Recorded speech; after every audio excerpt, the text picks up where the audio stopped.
customers by participating in platform economies and digital economies to make a living, to be included in development. So I feel that today AI gives us this superpower to convert the problem and the challenge and the victims of age 30 and below into customers, into clients that we can work together to develop Africa. AI is a leveler. You don't have to be in Texas or in Frankfurt to do things that can be done by people there. You can do these things here and beyond. Can you imagine clinics that detect diseases before symptoms show? And we are going to learn a lot from this. Things that can even diagnose in your local language of Ateso, Lugbara, or Luganda. Imagine knowledge powered by machine learning that prevent vaccine spoilage in transit. Or learners in the remote Karamoja having the same tutors as those in Cape Town or in Kampala. So we are in unprecedented opportunities, but we can't just talk about opportunities. We have to immerse ourselves and get active in these opportunities. So this summit today, Navigating AI for Business Growth and Resilience in Africa, we believe we are starting a platform and a framework across the continent and beyond to look at policy and regulation, skills development, innovation, data, and security. Over the next 2 days, the program you'll see and you have seen, we plan to have keynote speakers, and we are privileged to have none other than Mrs. Catherine from Microsoft, the regional office, to speak to us because she's walking the talk. But we have master classes, and I want to thank Refactory, Rotarian Michael Nietegeka, and others, Rotarian Dr. Rosemary Nakasi and others, who are going to support these master classes. Collaboration for Action, NITAU, and the Uganda Communications Commission that I'll talk about when I'm ending in a few minutes. We think that this momentum will get us going in ways, and we catch up with time. Many people are talking about AI tomorrow, next year, a decade. No, AI, we are late. AI is yesterday, and we must join this moving vehicle for the betterment of our communities and everyone. Allow me pause a bit and welcome our guest of honor, Honorable Nyomi Tembo, the Executive Director of Uganda Communications Commission. You are most welcome, sir.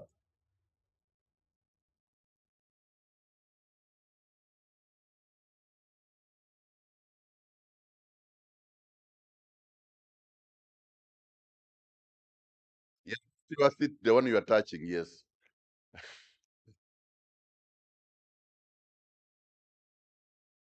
Yes.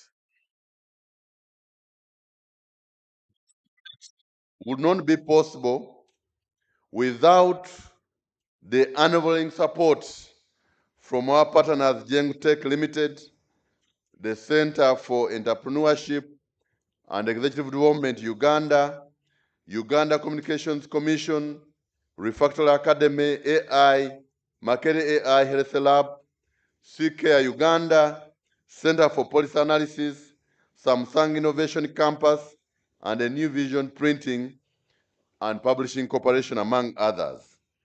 We thank the government of Uganda for providing the enabling policy and environment, our private sector champions like IM Bank and others, and academic institutions for driving research and thought leadership. But today, allow me highlight one partner whose commitment to digital inclusion and responsible artificial intelligence stands tall. Our official partner, Uganda Communications Commission, UCC, we thank you so much for being pragmatic, for being intentional, being in progress and not perfection. Thank you so much, Honorable Nyomi Tembo, personally and your team, and we are very, very grateful to you as our official partner.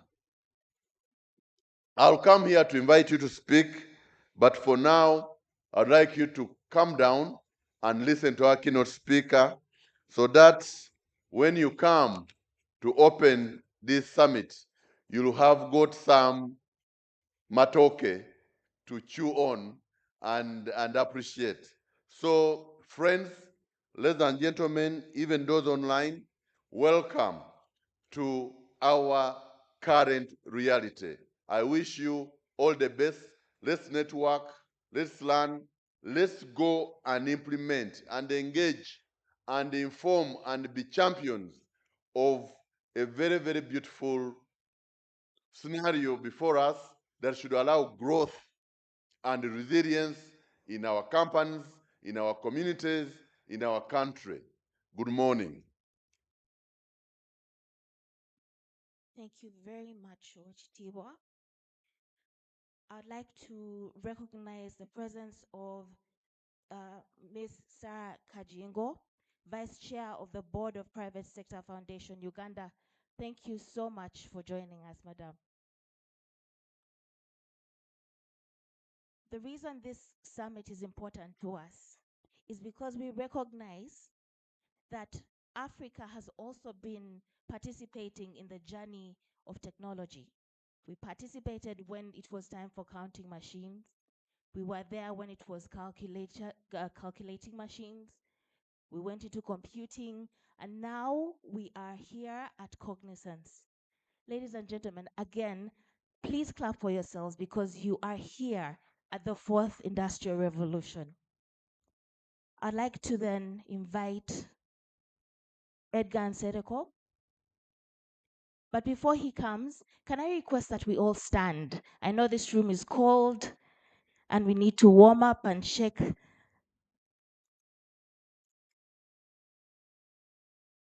Are we all standing? Is everything all right? Can we call to the top, to the side, to the bottom? Someone's bottom is a bit disoriented. To the top, to the bottom, to the side, touch your chin, touch your head. Okay, we are together. Anyone whose name starts with A, take your seat. Anyone whose name starts with F, take your seat. Any name. If you have a name that starts with F, take your seat. Starts with R, take your seat. I, take your seat. C, take your seat.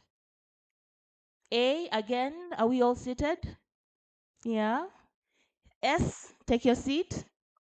U, take your seat. M, did we do I already? P, take your seat. And then the rest of us, thank you so much. Have your seats as well. Don't forget that we have to check in on our socials. So hashtag Africa AI Summit 2025. I'll invite you, Edgar, to please welcome our keynote speaker. Thank you.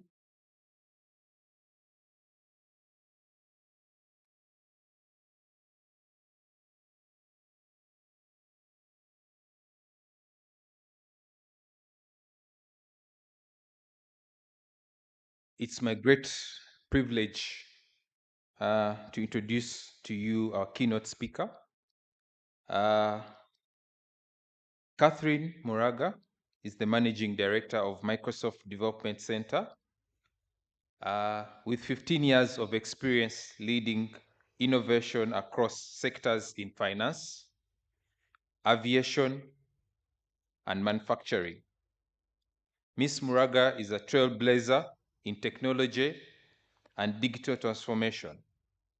In her keynote, AI integration, moving beyond consumerism to innovation, she will share powerful insights on how Africa can lead in AI development, collaboration, and ethical innovation. Let's welcome Catherine on stage. Catherine.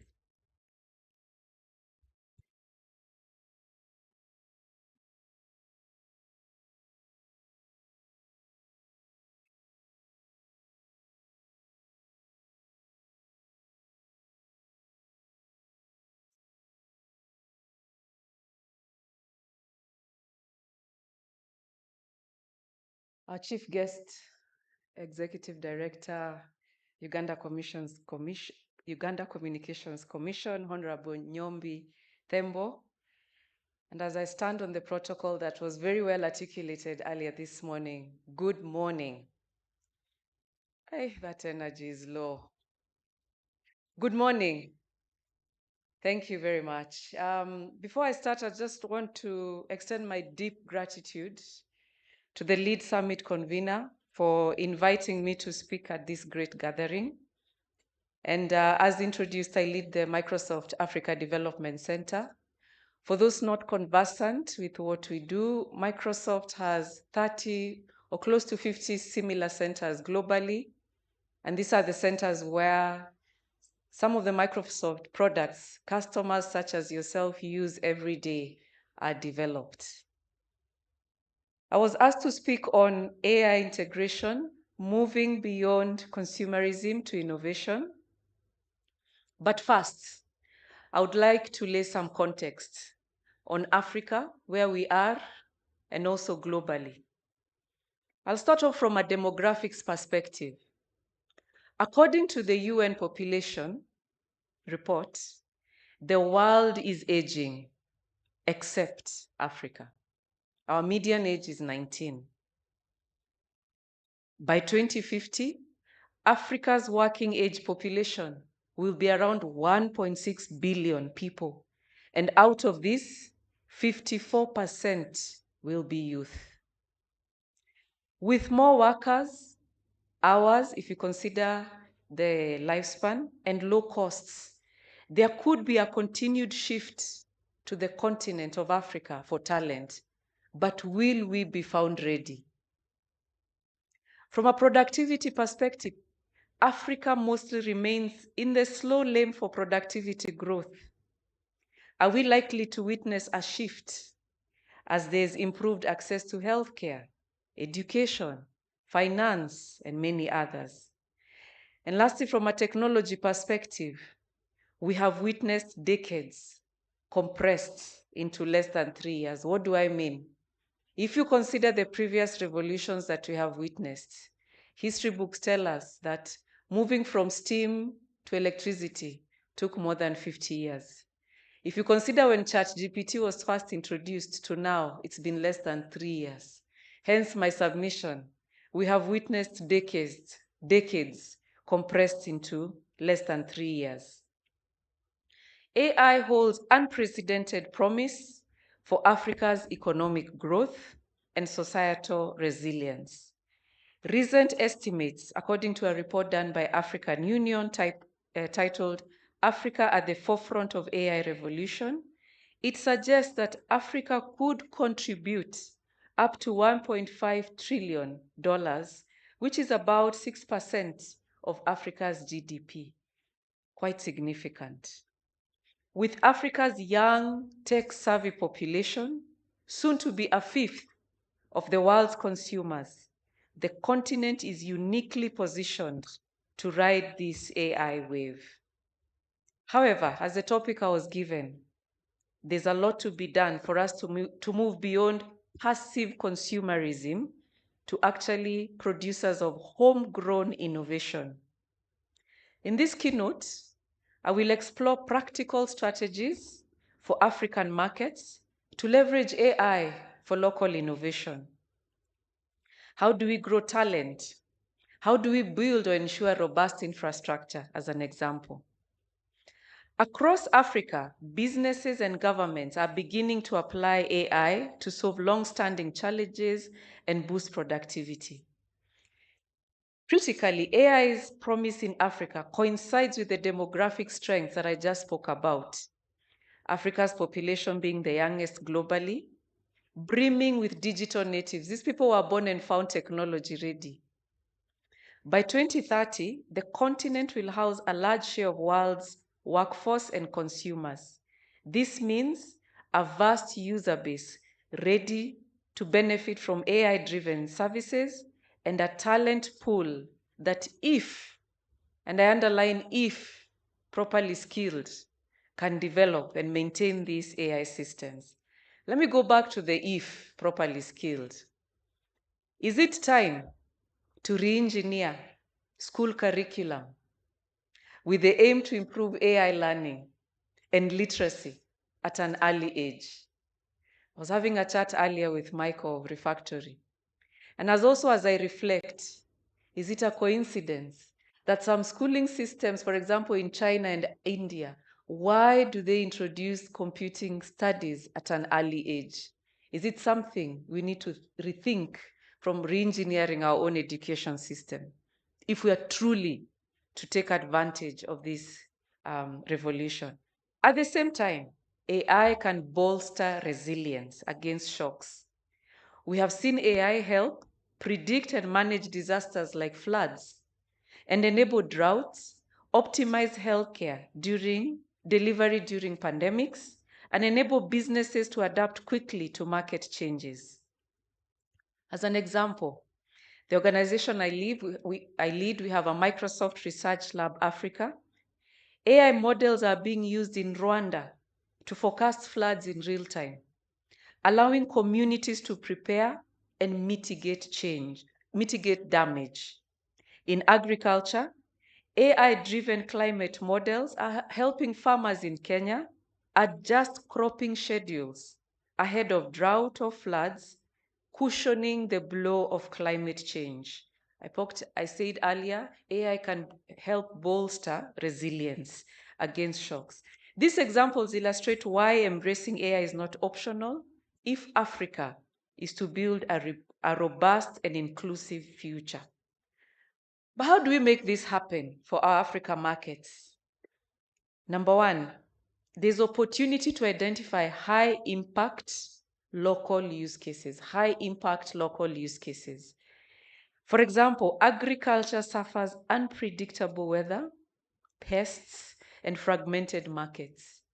My colleagues in the Microsoft Research Lab Africa are building co-pilots, and I'll talk about co-pilots later, for agricultural workers in Kenya, emphasizing on local adaptability and inclusive design to help farmers for providing early pests, disease detection through image analysis and chatbots.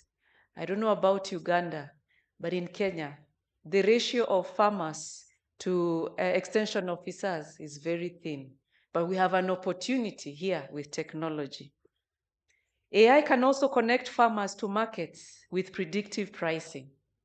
In healthcare, remote populations and doctor shortages could be mitigated by AI-powered telemedicine and diagnostic tools. And our colleagues again in Microsoft Research Lab, this time in Cambridge, are doing this in remote areas in Ghana. And these are just examples. Let me give one last one where we've partnered with Stellenbosch University and Swansea University to work on generative AI models that offer lifestyle advice and more relevant and understandable for diabetes patients and improve health outcomes. And the advice is not only in English, but currently in Xhosa and Afrikaans. And that gives room even to develop more African languages.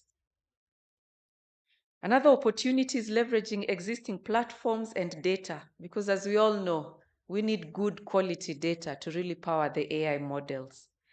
One practical way to start integrating AI is tapping into the rich data streams already available in Africa. For example, and this one is known, companies can use mobile phone data, but with appropriate privacy safeguards. to inform AI models, as telecom firms do for credit scoring, as an example. Mobile network operators in Africa, they gather extensive data through mobile money transactions, geolocation, as an example, airtime top-ups, and this can feed AI algorithms to derive insights on customer behavior or credit worthiness. Another approach, adopting a test and learn approach. AI integration is a journey. From what we have seen, successful companies, including Microsoft, we have not taken a big bang approach. It's gradual. Planning, starting small, experimenting, learning from what worked, what did not work, pivoting, and scaling what works. As an example, an agricultural NGO might pilot a crop disease identification app in one region, gather feedback from farmers, then refine and extend, and figure out, would this apply in one county or province, or would it not apply? As an example, there's an example the previous speaker gave, and I was thinking, did he peep into my speech notes? Hello Tractor, an agri tech startup sometimes called Uber for tractors, initially piloted its AI-driven platform, connecting farmers with available tractors in a few Nigerian and Kenyan communities. By analyzing usage patterns and incorporating simple machine learning to predict demand, it scaled up dramatically. As of today, Hello Tractor has digitized 3.5 million acres of farmland and boosted food production by 5 million tons, which is quite remarkable and really shifts our thinking in terms of ownership. As we, towards the journey of our own production, localization is paramount, and one size does not fit all in AI, especially in culturally and linguistically diverse areas such as our continent. To truly move beyond consumerism, local innovators must localize AI solution. That can mean training AI in local languages like Kiswahili, Amharic, and there are many if you consider the African context, but also being mindful of local accent, voice data, or region-specific images, as an example. Another perspective, focusing on augmentation, not replacement. There has been a lot of fears, will AI take away jobs? But what we have seen, an easier sell is focusing on augmentation, not replacement, a practical and reassuring approach where introducing AI into organizations is framed as augmenting human capabilities, not replacing them. Employees and stakeholders are more likely to embrace AI if it is seen as a co-pilot, something you work with to improve, for example, productivity. Let me give local examples. There's a company in Rwanda called Babyl, B-A-B-Y-L, which provides AI-assisted remote healthcare, explicitly augments clinical staff. Babyl's AI triage system analyzes patient symptoms, even on basic phones, through SMS and calls, then provides nurses or doctors with preliminary assessments or suggestions. This places a doctor's brain in the hands of our nurses, enabling one nurse to handle many routine cases and escalate the complex ones to doctors. As you can see, it's a case of augmentation. By 2021, Babyl had over 2 million registered users in Rwanda and was handling over 4,200 consultations per day through this augmentation. You see the power of this technology to boost productivity, as an example. How should we think about building the foundations? The first one, infrastructure and talent for an AI ecosystem. Innovation cannot thrive on intent alone. I will repeat that. Innovation cannot thrive on intent alone or good conferences such as this. It takes action. It needs a bedrock of infrastructure and talent to sustain and scale such AI-driven innovation. Unfortunately, one of Africa's starkest challenges in AI is the infrastructure gap, both physical hardware and human skills required. But how can Africa build this foundation for a sustainable AI ecosystem? To begin with, digital and computing infrastructure.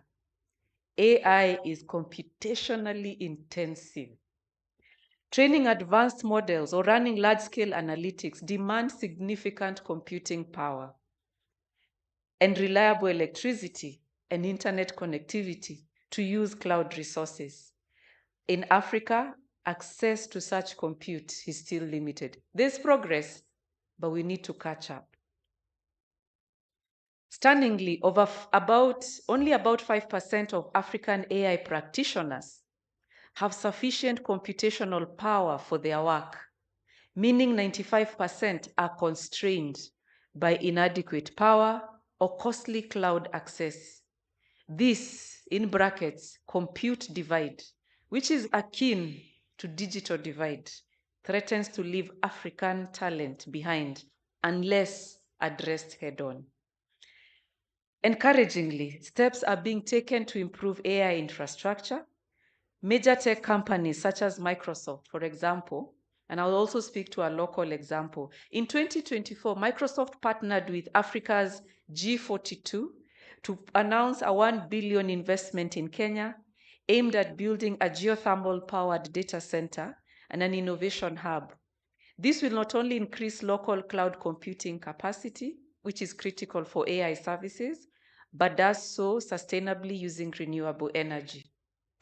Beyond big players such as big tech, initiatives like the AI Factory in Zimbabwe, a collaboration between NVIDIA and local firm Cassava, are creating regional high-performance computing hubs accessible to startups and researchers. Despite these advances, affordability and access remain issues. Many African startups still rely on foreign cloud services, which can be expensive at scale, and researchers often struggle to get GPU time. But there's hope, because more and more we've seen through public and private partnerships, or even partnerships also with the world of academia, big tech. There's availing, for example, with Microsoft, we avail cloud or Azure grants to researchers or even students.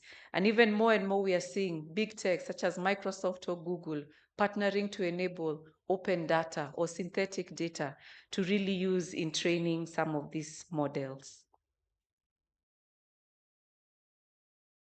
Let me touch on data infrastructure and policy. It is very pleasing to see from a policy perspective that now we have 5 countries who have signed AI policy, and now there's work being done by more entities. At the same time, from a data governance perspective, we've also seen governments looking at what are the, either providing a data protection act or even having conversations around the same. Policymakers should push for open data where appropriate, for example, meteorological data, census data, to spur innovation while safeguarding privacy, which is very key for sensitive personal information. Rwanda, as an example, has been a leader in this regard, setting up a personal data protection office and frameworks that allowed services like Babil, which I touched on earlier, to operate at scale with government integration. Let me now touch on a topic that's quite dear to my heart: skilled talent development. If data and compute are at the hardware of AI innovation, human talent is the software. Africa needs skilled data scientists, data analysts, machine learning engineers, AI ethicists, because we need people to keep us honest, especially from a privacy perspective, domain experts with AI literacy, but even you and I to improve our AI literacy or our AI fluency. Africa currently faces an AI talent gap. We do not have enough professionals with advanced AI skills. And those who do exist, they are often self-taught or trained abroad and might be lured to jobs overseas. To cultivate talent at to cultivate talent at home, there are some strides being made through education and community initiatives. For example, the organization that I lead, we've partnered with 16 universities. And with regards to AI, we're very proud and very thankful for the institutions that have allowed us to review their curriculum. We've reviewed 9 curriculum, bachelor's, master's, and PhD, of course, with a special focus on integration of AI. There's also higher education and research. Universities across Africa are launching AI and data science programs. For example, right here, Makerere University opened a dedicated AI and data science center in 2025. In Kenya, we have universities such as Strathmore and University of Nairobi, and also Jomo Kenyatta University of Agriculture and Technology, who offer data science graduate degrees, and I'm sure the trend will continue. But even of note, it is important to ask ourselves, because AI and data science skills, statistics, require very high proficiency levels in mathematics. It is always also important for us to check how are countries performing from a secondary, for those who transition from secondary school to university, what is the performance, for example, in mathematics?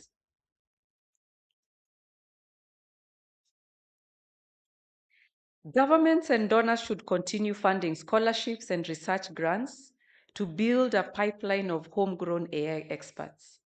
Crucially, curricula must balance theory with practical experience on real projects, so graduates can directly plug into industry or startups.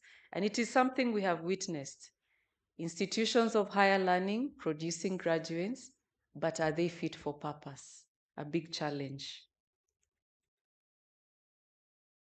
Corporate and government training initiatives, big tech firms and telecom companies are investing heavily in digital skills program.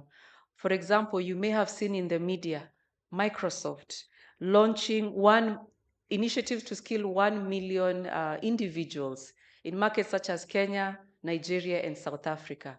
And I use the word individuals. It's not only tech individuals, it is government, those in private sector, everybody. How do we collectively grow at scale and improve our AI proficiency?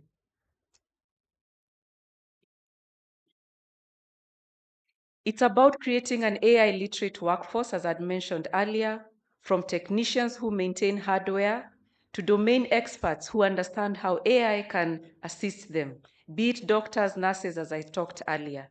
But there's also another bit to think about. How do we retain, besides only attracting talent? Training talent is only half the battle.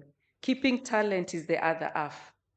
Africa has seen brain drain in many fields, and AI could be no exception, as global demand for machine learning experts is sky high. But to counter this, research facilities and job opportunities is key.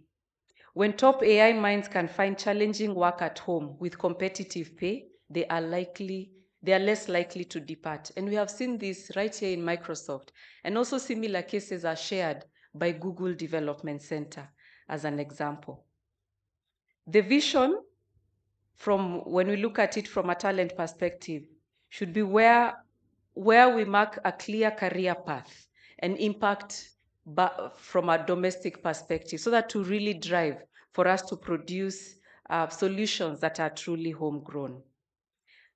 In summary, building a sustainable AI ecosystem in Africa rests on hard infrastructure: data centers, connectivity, cloud access, electricity, and soft infrastructure, skilled people, a culture of research, data governance, and it really goes back to the data that we have.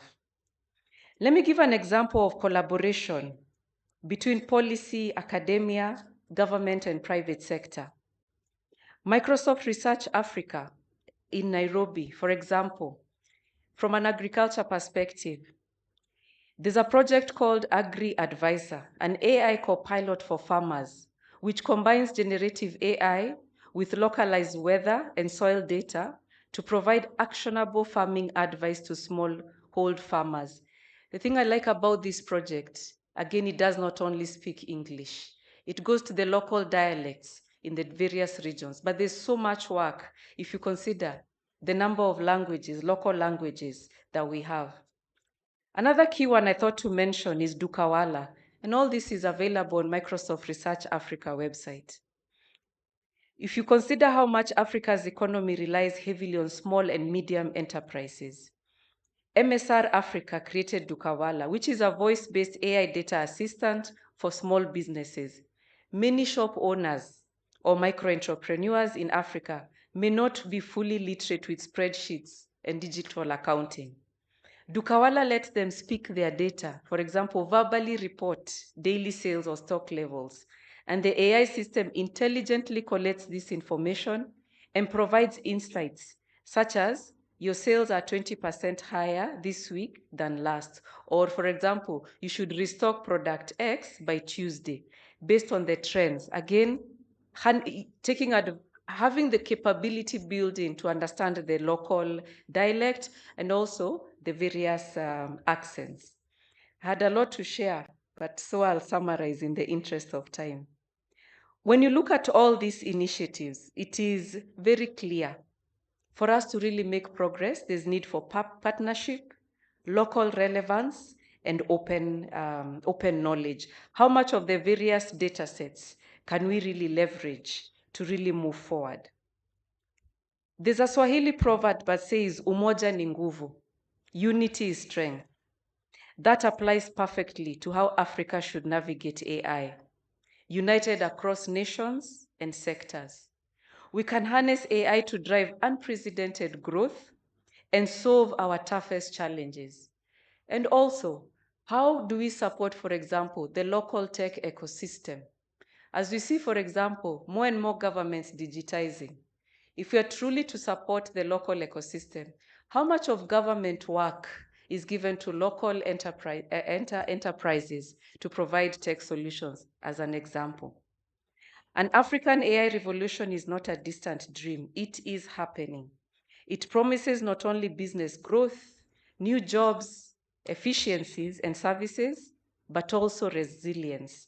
I've talked about the climate smart agriculture, given an example of stronger healthcare systems where there's augmentation, not replacement. And there are numerous examples of telcos and digital lenders leveraging AI to really drive financial literacy and also uptake of financial solutions. And also continued enabling our youth to be future ready. Let us continue to navigate AI deliberately and inclusively, learning, innovating, and collaborating at every step. By doing so, as I conclude, Africa will not just survive the global AI shakeup, it will help shape it, and in our context. And in the process, we will ensure this powerful technology truly works for us, driving growth, prosperity, and dignity for all Africans. Asanteni sana.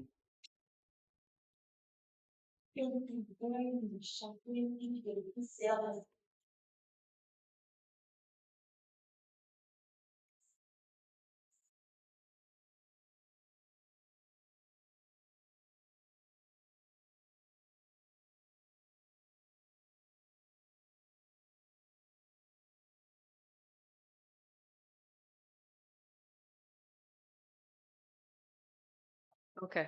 I do have a question for you, Michael. Do you want us to walk around the card and get this question? Yes, we could. Okay.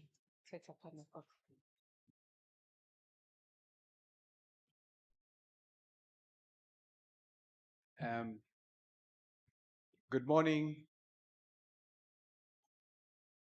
Good morning.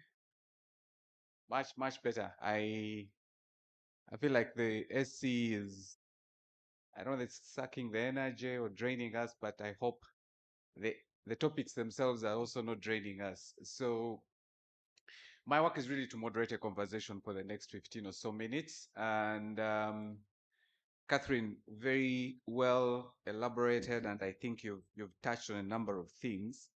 But to start this, before I pick a few questions from the audience, there is a tendency in some of the conversations I've been part of, to think about AI from an angle of it's that piece of technology I'll just come and place in my work, in my business, and it will do the magic. But yet, you and I know that there is a lot of heavy lifting that needs to happen. So I would like you to speak to a leader here to give them a bit of insight of what it takes for AI to begin delivering value for a business. Because we're trying to navigate this whole artificial intelligence for business. What just in 1 or 2 minutes, what does that look like? Thanks, Michael. You're right. AI, it's not a lift. Please bring it to your environment and it starts creating magic. For me, it starts with what is the strategy? What is the pain point? Do you want to increase productivity? I said earlier in my notes that data shows that productivity in Africa is low. So do you want to increase productivity? Do you want to improve customer experience? Do you want to improve cost efficiencies? If you look at it in terms of every business, there's always the parameters you've agreed with shareholders. Yeah.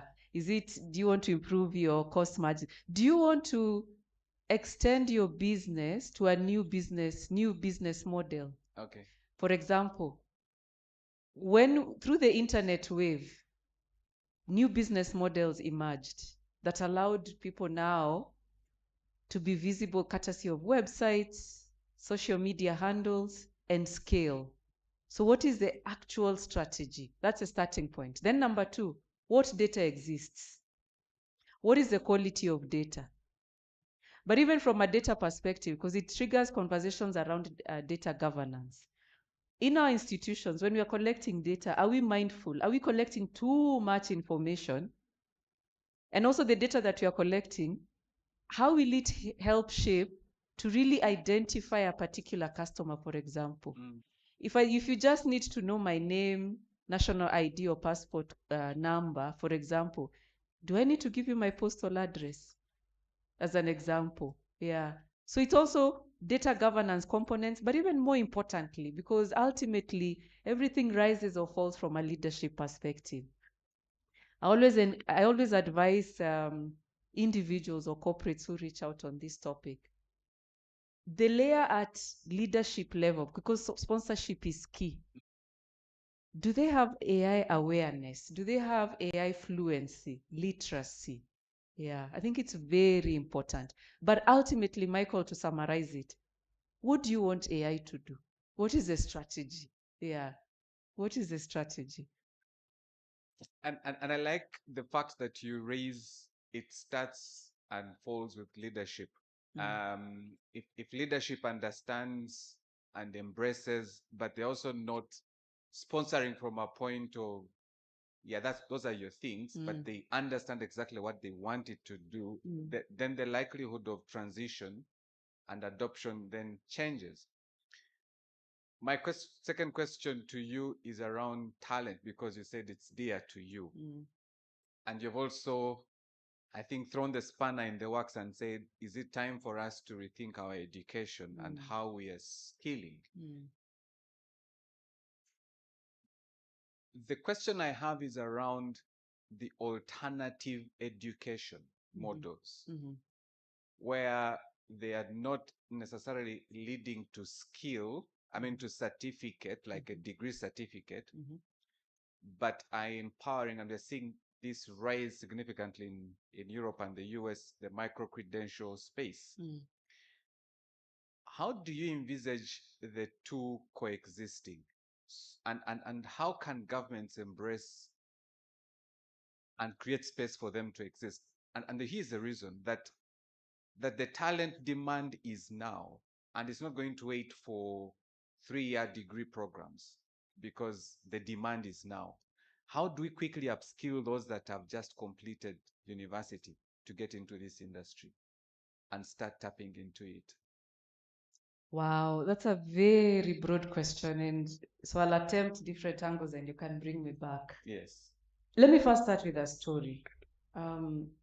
The organization I had, we are close to 550, and our core mandate is software engineering.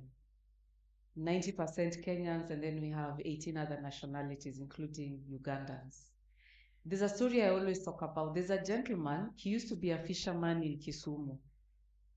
Kisumu is the western part of Kenya. And he tells his story, he says he knew he wanted something better than selling fish. So leveraging free platforms, YouTube, Coursera, Udemy, he is a self-taught software engineer. Started small, mobile apps, websites, graduated to a point where today he works for Microsoft. So how do we bake a culture of driving youth, or even all of us, because learning never stops. Learning never stops. We should adopt a growth mindset such that we take advantage. You talked about government. Government will enable connectivity. They will provide a business environment where players can come, bring internet connectivity, cloud capability. But how do we ensure that internally we do the work to ensure we have a growth mindset of self-learning? That is one. Let me touch on another story as I was sharing separately, still on skilling. When I look at data for the last 9 years, Kenya Certificate of Secondary Education, that is the final exam you do as a Kenyan before now you transition to university. For the last 9 years, 49% of candidates do not make the cutoff to join university, which is really sad. And it's a statistic that is closely, I know I've raised it with the Ministry of ICT and Education to say, if we are truly to develop skills at scale, that is something. So we cannot only talk about AI revolution without talking about talent. And it starts off with those transitioning, not only to university, but also, say, vocational courses. So how do we equip those ones? Again, going back, how do we ensure that we create awareness for the micro-learning, the small courses? And I've also seen a shift from hiring perspective. When I look at LinkedIn data, more and more companies, especially as an example, Microsoft, we don't ask you to show us the degrees you have. And it is great if you have them. We test in terms of what skills do you have? Because we've also seen data to show individuals who make it to the interview panel, they have certificates, degree certificates and others, but the actual doing of the job gaps. And that is why we embarked on this program I talked about earlier, reviewing of curriculum from bachelor's to PhD. So how do we ensure that actually true learning is happening? Because yes, we could go to university, but is learning happening? And we are getting the certificates, but is learning happening? And even as we consider how do we transition education, AI in education, how do we leverage the tools to drive productivity? Is it for lecturers, teachers? But make sure we don't keep losing the students, and as an example. But from a micro-learning perspective, I think for me, the biggest work is the software. How do we drive the growth mindset? We leverage the tools so that even in the university, having graduated with a degree, one can still enroll for foundational courses. And you know, some of these things are free. For example, Microsoft, as long as you have a school email address, the foundational certificates are all free. But it has to come, again, software, that intrinsic drive to have a growth mindset. I'm being signaled that I should wrap this up. I'll take 2 questions and we close this. Just 2 questions.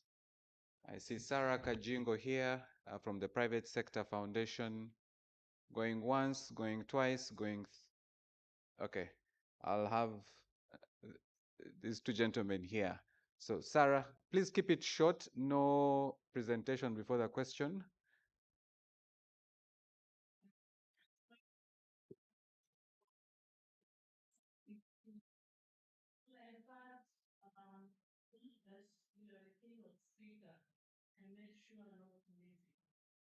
Thank you so much. Thanks for the invitation. And It's really heartwarming that this summit is aimed navigating artificial intelligence for business growth and resilience in Africa. And as one who champions business growth and private sector foundation, we are very interested. Of course, we represent a wide spectrum of business, from manufacturing, ICT, SMEs, to trade, and we know how much AI can help build and grow businesses. Now, not technically, it's tech savvy, and I understand the fears that the business community has. But recently, I was reading for my own information, and I came across no code, the no code approach. And so my question is, how can we be helped as businesses to solve real business problems and keep in charge and not lose oversight to the tech funds? How can we be helped to build AI-powered products without having to write any codes? Thank you, Catherine, and thank you, Michael. Thank you. Thank you very much, Sarah. I have two questions here and we'll wrap it up.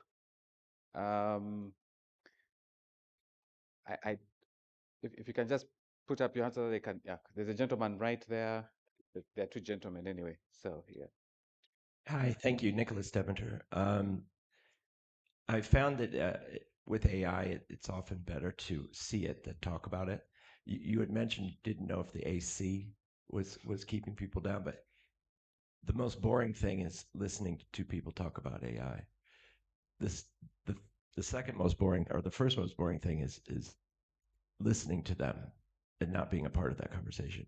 So I'm encouraging the organizers here to make vibe coding possible, that we can plug in and show and demonstrate what we're talking about. I think that would be much more helpful, especially for those that don't know what the potential and power is. So less of a question. So you have one less question to answer. Thank you. I think that's feedback writing, agile. So to the conveners and team, let's show more than the talk piece. Thank you. My name is Agrekato. Yeah, my question comes one from the presentation that you made, and you had a quote that said innovation cannot thrive only on intent. You also did chip in that not even just summits like this. My question then is, what are we doing first for you from the Microsoft Africa Development Center? What are we doing to support the hackathons, the boot camps down there? Because the young people that are working hard, the self-taught engineers that you've talked about at that level, it's through those spaces that we get to see them. So what are we doing to see that those people come out? If there is anyone maybe in the Ugandan space, I would be glad to hear that. Thank you. Thank you. So we'll wrap it up. So over to you, Catherine. Yeah, let me start with Sarah's question. Thank you. Thank you for that question. There are a lot of tools, thankfully. There's a website called Microsoft Learn. If you just go to your favorite search engine, Microsoft Learn. The beauty about it is it takes care of this content for basic learners, if you're very fresh to technology, intermediary, and experts. And the other item is there's also AI Skills Navigator. If you go to, again, to your search engine, check out AI Skills Navigator. In fact, that is the website that has brought in learning capabilities from LinkedIn, from Microsoft as an example, taking a similar approach. Not everybody is tech savvy. So where do you start? Using very user-friendly and easy to understand language. Your next question around, yeah, how do enterprises or private sector really infuse all this digital capability and not lose the core aspect of business? And also, you talked about no coding. First of all, it's remarkable to see that now you can issue a prompt, and prompting is very different from searching, and say, create for me, act like a web designer, create for me a website for my business. Render it in these following colors. That is vibe coding, for example. But ultimately, Sarah, because of where we are, before we get critical scale for private sector, those who are not digitally savvy, we can't avoid partnership. And it's also assessing as a business, when you're partnering with tech companies, what do you buy? What do you build internally? You hire people. And what do you rent? For example, the Uber tractor example we spoke about earlier. I could be having a tractor at home. I only use it for my piece of land. Instead of it staying idle, I discover Michael has this Uber hailing app for tractors. I rent it to him. So even as organizations, what component are we willing to buy, build, or rent, with the objective of, I want to get on this digital, to bring this digital capability internally. Very good feedback on AI conferences. Let's do more showing. I guess to your point, it's feedback to the organizers. The question on hackathon boot camps, we're doing a lot. Actually, there's a program called, and you can go to our website, Game of Learners. We started off with students, even the partnership with 16 universities. We started with students because as Microsoft, this is our talent pipeline, as an example. Through Game of Learners, we gamified competition. So on one hand, we bring, for example, we partnered with Population Service, PSI, Population, I think it services, I forget the full acronym. They come with a problem statement. Microsoft will provide technology. Then we have students in campus who need either internship or need to do a project as part of their coursework. Through, I think it's a 6 to 8 week program. So it mirrors like the Premier League. So we have eliminations at different stages. And ultimately, the teams that win, they not only get a stipend, but also get internship. PSI gains because they get couple of solutions that they can adopt. Student gets some pocket money, and Microsoft will showcase our products. And then lastly, from a hackathon perspective, we are always hacking each year, September, for a whole week. We don't do any other work, and with our customers. So if you're a large enterprise, you're a Microsoft company, Microsoft customer, reach out to your account manager. We are always hacking. And when we hack, we sign IP. As long as you're using our product, you're our customer, the solution is yours. Yeah, I think let me leave it at that for now. Thank you. Thank you. This conversation needs to move from the platform to you and to all of us. And I want to request that we give Catherine another round of applause. This is the second time in the same place, Catherine coming to give a keynote on AI. Exactly 1 year, close to 1 year plus when you were here last year. Yes. To speak to us about AI and your back. I guess at this rate, you might have a residence in Uganda. I know. So but it's been Catherine, a pleasure. thank you very much. And she will be here to engage and interact with us all. Back to Thank you. Irina. Thank you.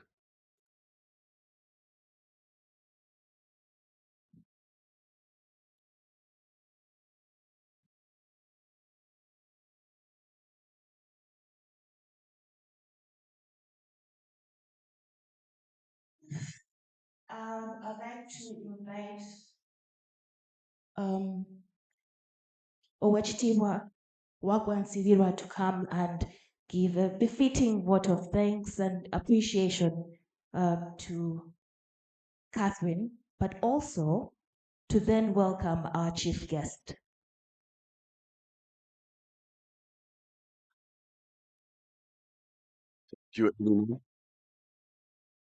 It will be served at 11, Ugandan coffee. So I stand between a vote of thanks, welcoming the guest of honor, the coffee.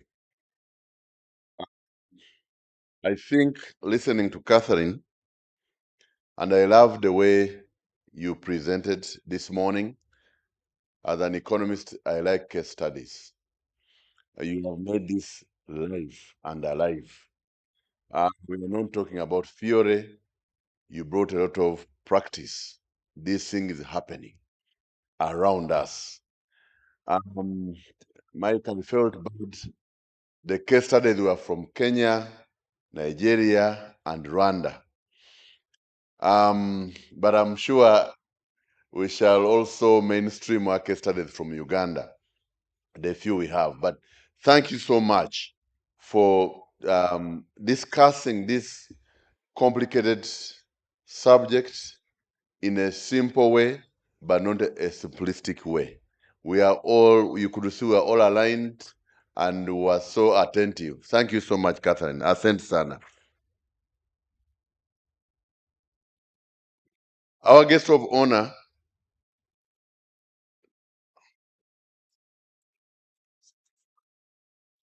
Catherine, you are doing your drill this morning. Walk back and on behalf of the team of the Africa AI Summit, I would like to present to you this gift.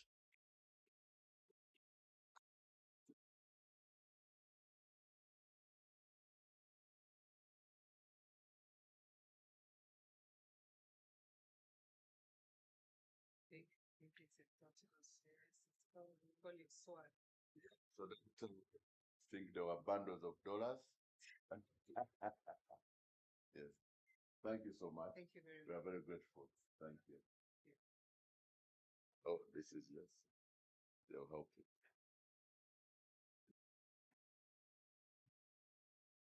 Honorable George William Nyomi Tembo is an economist and a politician.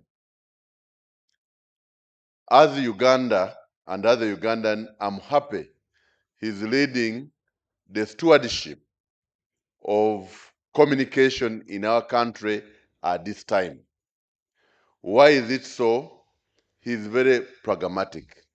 He's very engaging. He's very open-minded. And that's what you need in a digital and AI era. I have found him very courageous. He's embracing the good things about AI, the 80% good things about AI. But although he's conscious about the 20% challenges AI could bring to the economy, I like to invite him and thank him for taking a leap of faith to support the Premier Africa AI Summit. Join me on your feet to welcome Honorable George William Nyomi Tembo, the Executive Director of Uganda Communications Commission, to speak to us and officially open this summit. You're welcome, Honorable. Thank you very much, my brother and friend, for those good words. He said, I'm an economist and a politician. Politicians really get people to talk good about them, especially in this country. So when you get one, really, he makes your day. Not only a day, but he makes your year, a decade. So our chief convener, Oweekitiibwa Omwana w'Omwami Nsibirwa, keynote speaker, our sister Catherine Murage, Managing Director, Microsoft Africa Development Center, the academia, our friends, our team members from the UCC, ladies and gentlemen. I'm greatly honored and particularly happy to see that progressively the AI conversation is moving out of the labs, is moving out of the bedrooms, is coming to conference centers, which will mean progressively we'll see it going into our communities. Because when the conversation keeps at the laboratory level and boardrooms, it might not be very helpful. And we are happy that we are not intimidated by the size of the challenge ahead of us, especially when you look at the challenges we have, especially in Africa. You'd be intimidated. But we are passionate and intentional, like always share with the colleagues. I know that big problems are not solved whole. They are solved piecemeals. That's why a lion is a greater animal compared to python, because a lion takes one bite at a time, but it ends up taking a whole buffalo. The python, which takes its meal whole, it never takes those big animals. It settles for small ones. So humans, especially leaders, we shouldn't always be intimidated by the size of the problem.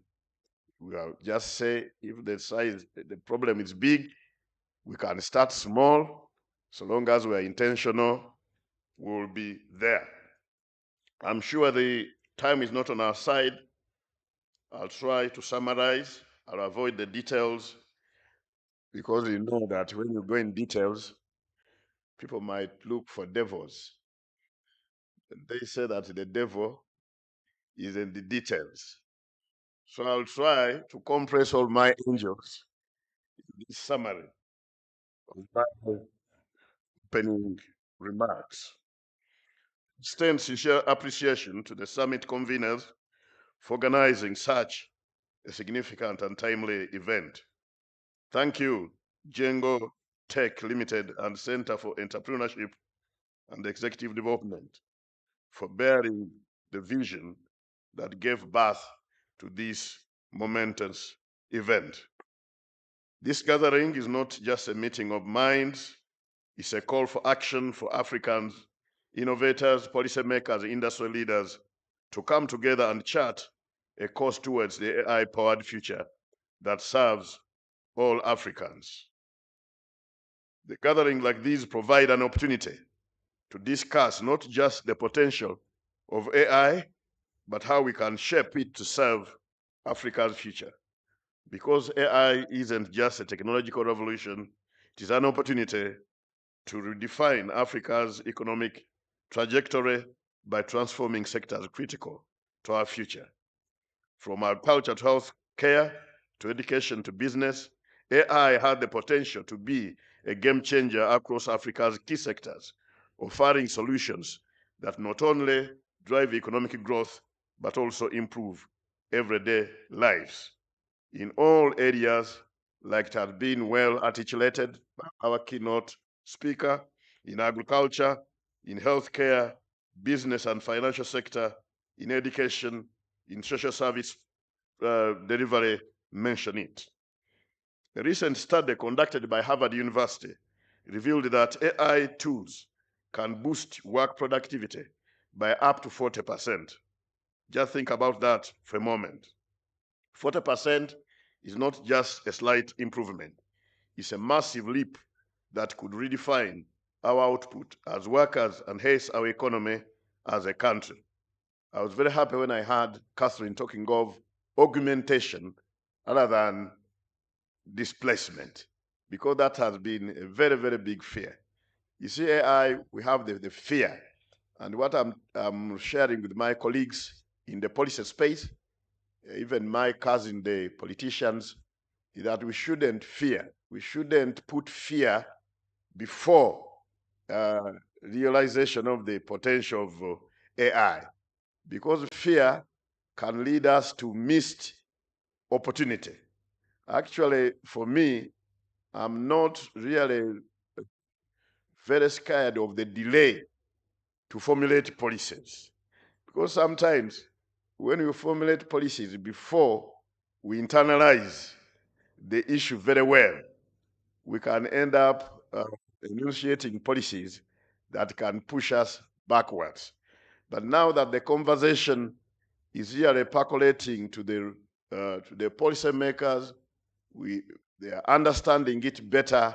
I'm sure the delay is not particularly bad, because now by the time we come out with the policies, we would have internalized AI, because there's one problem of fear which can lead to missed use opportunities. Because when we fear misuse, AI will be misused. AI will be misused. We put that fear ahead of our policy enunciation. We can end up missing the use in some aspects of AI. Imagine cutting down on repetitive tasks, speeding up decision making, and freeing up time for creativity and innovation. It's like having a supercharged assistant who handles the heavy lifting, leaving you to focus on what really matters. For businesses, that means faster growth. For individuals, it's the freedom to do more with less effort. In the world where time is money, AI could be transformative currency. However, for AI to truly thrive and deliver on its promise, there are some real challenges we need to tackle head on. First, there's the issue of infrastructure, which has been well articulated by the keynote speaker. Ethical concerns, data privacy, governance frameworks, the soft side of it, the training and capacity building and all that. But we can't solve these challenges alone. Building a thriving AI ecosystem requires partnerships that stretch across governments, academia, the private sector, and civil society. Each player brings something crucial to the table. Governments can provide policy direction, universities can propel research and innovation, businesses can drive implementation, and civil society can ensure the voices of everyday people are heard. When these forces come together, the possibilities are endless. Unlocking AI true potential will take us, all of us, working side by side. Ladies and gentlemen, like we say, the best way to predict the future is to create it. That was Peter Drucker. Together, let us harness the power of AI, not just to imagine better Africa, but to build it starting today. Once again, I thank you, the organizers. I thank you, all the partners, all the participants in this conference, for coming together to have this conversation. Let me hope, it's our hope, that the resolution that we'll make in this conference will go a long way to help in policy direction for AI that will help all of us and that will unlock opportunities that we require for our socioeconomic transformation. Thank you very much. Ladies and gentlemen, I request that we stand and give another rousing round of applause for Honorable Rambitambo's officially opening this event. Before you go to seat, please, I'd like to request the photographers, are we ready? We want to have a photo moment for, you ready? Okay. I'd like to request this table to please come and position yourselves. I'll ask the person directing this activity to help. In the meantime, for everybody else, if you're trying to access the internet, the name is AAIS 2025, and the password is AAIS at 2025. Is anyone having trouble? Please have your seats. Thank you. I need you to know that we are about to go for some breakfast. I know I had promised at 11, and I hope we are keeping time there.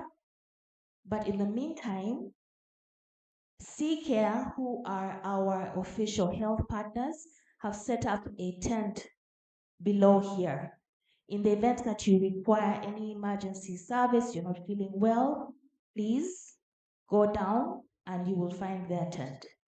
I also want to let you know that this particular event is being recorded. There are going to be photographs and video taken, and these are going to be used for publicity of this event.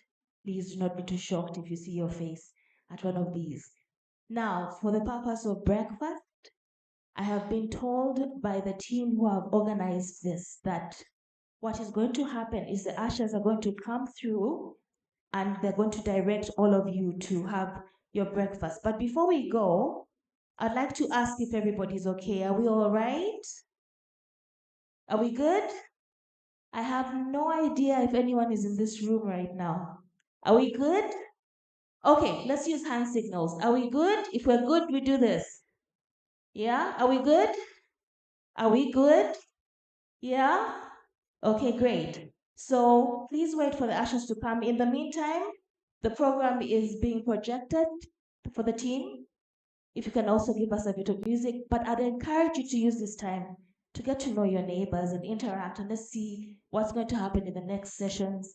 Once again, thank you very, very much for being here, and thank you for sharing your ideas. Be brave, be bold, be fearless. Let's talk about these things, and let's see how we can also be a part of this conversation. Thank you very much. To the breakfast team, over to you.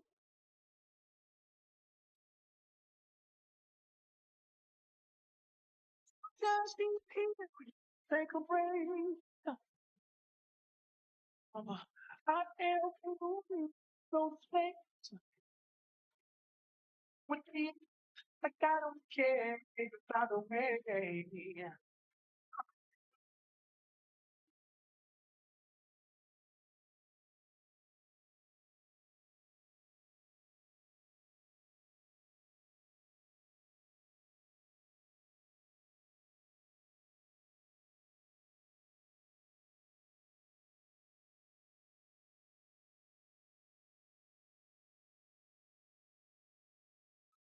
You want to take a look at the photos, just scan that QR code and you should be good to go. I'm told we have some videos to see. Can we see them, please, as we go for our breakfast?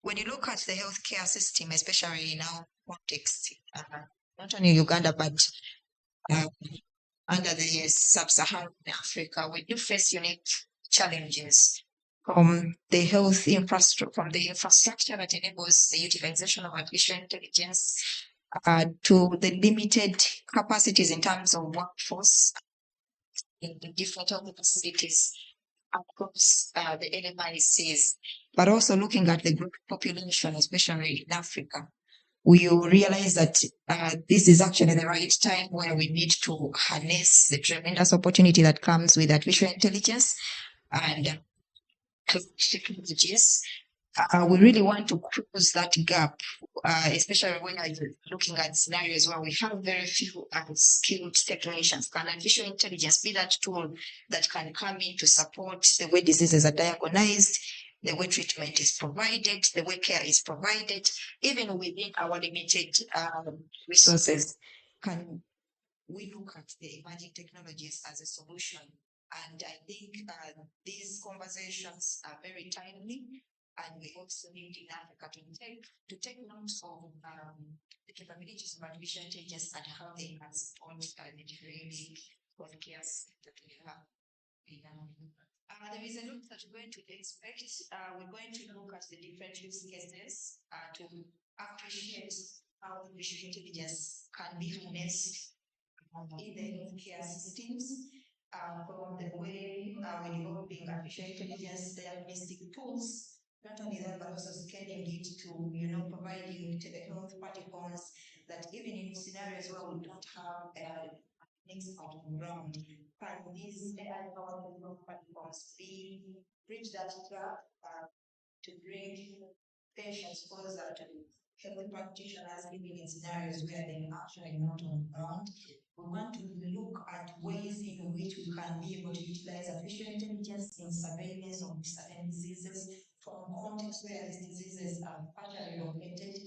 Can we be able to utilize artificial intelligence? So the master class is going to be all those components to give us a feeling and an appreciation of how artificial intelligence can be utilized. But that's not alone. We also want to have a conversation between the different stakeholders, from government entities to policy makers, to different health practitioners, to the entire population of Uganda that is going to be available at the summit, to have ways in which we can come together as a community under different expertises to collaborate and find solutions that can be impactful in our communities. So I'm very much looking forward to the different engagements that are going to happen in the summit, and I look forward to having connections and conversations with the different stakeholders that will be attending.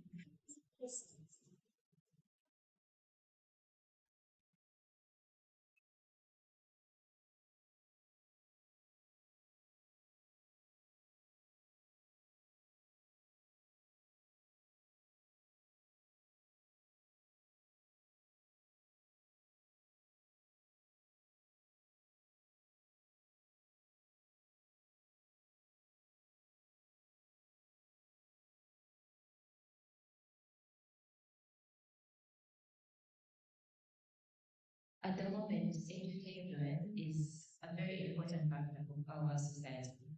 And we are seeing a very growing population of youth, just starting alone in Uganda. But then we do not have scalable solutions that are able to provide education to people. And I see that that AI is going to enable us to build these scalable solutions that not only just provide education at a bare minimum, but quality education. But the providers are doing a lot of education providers in Africa need to adopt continuous technology, especially AI, to be able to do this. The narrative is that AI will help us automate everything. But the idea is that we must have something to start with, where we see our competitive advantage, and then AI will come on board to augment this, amplify it. So if we already have education, how do we use AI to amplify this, harness AI to amplify this to be able to provide quality education at scale? So I think I'm really looking forward to the discussions, mostly those discussions that will pass that narrative of AI is everything. I'm looking forward to conversations that are going to not only talk about AI as a concept, but how it can actually be harnessed, be able to expand on what it is that we already have, because we're not starting at zero. Technology already exists, so many solutions have already been curated, but I'd love to hear from the conversations that we're going to have on how to then put AI on top of the solutions that already exist to just make everything scalable. So we have panelists that are from diverse backgrounds. We have Felix Chitaka, a very renowned software developer, but also in the space of AI. He's known to have built the first Uganda ChatGPT. It's very contextualized to Uganda, not even Africa. Looking forward to what he has to share in terms of his experience around artificial intelligence. We have Irene Estamatuzo. She's an educationist, a PhD scholar at the moment, and her focus is on digital inclusion in a different context. She's taken time to understand how do we utilize artificial intelligence in different contexts to be able to adopt digital across the board, especially in education. And then also have Edison Zagona, the software developer from Greenwich University. So thinking about this entire panel and the different experiences they bring on board, diverse perspectives, I think it's going to be a very wonderful conversation in terms of deep diving into education and how to apply artificial intelligence solutions for quality education, not only in the education space that is what we know, the unidirectional education, but all of this other education that people do not necessarily are accustomed to, like being able to become a software developer on your own, being able to develop Uganda ChatGPT. So those are going to be really good conversations with our panelists. So we really look forward to having you join us at Africa Artificial Intelligence Summit next week, May 8th and 9th at Millennium Commonwealth Resort. Come join a plethora of enthusiasts and people who have taken time to understand artificial intelligence but also want to learn more from the rest of the community.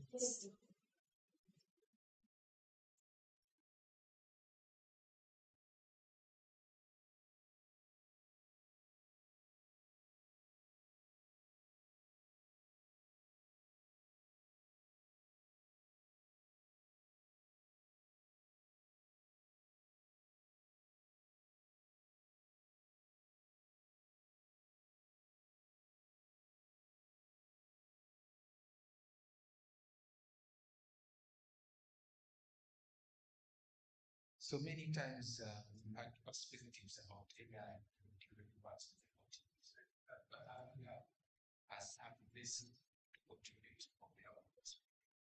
And this is the time for us to show much. Let us start conversations about AI, the perspective of how we want AI to influence Africa in the next generation of business and resilience.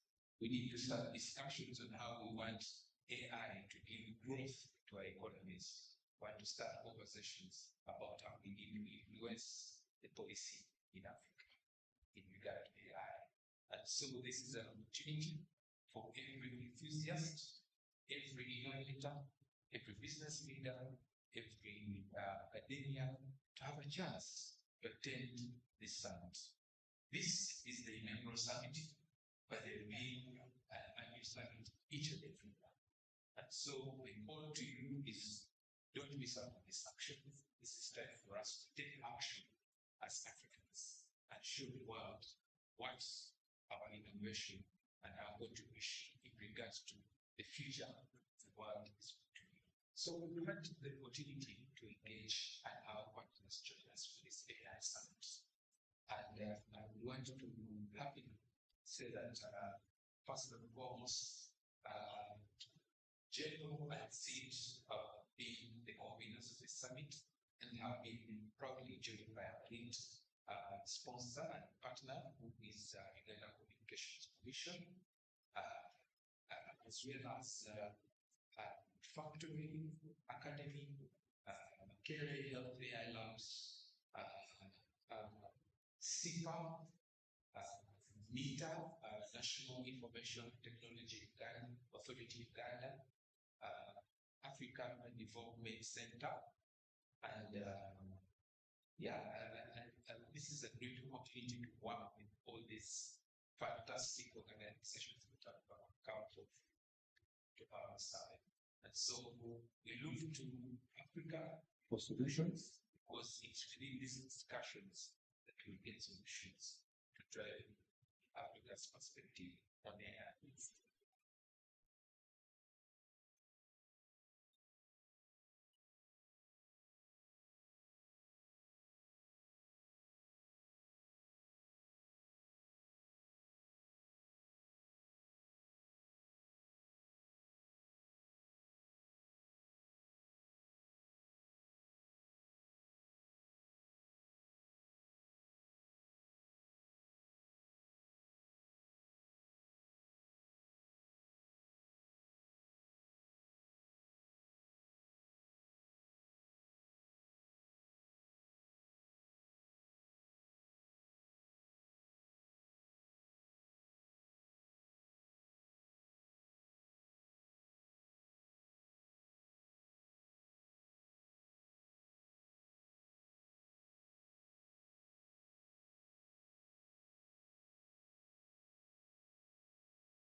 Okay, we are coming back for the session.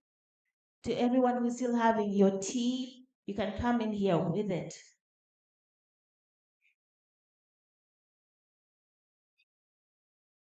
To the people at the booth, maybe give us some mood music to usher our people back into the room.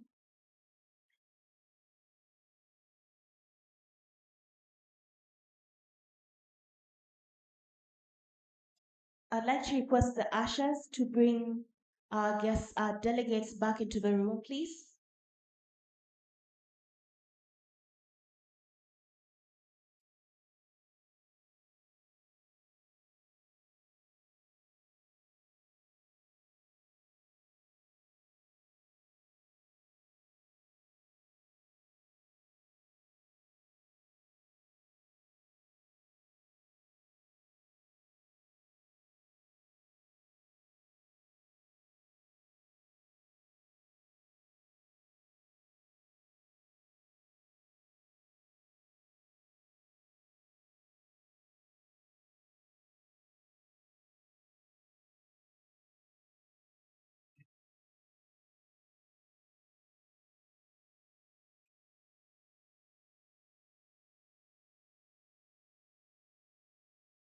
Ladies and gentlemen, please come back into the room. We miss you already.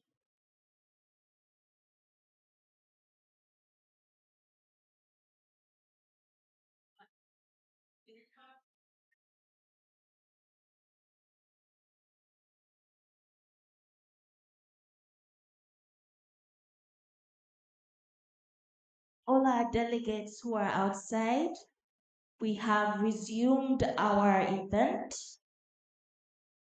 We're waiting on you. Yes.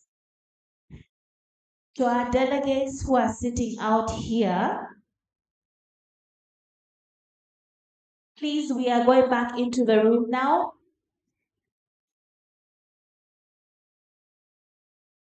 Everything by the clock today. So to all our delegates who are out here,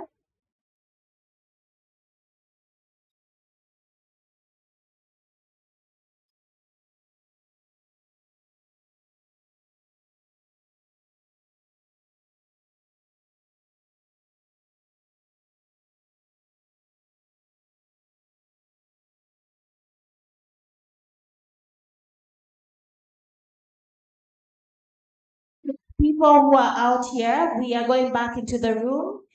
If we can be back in there in 30 seconds. There's going to be a countdown.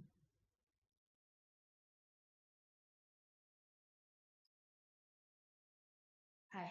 Yes. I just need to get people moving. Help to the ushers, if you could help us. Hi. Hi, how are you?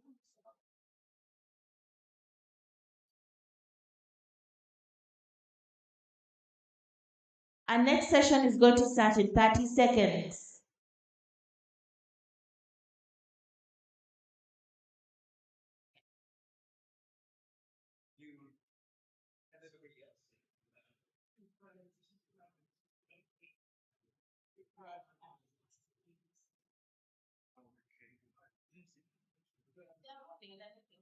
People, please, anyone who crosses after me is going to have to dance.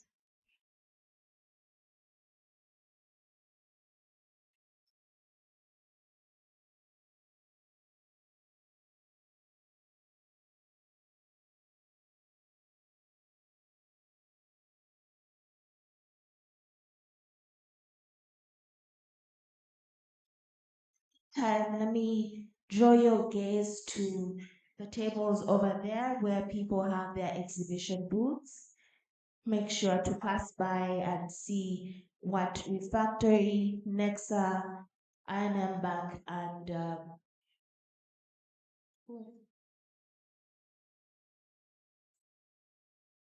Mackay University are up to. Hi.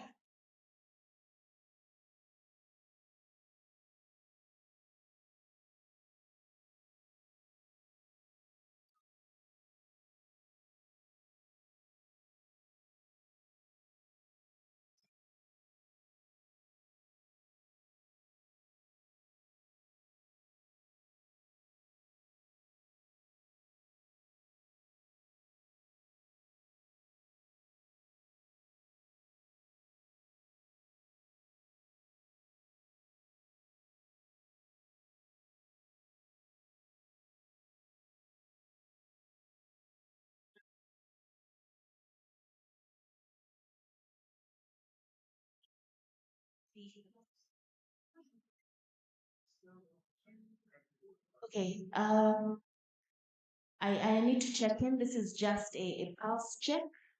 I need to know if we are okay. Is everyone all right? I don't know. People are very quiet. Let me do this table by table. Is everyone all right? This side, maybe 3 people. On this side, we are not okay?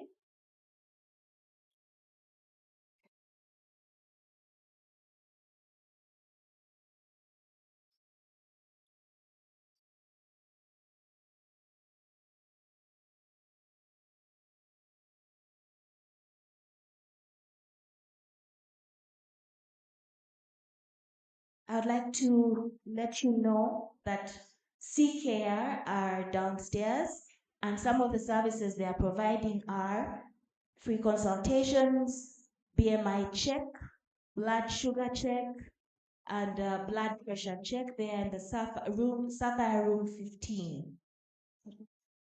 All right.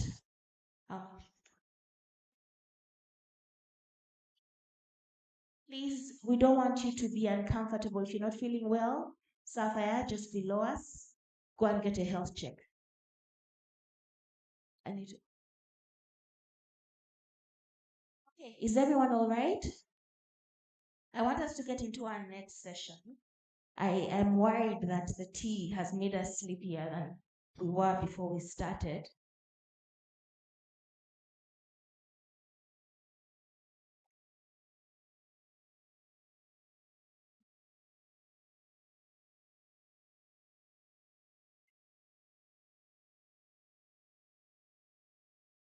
Okay. We are getting into a panel conversation, but before we do, I'd like to request that we all rise.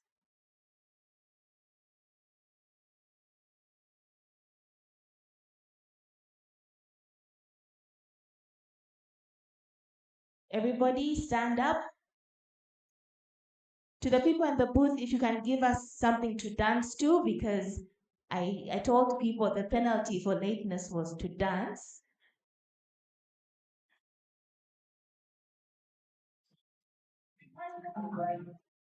Everybody stand up. I need to see movement on all sides. You might as well.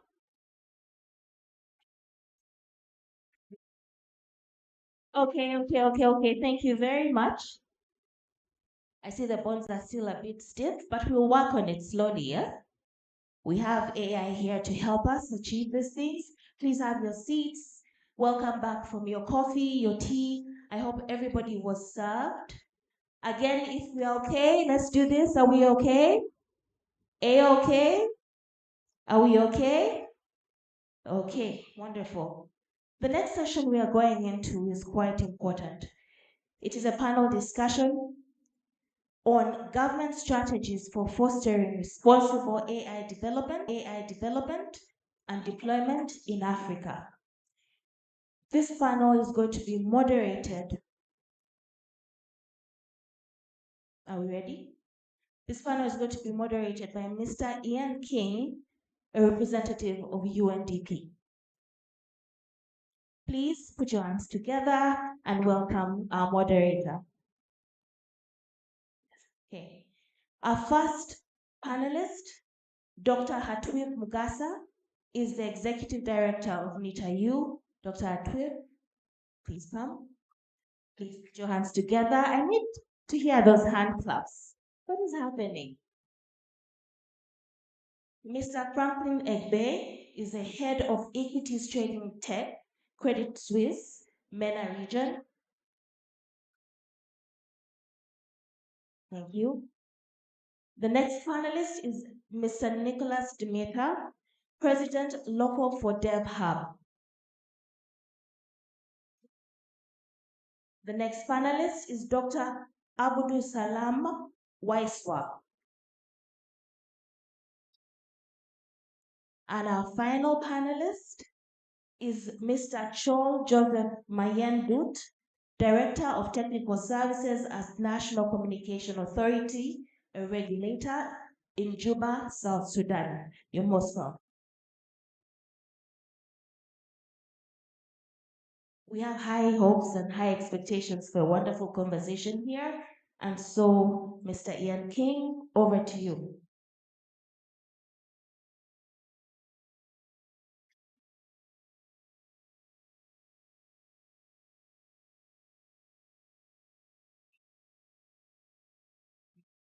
I think it's still morning, so good morning to everyone.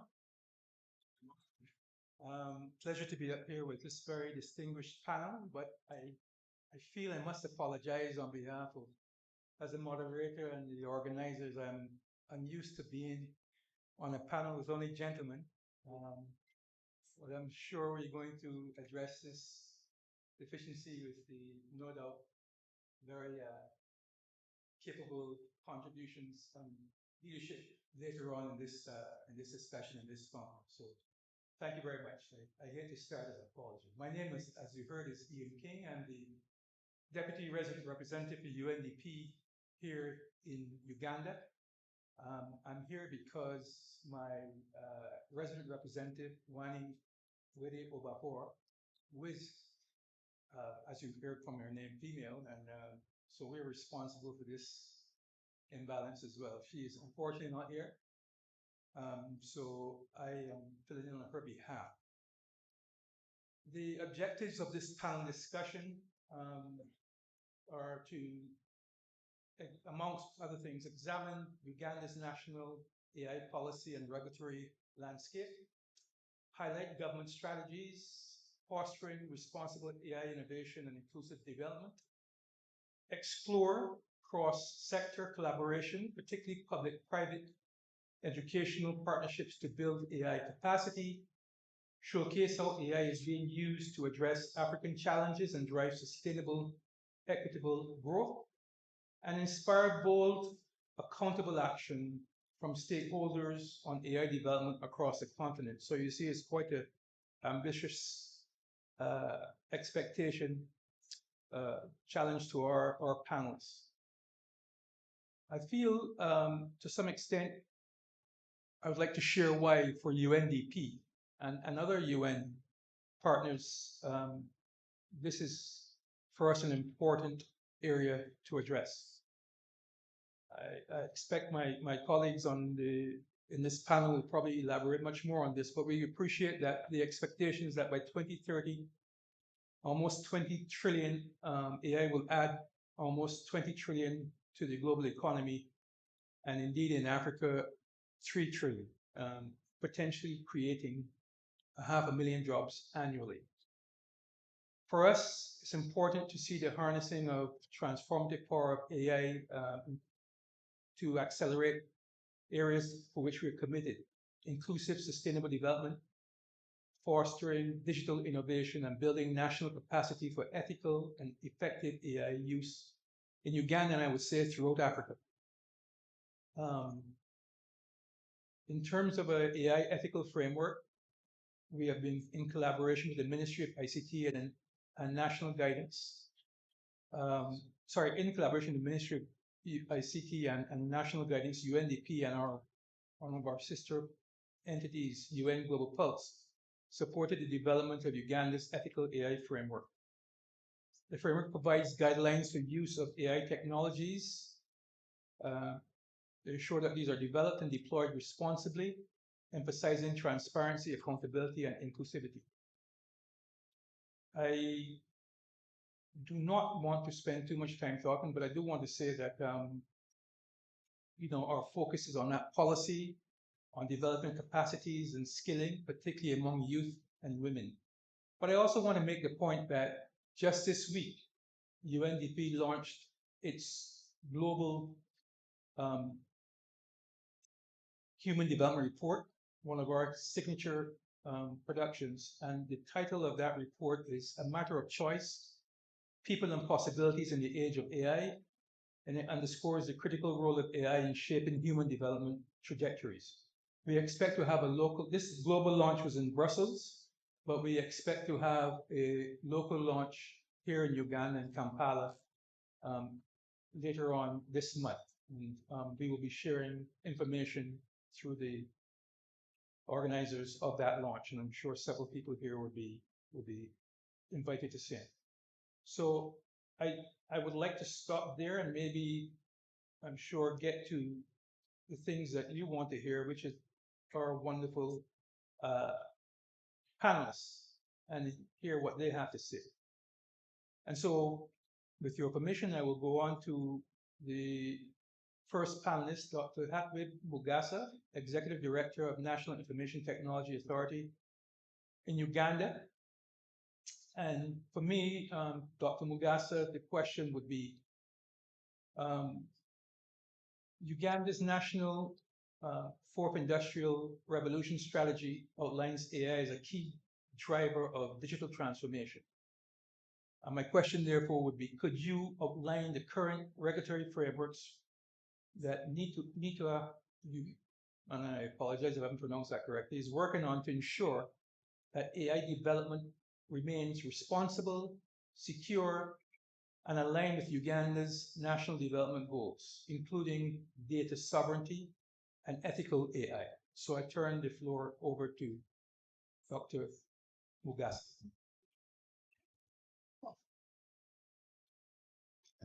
Thank you, Mr. King. To the question, the government of Uganda, through, as you rightly stated, the collaborations the UN is having with the Ministry of ICT and also with the agencies under the Ministry of ICT and National Guidance. Those agencies, to mention but a few, are the National IT Authority, NITA Uganda, where I sit and head. We have UCC, we have UI ICT, and the other agencies have been discussing and providing proposals or content for the formulation of the National Fourth Industrial Revolution framework and other documents. These frameworks are meant to guide the country in the emerging technologies. The paper was, I believe, concluded in 2020, or it was a 2022 paper. But moving on, we now have to move into the regulatory environment setup or enabling the AI technologies to be deployed, as you have stated, ethically,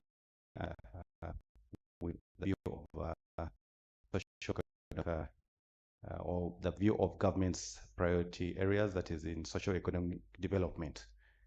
At the National IT Authority, we are working on the National AI Framework under a project with the World Bank, this Uganda Digital Acceleration Project. This framework now puts in force or builds on top of what has been built. There's a baseline, but we need to concretize and expand on the regulatory frameworks to enable the effective deployment of these emerging technologies. This framework will also now be complemented by the other regulatory frameworks that have been put in place. There's the Data Protection, Personal Data Protection Act and regulation. The within UCC, there are regulations that also enable ethical use and deployment. But we are now looking at a two-pronged approach where, as we set up the regulatory framework, can we also have sandboxes? So we're working with the Bank of Uganda under the National Payment System to have those sandboxes or to enable these technologies to be adapted in a contained and secure environment. But we are also encouraging the research and development with universities or supporting the research and development with universities to come together and explore the possibilities of utilizing emerging technologies. Another area that we are working on as Government of Uganda is the collaboration, international collaborations with the developed parties that have gone through this journey. We take cognizance of the fact that it's an uphill task. We are not going to go through it as we would expect it to be, just similar as the developed countries. There are challenges, there are hurdles. You try one thing and you fail, but with these collaborations we learn and we shorten the learning curve and deployment. So there are a couple of engagements that we are having with the developed nations to enable us expedite that process.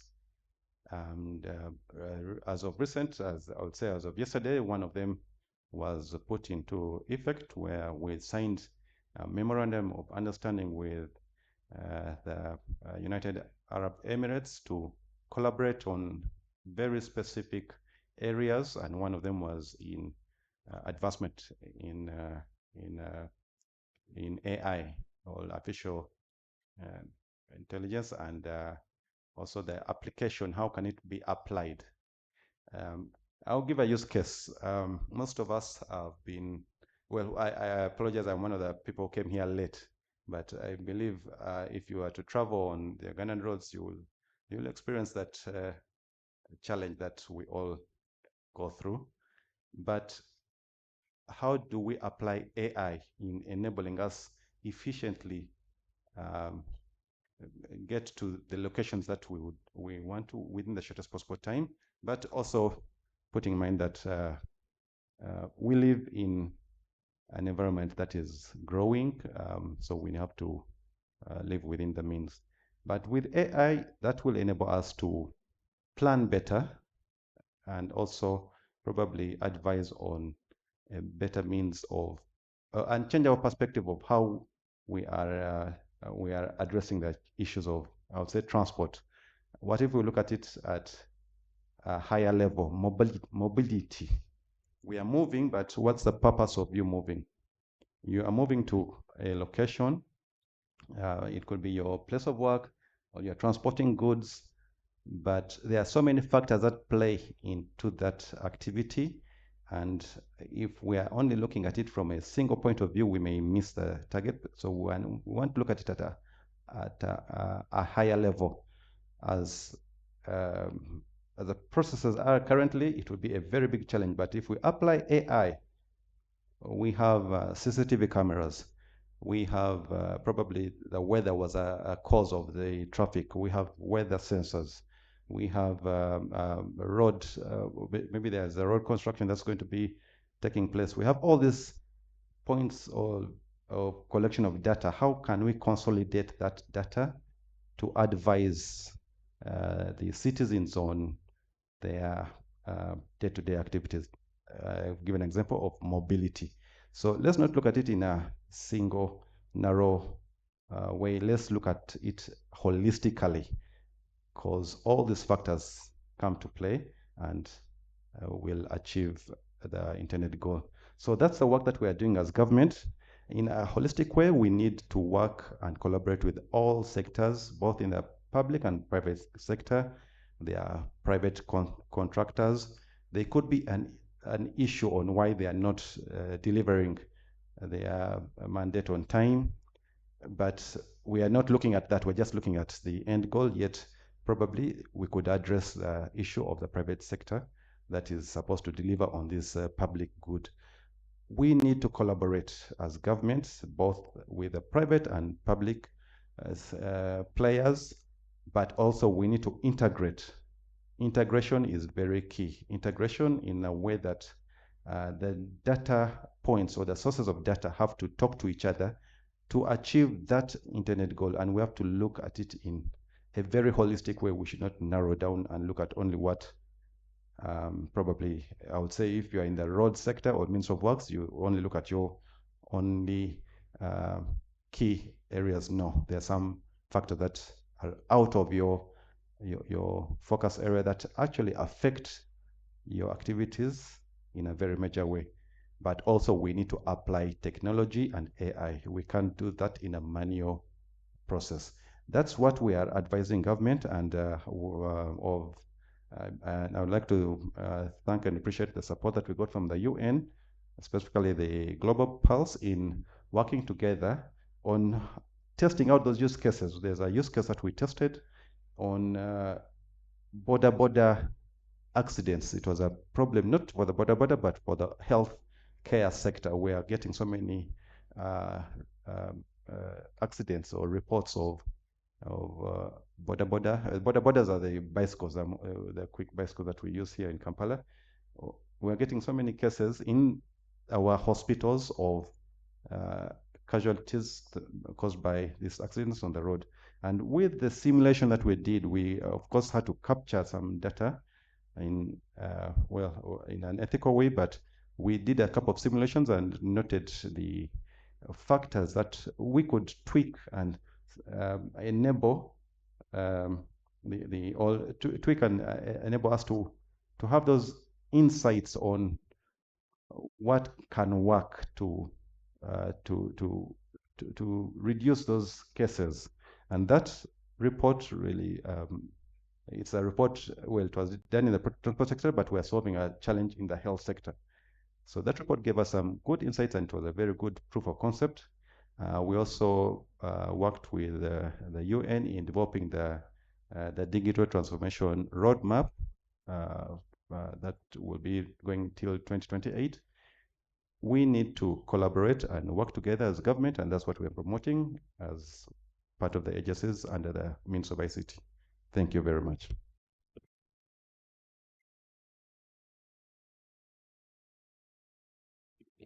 Thank you very much, Mr. Mugasa. I think you stimulated people's interest a lot when you mentioned using AI to manage borders.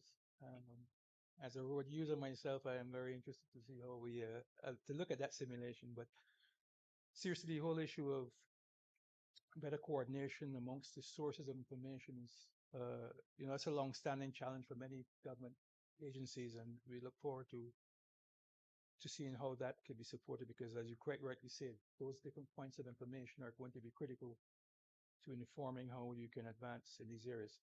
You didn't quite touch on the issue of data sovereignty, but maybe the next time around I'll extract that from you. You mentioned the UCC, so I'm happy to introduce next Dr. Abudu Salam Wassa, who is the Head of Litigation, Prosecution, and Legal Advisory at UCC. And so, Dr. Abudu, the question is, how is UCC ensuring the innovation in AI is balanced and with accountability and public interest protections? What policy mechanisms are being employed to regulate AI-driven digital services and content, especially in underserved and rural regions? You can. Thank you very much, Mr. King. I hope that's the right. Yes, thank you very much for this opportunity and for the question. Indeed, UCC, like the other agencies under the Ministry of ICT and as an agency of government of Uganda, we are working towards implementing all strategies that will enable Uganda to leverage on AI and other technologies to bring the best benefit for this country. We are guided in many of the things that we do by the strategies and frameworks that the government has developed already.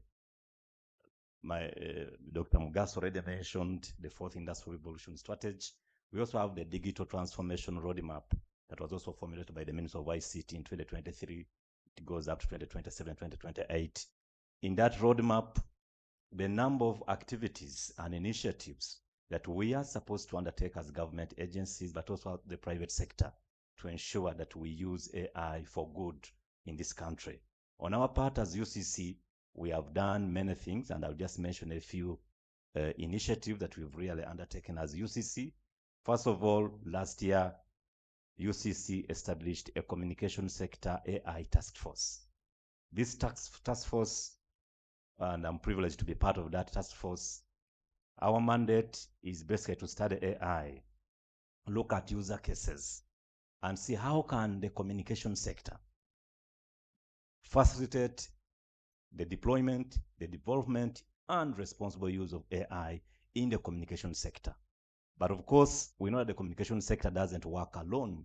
there is now convergence between different sectors. But we know very well that most of the AI initiatives and solutions, they are made possible through communication interfaces. So as UCC, we are trying to take a step further by calling upon all players within the communication sector and those that interface with the communication sector, like the financial sector providers, to ensure that one, whatever systems they develop and they deploy are safe for use. They respect the rights of the people. Specifically in our licensing frameworks as UCC, we commit all our operators to ensure that whatever they do respects laws like the Data Protection and Privacy Act. Because AI is driven and facilitated by data. Now, this data is generated by you and me, the users of the communication services.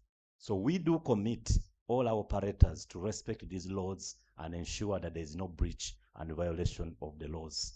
Indeed, NITAU, as the national regulator of data protection in the country, also gives general oversight over data protection and implementation of the law. But at a sector level, UCC brings this down to all operators in the communication sector to ensure that they are doing the best to protect users of communication services.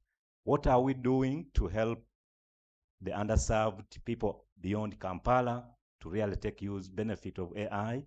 At UCC, we have a Department of Universal Service and Access Fund, whose primary role, mandate under the law, is to provide and extend communication services to the underserved and least served areas, mostly the rural areas. Using that fund, we do extend communication services to villages where the commercial players may not on their own extend services. We believe that by people having access to quality communication services across board, then even the people in the villages, they can also make use of the AI developments and technologies that have already been deployed in other parts of the country.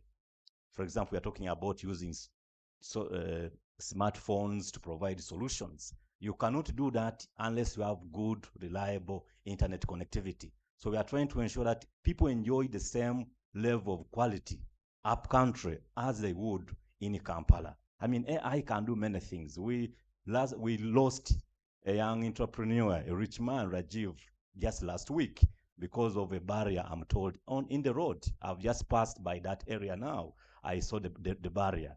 And in my mind, I said, if we had, for example, AI deployed in the cars that we use on these roads, chances are high it could have forewarned him maybe 5 kilometers before that barrier that please slow down, please take note that the road is blocked ahead of you.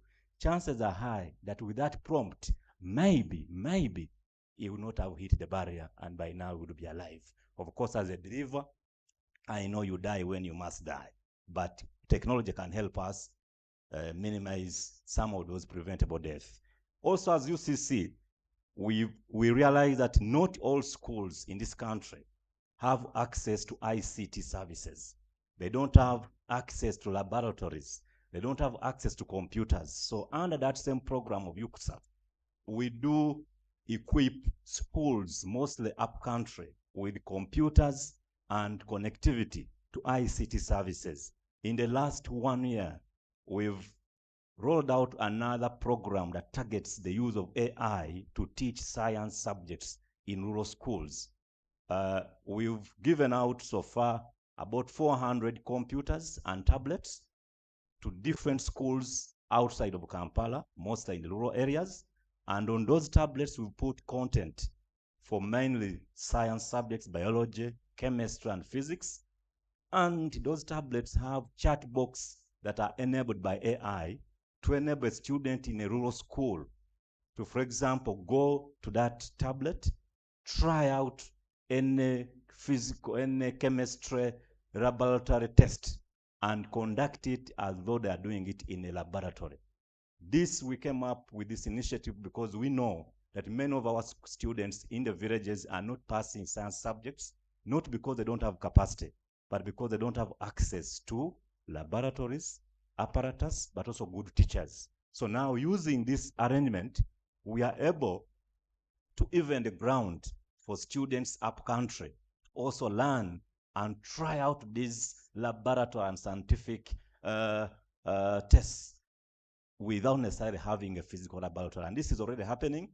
We are moving and we have programs to continue extending this to even more places.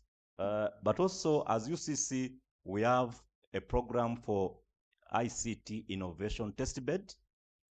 We work with the UICT, Uganda Information Technology Institute at Nakawa, where we've created a test bed where young people, mostly young people, students, but also any other innovator that has any ICT-related idea or innovation, if they want to try it out and see how it will actually work, does it work? How does it interact with other technologies? There is platform for them to go to UICT, be part of the test bed, and they will be guided by mentors and experts in these fields to help them nurture their programs and innovations up to a point when they can be deployed in the normal environment. And even after that, under our licensing framework, we have an arrangement where if you're a researcher and you're an innovator and your innovation has gone through some bit of preliminary tests, we can give you an authorization for 6 months. This is more or less like a sandbox of sorts. You can be given an authorization for 6 months to try out that innovation in a live environment, but under monitoring of an expert. During that time, we are able to see whether it can work well and how best we can license it within the communication sector. So with all these initiatives, I think as UCC, we are trying our best to ensure that, one, we do not discourage people from AI, because there are many people who are doing a lot of fear mongering. AI is going to take away jobs. AI is going to cause us to die. But we are saying AI, the revolution has already started. We're already using AI. So we cannot begin crying about it. How can we prepare ourselves to make use of it and use it responsibly? So that's what UCC is trying to do, participating a lot in public sensitizations like these ones, partnering with academia, partnering with the communities to tell them all of us have a chance to make our lives better using AI. And AI is an equalizer. All of us, even the developed countries, are still not sure about the true scope and nature, character of AI. So all of us are learning. All of us are learning, and it's our time.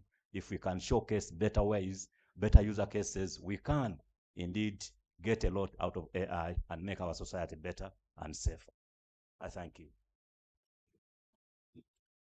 Thank you very much. And we take note of those points, particularly facilitating access in those underserved communities, including the fund. Perhaps the next time around, one of the points to follow up on is we note that the 2023 report suggests 60% of Uganda's population remains online. That was in 2023.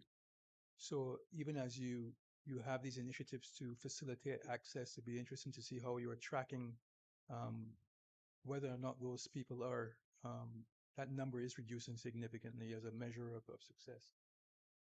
Okay, so maybe I can turn to my left a little bit to Mr. Franklin Ebb. And apologies if I haven't fully pronounced that or correctly pronounced that. The head of equities trading technology at Credit Suisse for the Middle East and North Africa. This is now the private sector coming into the space.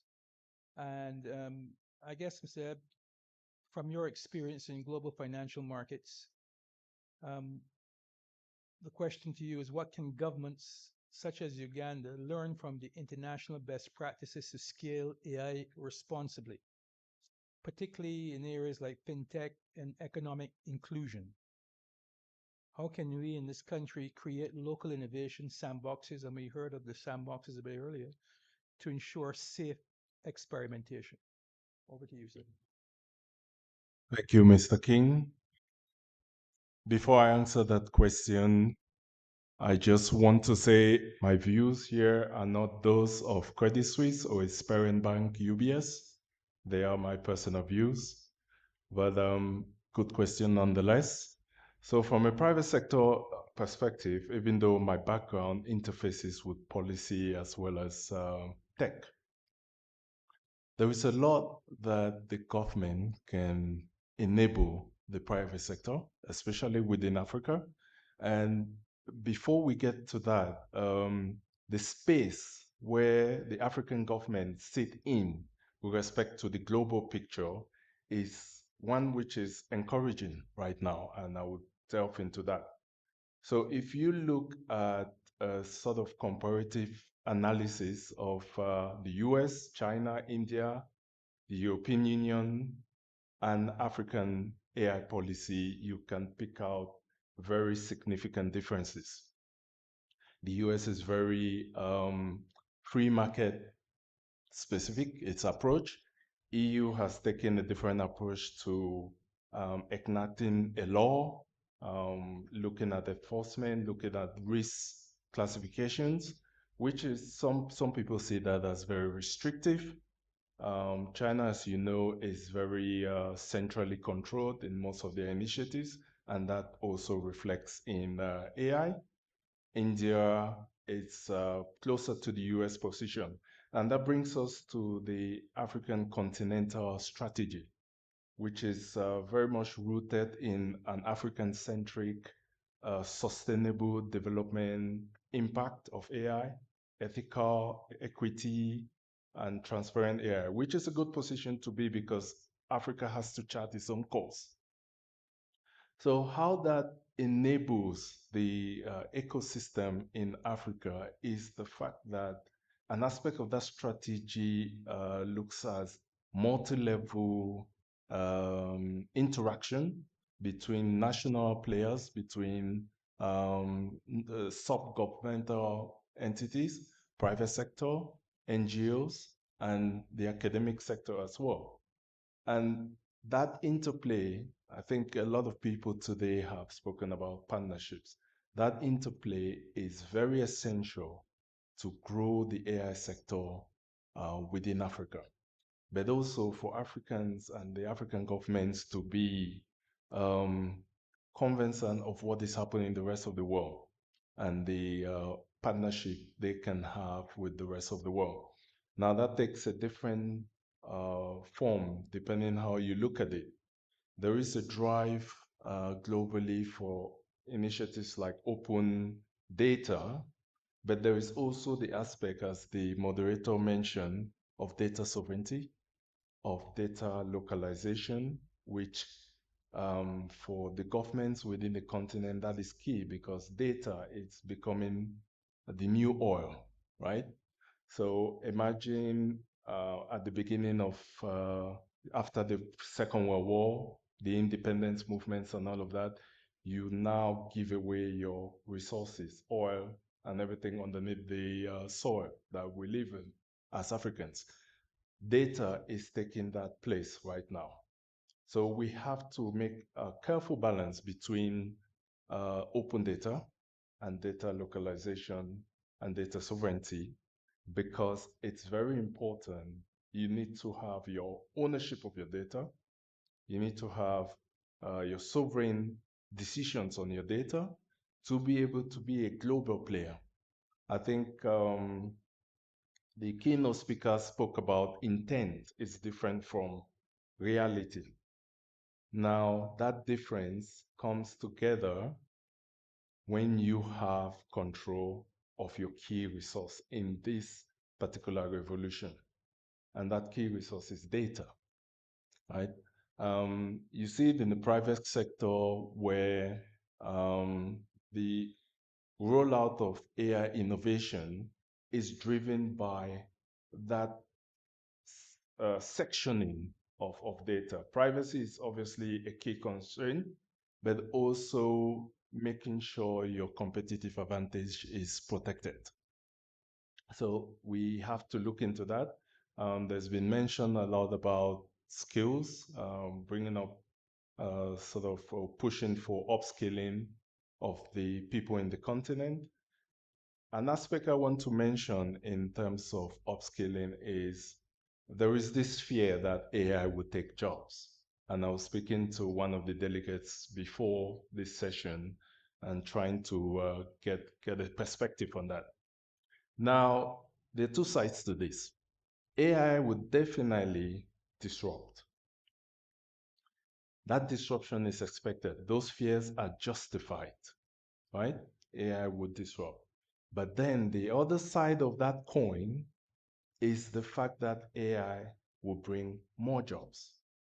Not because it's just AI. Every time we've had a technological revolution, even with the internet, even with computing, some transition happens with the job market. But the data has always shown that more jobs are created than less, right?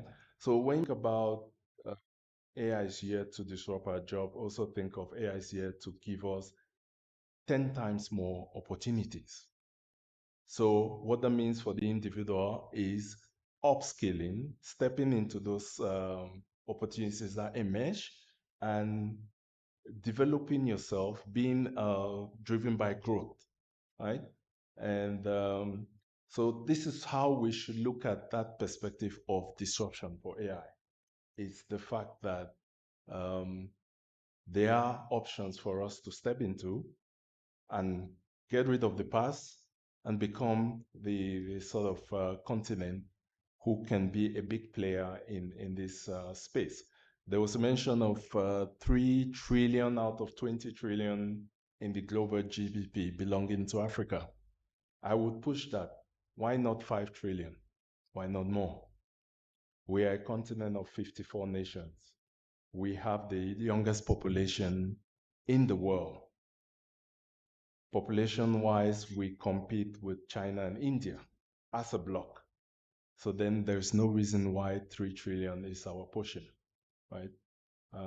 We should dig out more, and that requires big thinking, brave ventures, support of the use cases that have been mentioned to expand that continent-wide.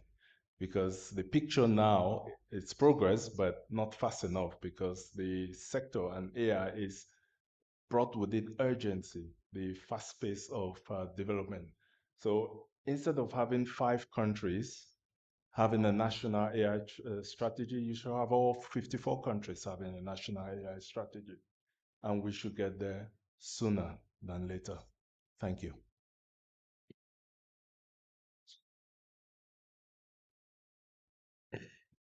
Thank you very much. I'm trusting that the crowd will give a bigger round of applause when we get to the end. It's been quite tepid so far, but I think maybe because they're so intent on what they're hearing. We're moving a little bit and shifting and maybe given the points made by Mr. on youth, perhaps our next presenter, Nicholas Dementer, the president of Local for Development Hub. A useful time to come in, and I know he also wants to spice up the presentation with the use of AI in his question. The focus of course of his organization being community-led innovation and local development and decentralization, decentralized technology access. So the question to you, Mr. Dementer, is what models or incentives do you believe are most effective in ensuring AI technologies reach rural entrepreneurs, youth, and women? And we heard how young the continent is, and indeed, Uganda is one of the countries with the highest population of young people, with over 70% being 30 years and below. So how can governments co-create ecosystems that support AI for resilience and grassroots innovation? Over to you, sir. Thank you, Chair. I don't mind get a little reverb here. To answer the question, I have no idea. But I do know how to get the answer. And if my friend in the back, can you pull up Perplexity? We'll come at that answer together. I heard a lot about collaboration, which is fantastic, right? With AI, you're kind of on an island of your own and you're learning by yourself. It's an incredible when you get a few people together and figure these things out together. So you might not be able to see it, but I put a prompt in here that has that exact question, thanks to my fast typer in the rear. Go ahead and hit return, and we'll just let that run. Perplexity is one of the AI tools that I've worked with Ugandan government to expedite the research that's done. Of course, you've heard of hallucinations that AI might have, so you have to make sure, especially if it's related to the government, you need to have accurate data. But it greatly accelerates decision making. It gives a lot more data-driven decision making, and there's nothing wrong with that. Might be having. Are you having trouble with that? Yeah. Anyway, so it'll take 10 minutes or so, and it'll pull together all the resources. And for this question, since AI is new in Uganda, the question was reaching out to all other countries and seeing what models they are using for rural development, remote sensing, using AI to help predict when to plant, when to what to plant. You see it working now. It could have up to 70, 80 different resources. So for a human to do this, it would take what? A few days, add in procrastination, then you got to make a presentation. So that's a lot of time. So, and that could involve people. When you say there's a concern of losing jobs, I disagree and agree. People will lose jobs to AI if they don't upskill and do a next level of adding value, just like we add value to coffee, cocoa, right? Adding value to AI. So not simply taking what this is and leaving it that, but adding value. Collaborating with AI is how you get real products. Learning how to prompt engineer. This is how you get products. So if I could just ask a show of hands, who's using Perplexity or ChatGPT that's in this room? Okay, good. So with regards to the youth, I agree, they need computers before they can really take advantage of it. But they also need to, once they get out of school, to collaborate, because there's a tendency in Uganda I've experienced. Our offices are at the Uganda ICT University at the National Innovation Hub. And there's a lot of young entrepreneurs there putting out, designing ideas, but they tend to work in silos. And the collaboration that can happen just between a few different people with the same idea or a similar idea, maybe it's an app for telemental health, right? Making available mental health access to people who would normally not get it. So when you're talking about rural areas, that's when it really pops what you can do. You don't necessarily need to have educated everyone in the rural area on how to use AI, but you can bring these from a district level, these ideas and concepts. Extension workers were the most common, most popular, best use of resources. So what we've asked AI here is to tell us what is the best use of resources. You got your answer. Do you want to go ahead and hit GenSpark? Pull up GenSpark. Now we're just going to take the product of what that just provided us, right, which is a lengthy research document, and go ahead and hit return, and it's going to generate for us a presentation. So when we say lose your job, don't pay for anything. Yeah. When we say lose your job, it means you don't need someone to provide this PowerPoint for you anymore. You can do it yourself. So having staff elevate from the mundane tasks that they're assigned. I work a lot in monitoring and evaluation, and cleaning and coding data is misery. You get a form filled out with the first and last name in the same bubble. And why do people put charts in Word?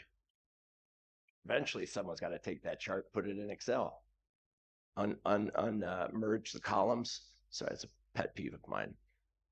So use AI. You drop your spreadsheet in and it'll clean it for you. So that's time saved, which means you can do more evaluation of interventions in rural areas. You can look at a lot of different angles that you couldn't have before because you didn't have the time. Now, the challenge I have is, or the challenge I see rather, is the lack of women amongst those innovators. And there's many reasons. I worked with USAID in education for 4 years. So, getting girls to get through the entire system has been a challenge, but AI can be that bridge. We had a saying that if you can teach a child to learn to read, they can read to learn, right? That's approximately around P7 once you take your PLE. So with AI, it's the same. If you have the basic knowledge, you can teach yourself. Even someone like me, 53 years old, my wife will tell you I spend way too much time on the computer, but it's so exciting. You can create things. Now, most of what I've created has become redundant as AI has advanced, but without engaging, yes, it probably will take your job. There will be someone, a banker that knows AI and is going to get his assignments to his boss faster. He's going to get better research and analysis on financial opportunities. The farmers that use AI techniques, whether they can use a computer or not, are going to find that they're getting better returns.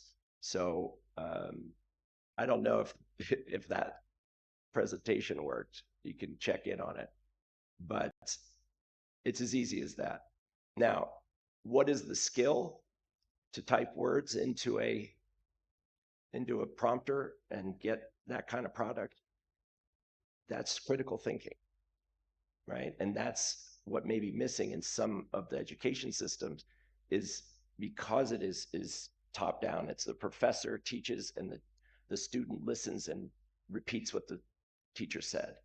So it's not just here, it's in America too. We're teaching children from the Industrial Revolution, right? We're preparing them for the Industrial Revolution, not the digital revolution.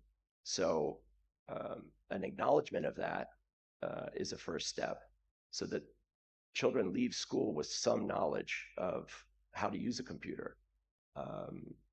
So to avoid answering a question I don't feel qualified to answer, instead I'll send you all the link to the answer, and hopefully a presentation before the session is over. Can we see, did the presentation come out at all? Because the research is probably 20 pages long. We can't read that, but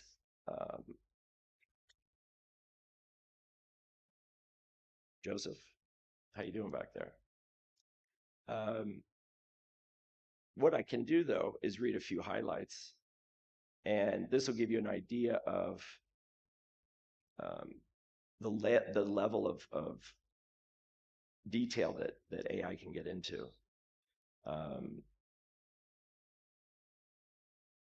So just to review the prompt, I told AI that it was an expert in rural AI technologies, that you're effective at reaching rural entrepreneurs, youth, and women. You've been invited to a conference, blah, blah, blah.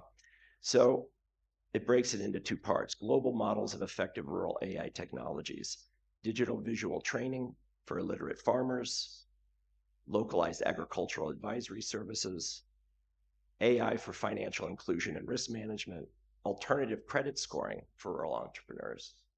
What do you think about that, Credit Suisse? Alternative credit scoring. How can you give someone a score if they don't have a credit history? Climate resilience, microinsurance.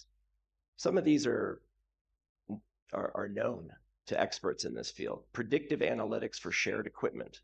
I think someone mentioned the Uber tractor kind of thing. In rural healthcare, portable diagnostic stations. And it gives examples from China and gives examples from many countries for these. Low-cost screening technologies, grassroots digital media, community-powered digital media platforms. Are these too many answers for you guys? Part 2, co-creating ecosystems, support for AI resilience and grassroots innovation, developing comprehensive AI governance. I think we've covered that. Ethical standards and inclusive principles and inclusivity principles. Now, with regards to ethics, I'm torn because nobody else seems to be paying attention to it.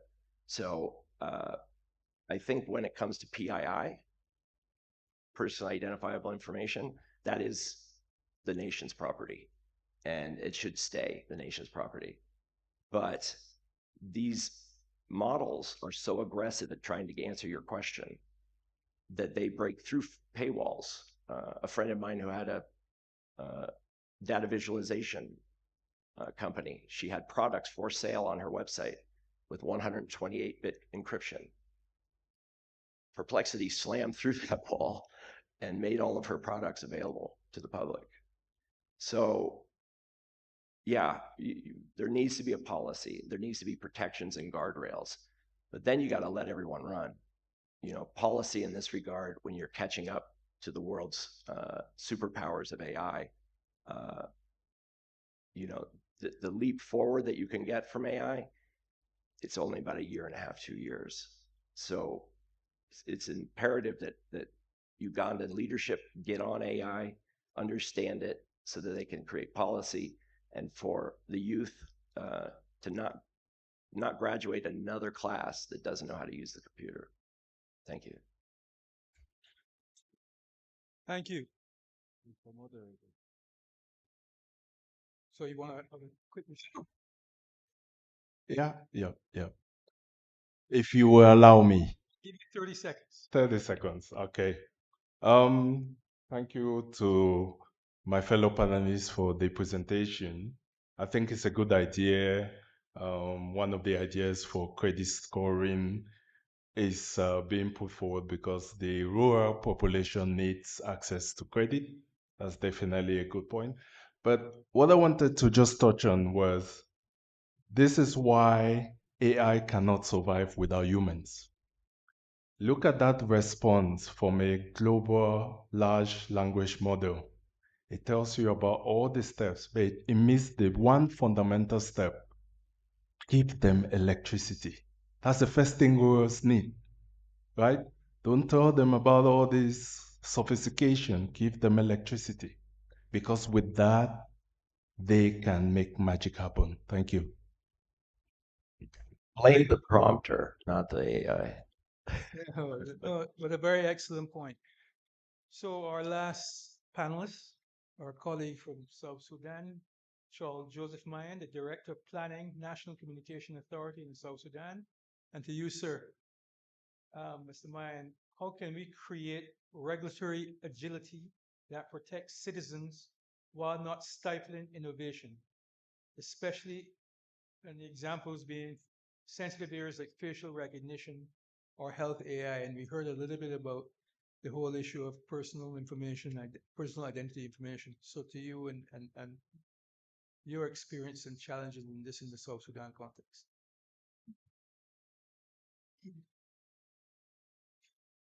Thank you. Let me call you Your Majesty Ian King. The question is important to note. The AI frameworks are not here to like replace or superseding the existing frameworks. And I listened to my colleagues from Uganda. They mentioned the use cases and the scenarios and the frameworks that are existing, and the need for the use of regulatory sandbox, whereby we do the piloting and then we improve those regulatory frameworks. It is a complementary role that is played here.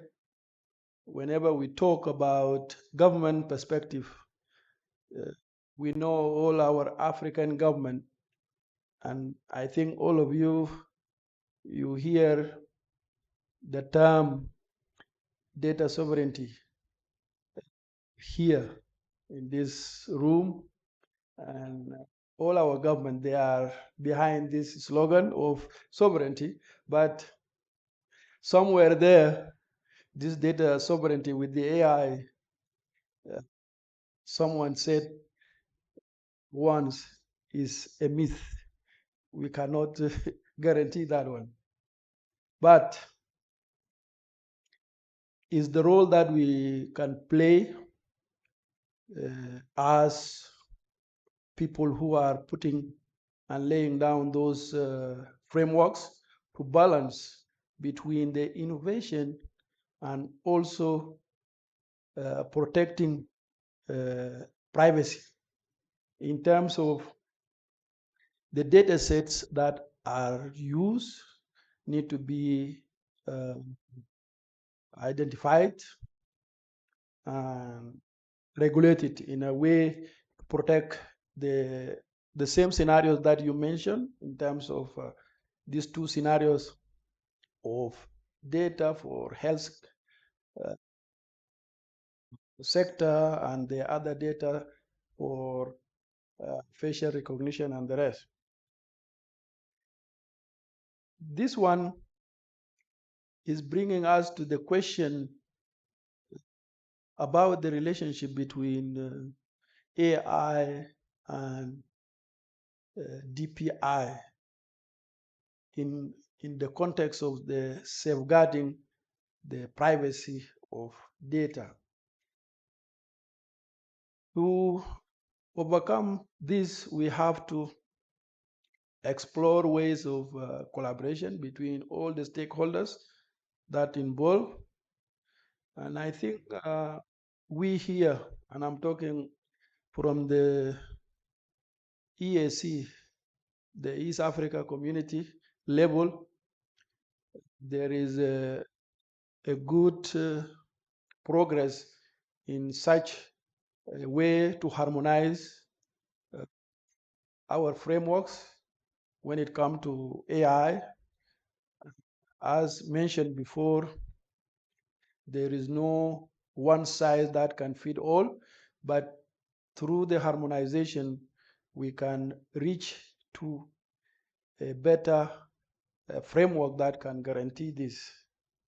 So it's a challenge because of the nature of the AI in terms of borderless nature, and we collaborate.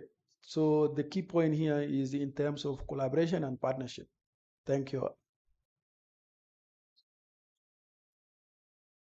Thank you very much. So I'm conscious of our time.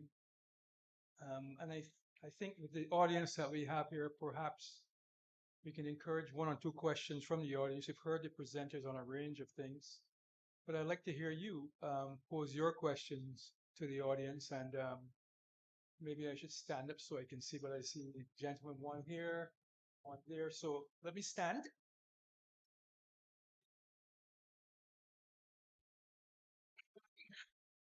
Do I stand or you can hear me?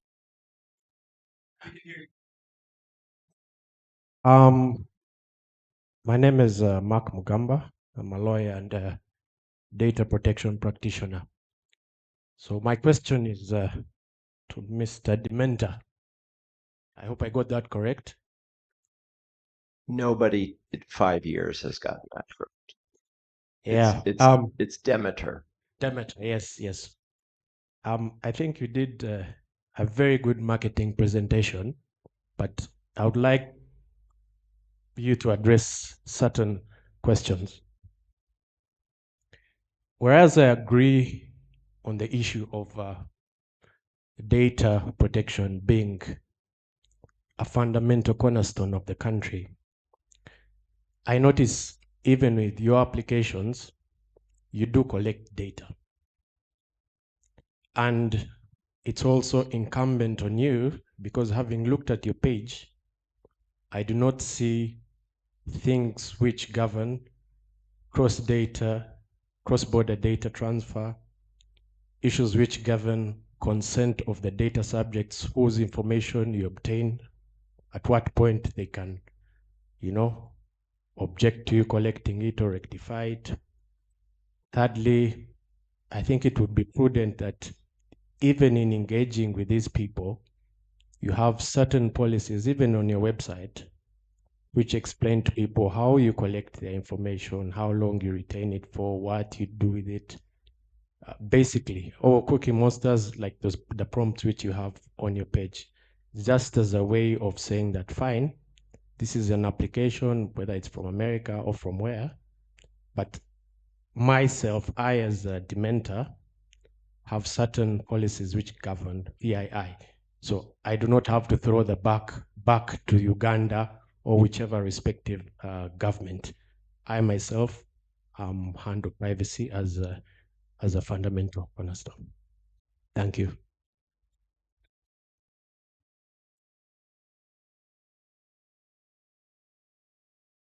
Because I suspect we only have this last round. So, gentleman in the white shirt, and listen, only men have talked in this session, so I don't care who puts up next. It has to be a lady. Okay, a lady next. So, gentleman, Yes. lady. Thank you very much.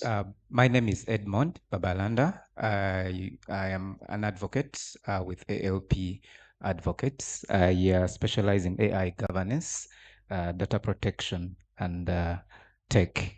Now, my question is to the ED NITA and the head legal UCC. Considering the UNESCO recommendations on ethical use of AI, the African strategy, AU strategy that was launched last year on AI strategy for Africa, and the African Commission on Human and People recommendations, Resolution 41, that talks about ethics.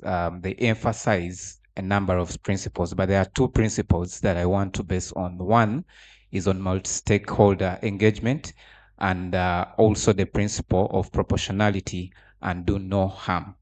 Now, what strategies or what guardrails are there? I've heard we are having the National AI Framework to ensure that these policies or strategies align with the recommendation, proportionality, and do no harm. For example, we have the digital number plates that are coming up. The principle of proportionality and do no harm requires that it should be restricted for purposes of surveillance. For example, how are we going to ensure that there are guardrails, accountability, so that data is not breached for digital number plates to ask for more information about the users? And on multi-stakeholder engagement, how do we avert the absurdity of having situations whereby the process, the policy making process and strategies, we are not only focusing to the user suspects, but we are including all the multi-stakeholders that are in the cycle, including youth groups, including children groups, including experts, academia, researchers, and all. So what has the government done? What are you doing so far? We need to know about that. Thank you. Thank you. And I think the third question, and we take the responses thereafter. So I see a fourth, but thank you. Please go ahead. Thank you, Ian. Just saving you from this one gender conversation. And I appreciate it very much. Thank you, panelists.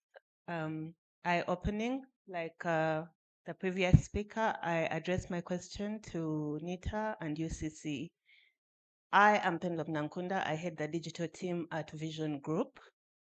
And I've been leading a team that has been coming up with AI guidelines to feed into our editorial policy. Our editorial policy is based on the laws of Uganda. And while coming up with the AI guidelines, it was difficult because we had no national policy to base our arguments, to base our recommendations, to base our considerations. You've been talking about frameworks, you've been talking about task forces, you've been talking about working groups. You've thrown around years like 2020, the framework that's going, I think, 2020 to 2027. These discussions are a bit slow compared to the rate at which AI is developing. Our speaker this morning just talked about how fast the revolution is, how ages of development have been squeezed into 3 years, into 4 years. So we must also step up.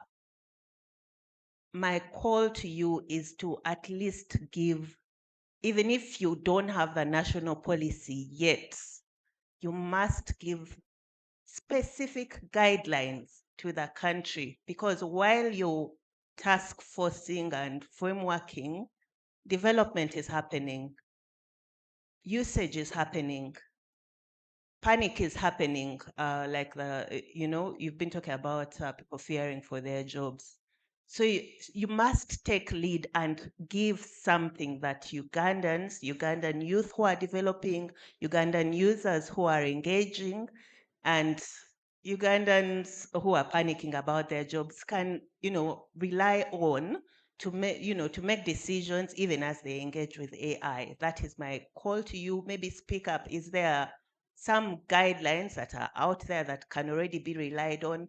How are you disseminating them? How are you making people know that these are there? You can, you can depend on them, or this is where you can find them. I think there's a gap there that needs to be filled. Thank you very much. There's another lady at the back in royal purple. Good. I think it's afternoon. Yeah, afternoon now, everyone. Thank you so much for this engaging panel. My question's a bit macro, but follows on in terms of gaps. So I'm the CEO of Emerging Public Leaders. We work across Africa to help young people to get into leadership positions in public service, particularly civil service.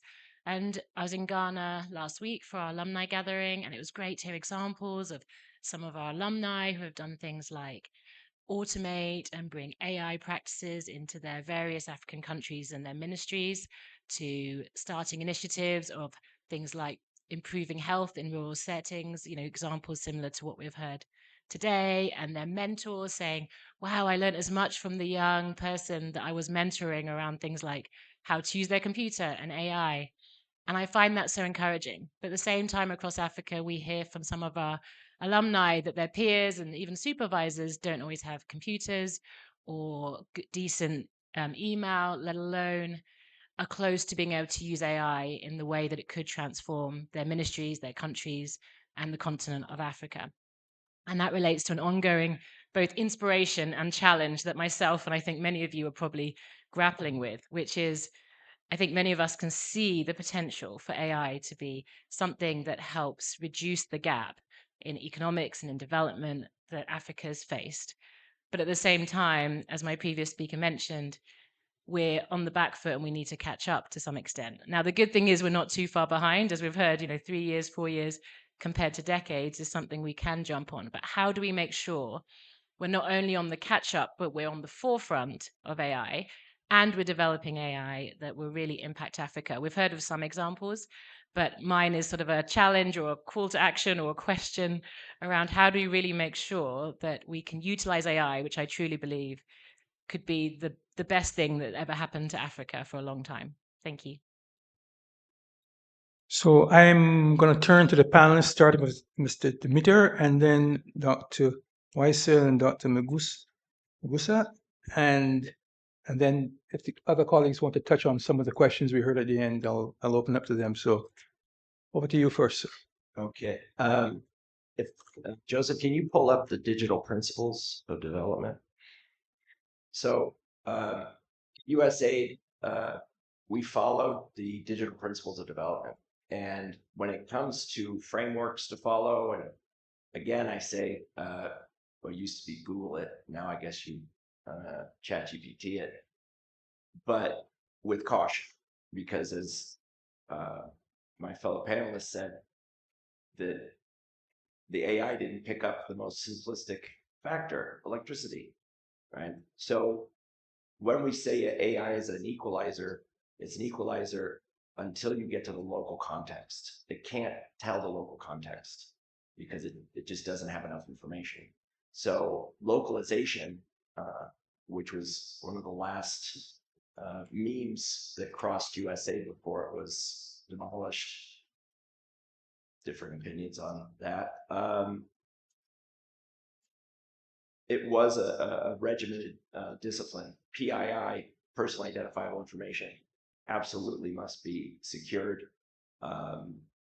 As for L4D's principles, we don't deal with data in that sense. You can see most of what we work with is publicly available data. But if we were to use PII, it would be with our partners, the Uganda Evaluation Association, who are well versed in that. Human subject approval needs to be granted from the country if you're going to do research with human subjects. So all of these protocols still need to be observed, even though we're working with AI. But there still will be people that will skirt the process. So while I definitely agree with having a foundation, having a framework, let's get it done so that we can get folks engaged, get them pulling the right kind of data and using it responsibly. So I hope that answers part of the question. Thank you. Maybe I can turn to Dr. Waiswa. You were challenged to answer a couple of questions, yourself and Dr. Mugasa. So maybe you first. You meant me? Sorry, I'm looking at. Thank you very much, colleagues, for the questions, for the comments you're making about this subject. I must begin by saying that AI governance, the conversations we are having here today, are not unique to Uganda. The questions you are asking and the answers you're looking for about AI, everybody is still looking for good answers to many of the questions about AI.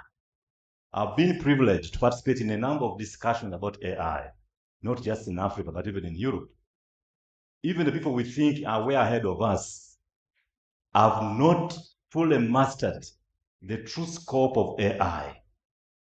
So because of that, most regulators, the approach they are taking is to allow AI to take shape, to develop, before they rush into prescribing specific laws and regulations on AI. Because there is a belief in ICT regulation that sometimes regulations can stifle innovation. And most times when you take a back step as a regulator or as a government and you watch the space to understand the subject that you want to regulate, most times you allow the innovation to take shape and regulate it more meaningfully. I want to give an example of mobile money. In 2009, when mobile money became a big thing in Uganda, East Africa, a number of countries had begun thinking about mobile money, this innovation, and they rushed to pass laws on mobile money. Many of them, their mobile money innovations didn't take shape. You'll be surprised that in the world, M-Pesa in Kenya and MTN mobile money in Uganda, those two are one of the most successful mobile money platforms in the world. One of the reasons why they have become successful is because the regulators in these countries took the approach of, can we allow this innovation to take shape? Can we do light innovation, support to the innovators and see how it's going to play out before we come out hard to regulate it? It took Uganda for mobile money up to 2020. That's when the National Payments Act was passed. But mobile money had been around from 2009 with guidelines, with slight intervention by UCC and Bank of Uganda, using other laws to protect consumers. That approach enabled mobile money to grow to what it is now. Even for AI, I'm of the view, and this is my view as Absalam Waiso, not necessarily the view of UCC or the government of Uganda. I'm of the view, and I can defend my position, that even for AI, we should not rush as a country to come up with a law called artificial intelligence law. Rather, let's first of all use these soft interventions, the guidelines, the strategies. When you look at the 4IR strategy, it talks about innovation, it talks about technology, it talks about AI, how we should use it in the different sectors to nurture development. When you look at the digital transformation strategy of the government, it encourages people to use technology, including AI, in the different sectors for them to grow. Before we come up with a law on AI, the good news is there are so many other laws that already govern misuse of technology, not necessarily AI specifically, but technology. I'll give you an example. The Data Protection and Privacy Act 2019, it already tells you how you should manage and collect people's data. So you don't need to be told in a law titled AI that when you're collecting people's data for AI use, respect their rights, get their consent, be proportionate, be minimal about the information you're getting from them. It is already provided for in data protection. Then we have a law called the Computer Misuse Act. It was passed in 2011 and amended recently in 2022. When you look at that law, ladies and gentlemen, it already guides against misuse of a computer system to do anything. Now, AI is a computer system. So if today you use AI to generate a deep fake video about me, you don't need to look for a law called AI law in Uganda to reprimand me. In the Computer Misuse Act, there is an offense called misuse of social media. Publication of false of fake information is already there in the UCC regulations. So there are many laws that already govern many of these misuses. And therefore, even before we come up with a law on AI, the good news is, if you're a developer and an innovator, please go ahead and innovate. The government is already encouraging you to do it. And now for us who are working for government institutions, we are cooking. We are cooking to come up with good policies that will be representative of our situation in Uganda. We don't want to make a mistake of picking the European AI Act and bring it in Uganda without appreciating the local context of a person in Moroto, a person in Karamoja, who is still struggling with getting power, electricity, who is still learning how to use a computer. Do we want to go and copy the law from Europe and bring it to that person? We will be missing the point. Now, to my colleague from New Vision, who is developing the editorial policy, already under the Uganda Communications Act, Section 31 and Schedule 4 talks about the minimum broadcasting standards. There are laws, the Uganda Communications Content Regulation of 2019. They tell you the do's and don'ts as a broadcaster. What should you do? So when you're developing your guidelines, you don't need to look for a law called AI law. As an editor, tell your presenter that if you go to the field to collect a story about anything, I want facts, I want balance, I want evidence of the research you've done. The reporter should not tell you that I used the AI to generate this report. Ask yourself, did you speak to Abdusalam to confirm what AI has told you? Because at the end of the day, you won't be excused from liability merely because you used the AI to generate a story.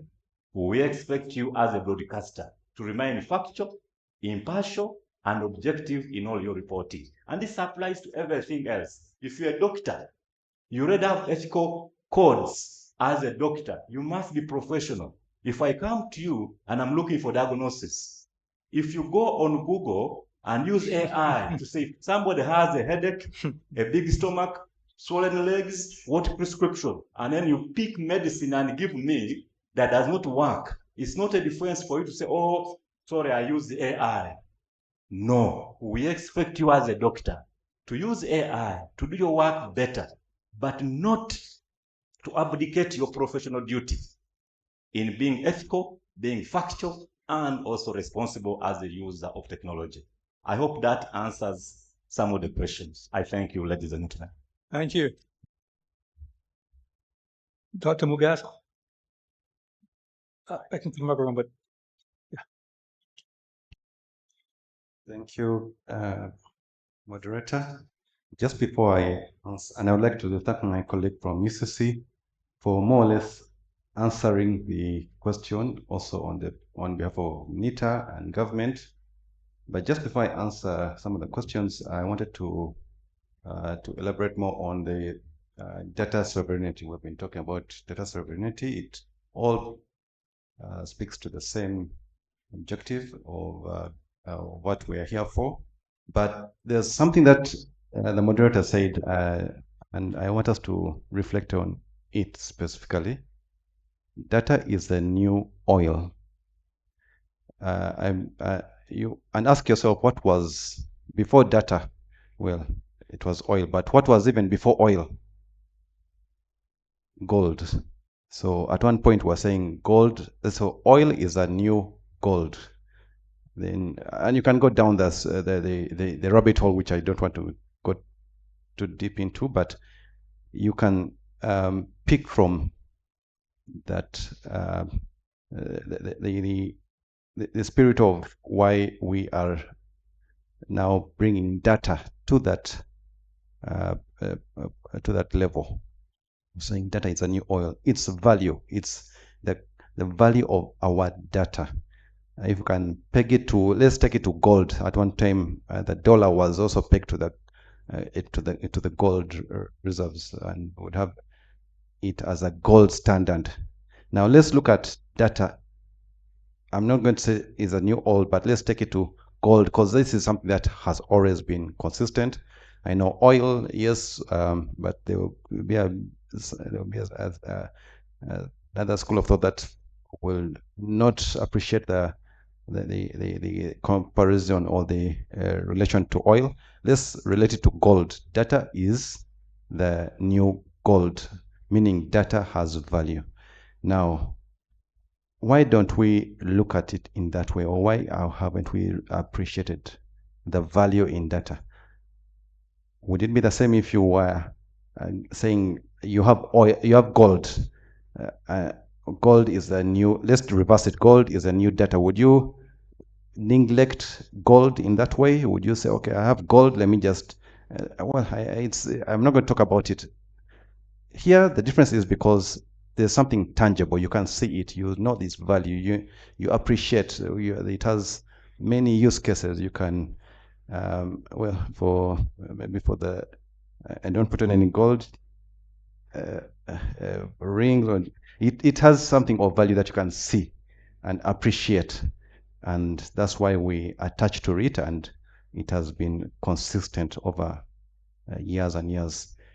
Now, data, if you are asked, okay, show me your data, the first thing that I will do, me as NITA, I will go to my manager, data center. I'm happy to see that he's here. I'll tell him, okay, can you pick up my records? But it doesn't appeal to me in the way it is. It's not relating to me the way I relate to gold. If I'm to be told, go and get my gold, probably if I have gold reserve somewhere, go and pick up your gold, I would really want to protect it, and I hold it at that the value that it deserves.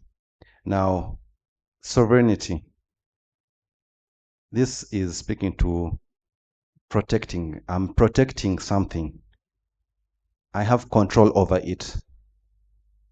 Back to my use case. Imagine you had no control over your gold reserves that you have. Probably they have given you gold, and well, maybe you go to your bank account and your bank manager says, "Sorry, the money that you deposited, you have no control over it, and we guarantee that we will not protect it, or it is open to everyone who comes to ask for it, and you have no say over it. That is how we should be looking at data, and that's why we have put regulations. We started with a personal data. All of us are generating data, but do we think about how much data we have generated? And by the way, next year you will generate much more, probably 2.5 or maybe 2 times more than what you have generated this year. The data that you generate each year is projected to grow. There was a time when global data generated, I think when we went into the understanding of the fourth industrial revolution and we did an analysis, the data that was estimated to have been generated in about 2014, maybe let's give it a 2010, was in 1 year was equivalent, was actually more than all the data that was ever generated from 2009 and from the time that we started collecting data as globally. Now, we are still collecting data. That means we are still creating. We are increasing our value. We have this value that we are not giving the focus or the due focus that it deserves. But even next year, that value shall increase. You have money in your bank account. It is growing. It is gaining interest. But next year, it will even increase. The interest rate will go higher and the value will also increase. And we do not, in a way, we are not carrying on data. We are carrying on what's in the bank that's tangible. But what is not tangible, we do not give it that value. This is where we are saying, let's give it value by providing this regulatory frameworks to protect it, but also to promote it, to give that awareness that it deserves. How do we guarantee it will be used for the right purpose? As my colleague from UCC has stated, yes, under NITA, we have drafted a couple of laws. There's the Data Protection and Privacy Law Act and Regulation. There's a Computer Misuse Act. There's the E-Transactional Act, the E-Signature Act, and there were some other frameworks in the interest of time, I'll not list them. All these are guidelines to enable that protection. And for data, specifically in the Data Protection and Privacy Act, this is on personal data. If your data is collected, first of all, if it's collected without your consent, there are channels of remedy that are available for you to bring to notice to the office. And we have actually handled a couple of issues, especially in the financial sector, where personal data is misused in fraudulently gaining from it, and we intend to strengthen that sector. With the question from the person from New Vision, in terms of the AI policies, this is an emerging technology. We need to be cognizant of the environment that we work in, and as the gentleman, my colleague from UCC said, there are a couple of initiatives the government is taking, but let's move. We can't sit and wait. Time is not on our side. Technology does not help if you have to wait. We have to move, and sandboxes, collaborations with research institutes, and also support of innovation is one of the things that government is doing. But we need to work together. If we have a challenge, we identify a challenge, government comes in and supports. That's one area that I am sure will be supported at the Ministry of ICT.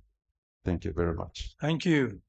And so, appreciating what the time it is, I would like to invite Mr. Ebb and Mr. Mayan to speak to the last question briefly, which was, if I had to sum it up, how can Africa go from catching up to being in the forefront or leading as it pertains to the use of AI? So I invite you first, and then Mr. Mayan, I'll invite you as well. Thank you, Mr. Moderator. It's a very good question, by the way. How do we go from catching up to being at the forefront? There are many strategies. I would borrow from the use case of M-Pesa and the mobile money locally in Uganda.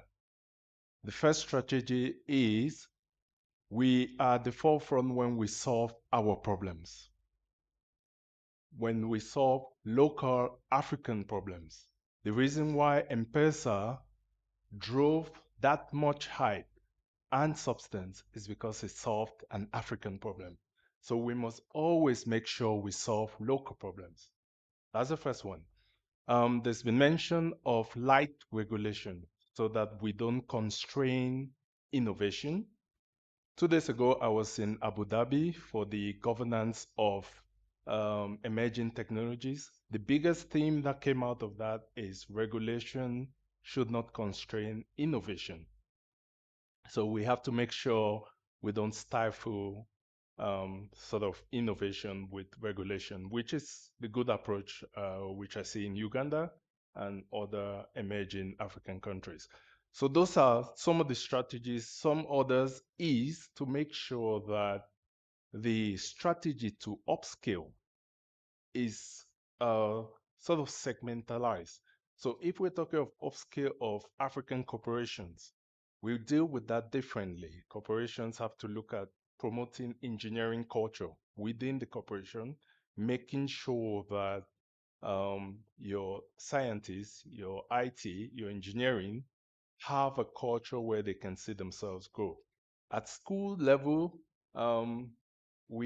there's been mention of reviewing curriculum, but also another idea is making sure the society becomes the center of these emerging technologies. So how do you make sure of that? We sort of ignore the literary phase when most cities in Africa do not have massive public libraries.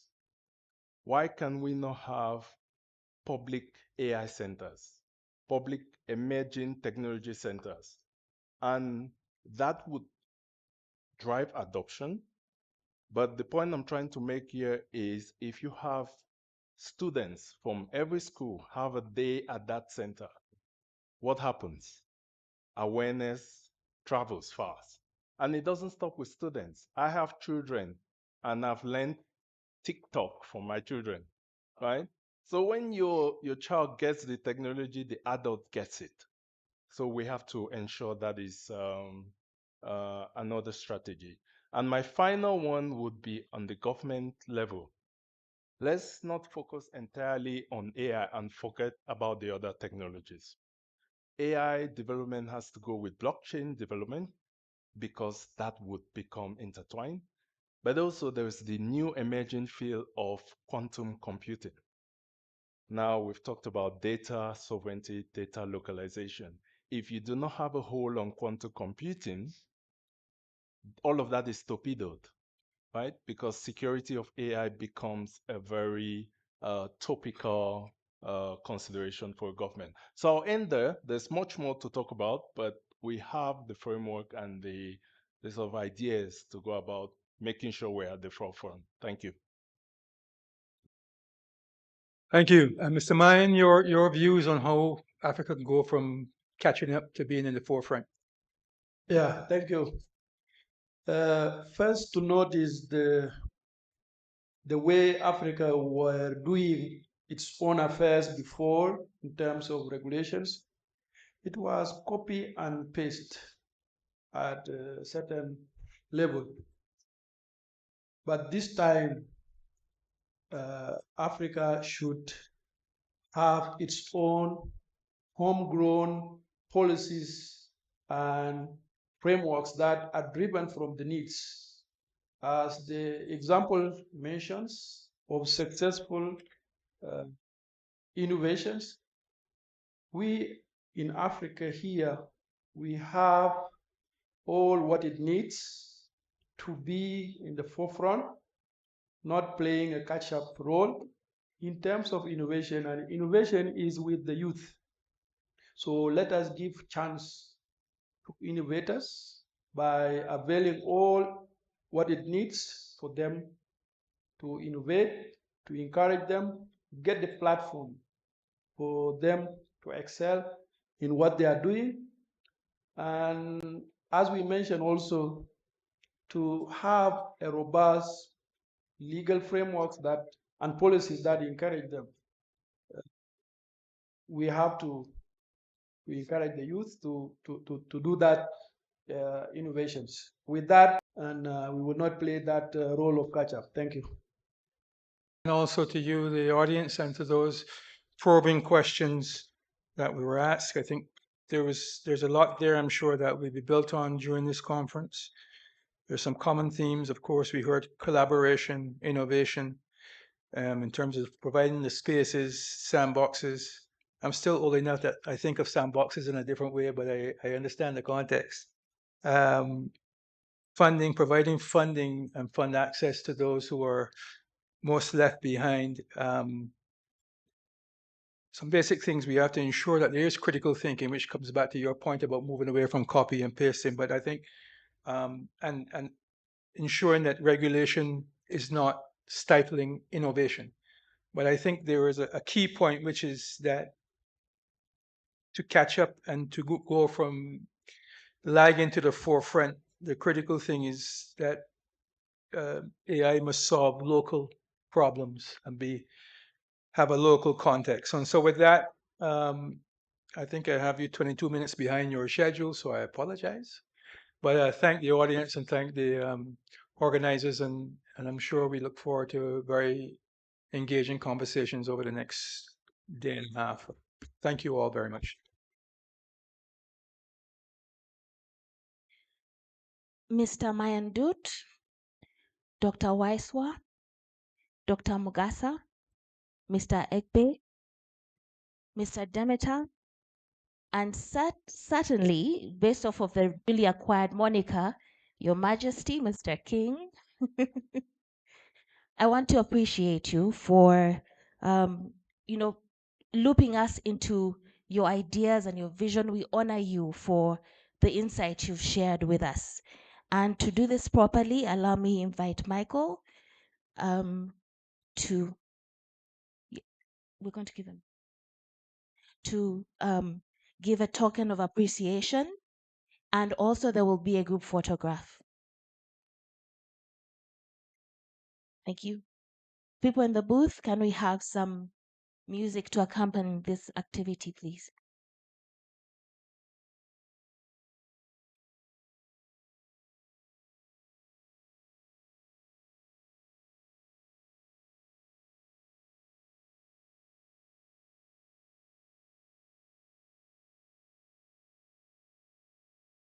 That was a really intense session, wasn't it?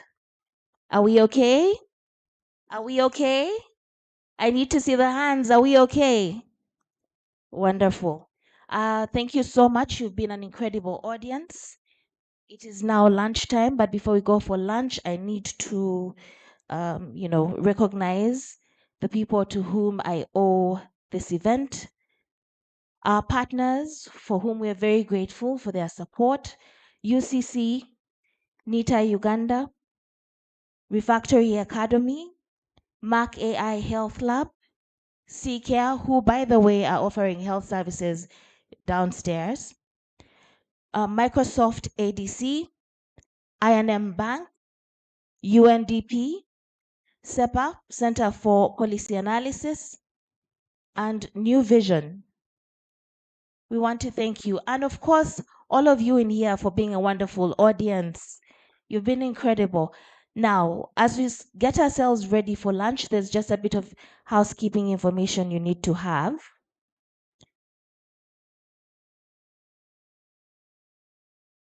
Nicholas, I just need to confirm that the lunch service station is upstairs.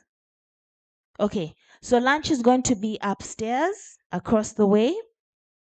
Booth, if you haven't yet registered for this event, it's really important to us to know and thank you properly for having joined us today. So please pass by there. You will receive coupons shortly to facilitate your meal. Lunch is an hour. I'm hoping you're going to take the time again to engage and interact and share those visions and ideas. I know in here are some innovators and thought leaders in the different ideas that you might have. So please share those so that when we come for the next engagements, we can have those, shared with us publicly. But before we go, I want to ask, because I always get so amused, and this is a follow-up to a question that has already been asked. How many of us use AI communication tools? Grok, ChatGPT? It's been asked. I just want to see proper show of hands. Okay, this table certainly. I see gaps, hands are not raised. I'm worried. You attend the AI conference, ChatGPT would be the first. Can I see show of hands? People who use those communication tools? I want to ask very quickly, what do you use it for?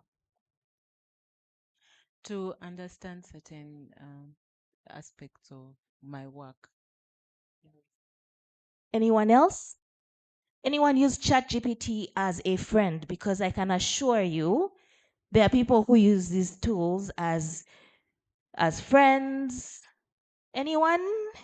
Anyone have conversations when you don't want to talk to people for real, but you want to have a conversation with something? You want to share?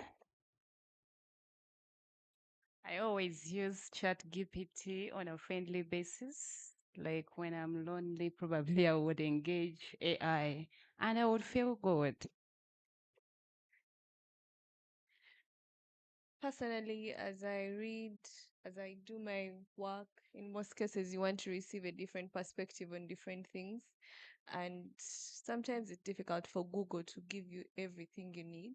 So sometimes you engage ChatGPT and you will notice that it will give you different readings. Yes, you have to be careful because not all the time it is as accurate as you may imagine, but at least it gives you that bit of a starting base on some things that you'd be like, oh, okay, I didn't know about this. And then you will probably navigate it more and then you get more information. And truth be told, at a certain time, you need someone who is a little bit smarter than you. And in most cases, when you engage, you'd be like, I can actually rephrase my writing to be around these ages. So, yeah. Anyone used it yet to create your personalized health plan, your gym regimen? I think what happens is these tools are only as good as how far we prompt them. So if what you ask is small, what you'll receive is small. Make sense? Make sense? Or we are hungry? I promise you lunch is ready. I'm now just sort of waiting for the coupons. Anyone else have a unique use case for ChatGPT? Or not necessarily Chat. There's Claude, there's Grok, whichever. Okay, thank you. I'm Rachel Chen. My unique use case is I usually have a challenge with deciding my outfits, and that really takes a lot of my time. And I use ChatGPT to select outfits based on occasions, based on thematic events. So sometimes I just take a photo of the clothes that I think I can wear and ask it to choose for me. So it sort of saves my time, and I just pick it and yeah. Anyone else? To create your political opinions. Okay, that one don't tell us. But the point I'm trying to make here is you already have a number of resources available to you. And if you truly want to get into this thing, then get into it. You know what I mean? Make sure to explore the options you have. Everything from fixing your grammar to finding out, creating your, your work plan for the year, a personalized brand or whatever it is. The more information you feed, yeah, the better the output. So that is just a pro tip for you. I'd like to request the team in charge of the coupons. Are we here yet? Nicholas? Or are we getting the coupons from outside? Okay. All right.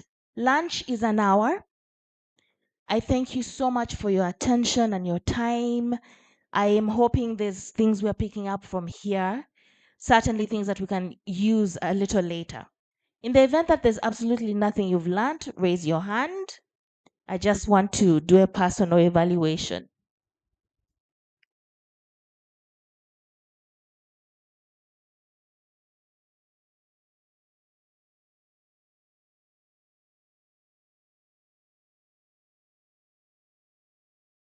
Okay. Anyone who's learned only one thing today? We are good? We're good? Okay, great.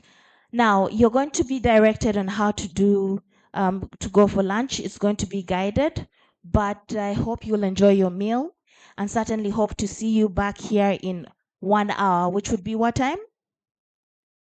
Everybody, what time will 1 hour be? Say again? From your lips to God's ears. Enjoy your lunch.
When you look at the healthcare system, especially in our context, not only Uganda, but under the sub-Saharan Africa, we do face unique challenges from the infrastructure that enables the utilization of artificial intelligence to the limited capacities in terms of workforce in the different health facilities across the LMICs.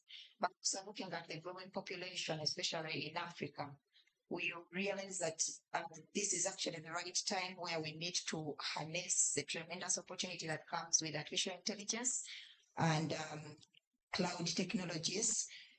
We really want to close that gap, especially where you're looking at scenarios where we have very few skilled technicians. Can artificial intelligence be that tool that can come in to support the way diseases are diagnosed, the way treatment is provided, the way care is provided, even within our limited resources? Can we look at the emerging technologies as a solution? And I think these conversations are very timely, and we also need in Africa to take note of the capabilities of artificial intelligence and how they can support the derailing healthcare system that we have. There is a lot that we're going to expect. We're going to look at the different use cases to appreciate how artificial intelligence can be harnessed in the healthcare systems, from the way we're developing artificial intelligence diagnostic tools. Not only that, but also scaling it to, providing telehealth platforms that even in scenarios where we don't have an expert on ground, can these AI-powered telehealth platforms bridge that gap to bring patients closer to healthy practitioners, even in scenarios where they are actually not on ground? We want to look at ways in which we can be able to utilize artificial intelligence in surveillance of certain diseases from contexts where these diseases are partially located. Can we be able to utilize artificial intelligence? So the masterclass is going to be adding all those components to give us a feeling and an appreciation of how artificial intelligence can be utilized. But that not alone, we also want to have a conversation between the different stakeholders, from government entities to policymakers, to different healthy practitioners, to the entire population of Uganda that is going to be available at the summit, to have ways in which you can come together as a community under different expertises to collaborate and find solutions that can be impactful in our communities. So I'm very much looking forward to the different engagements that are going to happen. I just want to make a quick And announcement. I look forward to having connections. The coupons are going to come to you. Please hold. The service station is currently occupied by other teams who are exiting to create space for you. Thank you.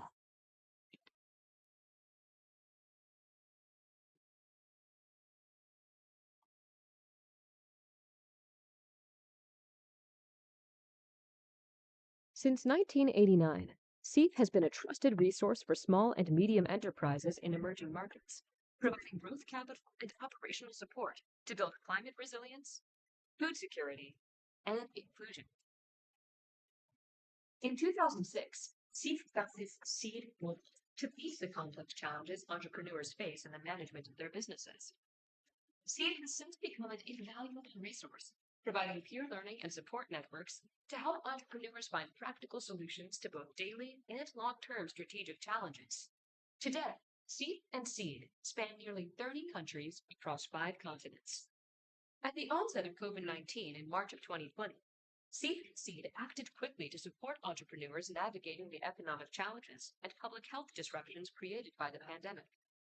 To demonstrate our impact methodology and our approach during 2020, we have decided to illustrate the typical journey of entrepreneurs supported by SEED and Seed. This story reflects the holistic services we provide to help similar-sized businesses. Meet Irene, an entrepreneur running an instant coffee factory.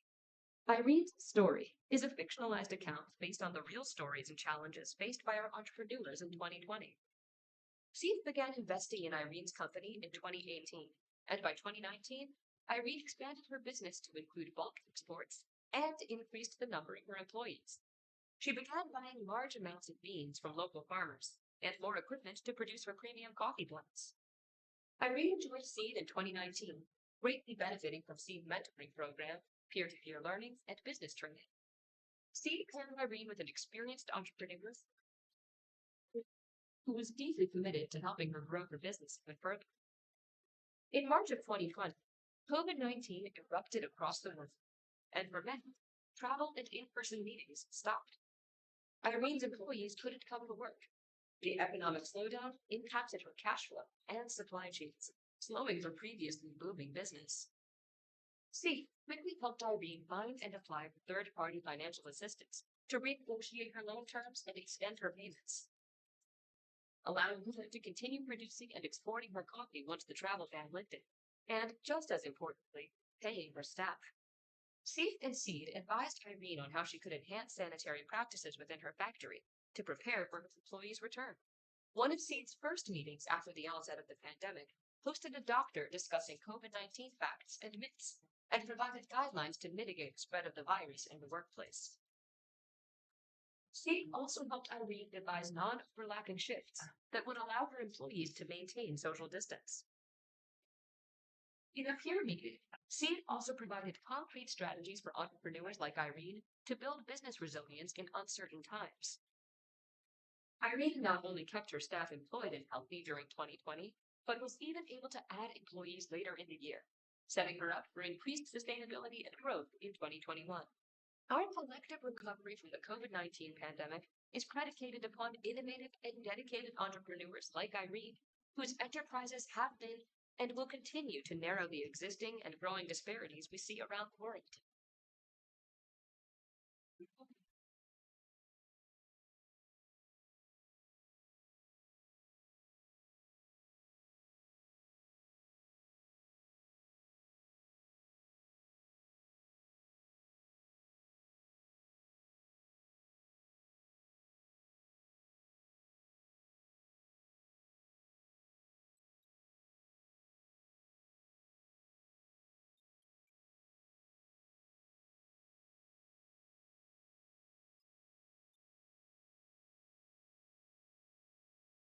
At the moment, education is a very important factor of our society. And we are seeing a very growing population of youth, just such as Africa, not even Uganda. but then we do not have scalable solutions that are able to provide education to people. And I see that that AI is going to enable us to build these scalable solutions that not only just provide education at a bare minimum, but quality education.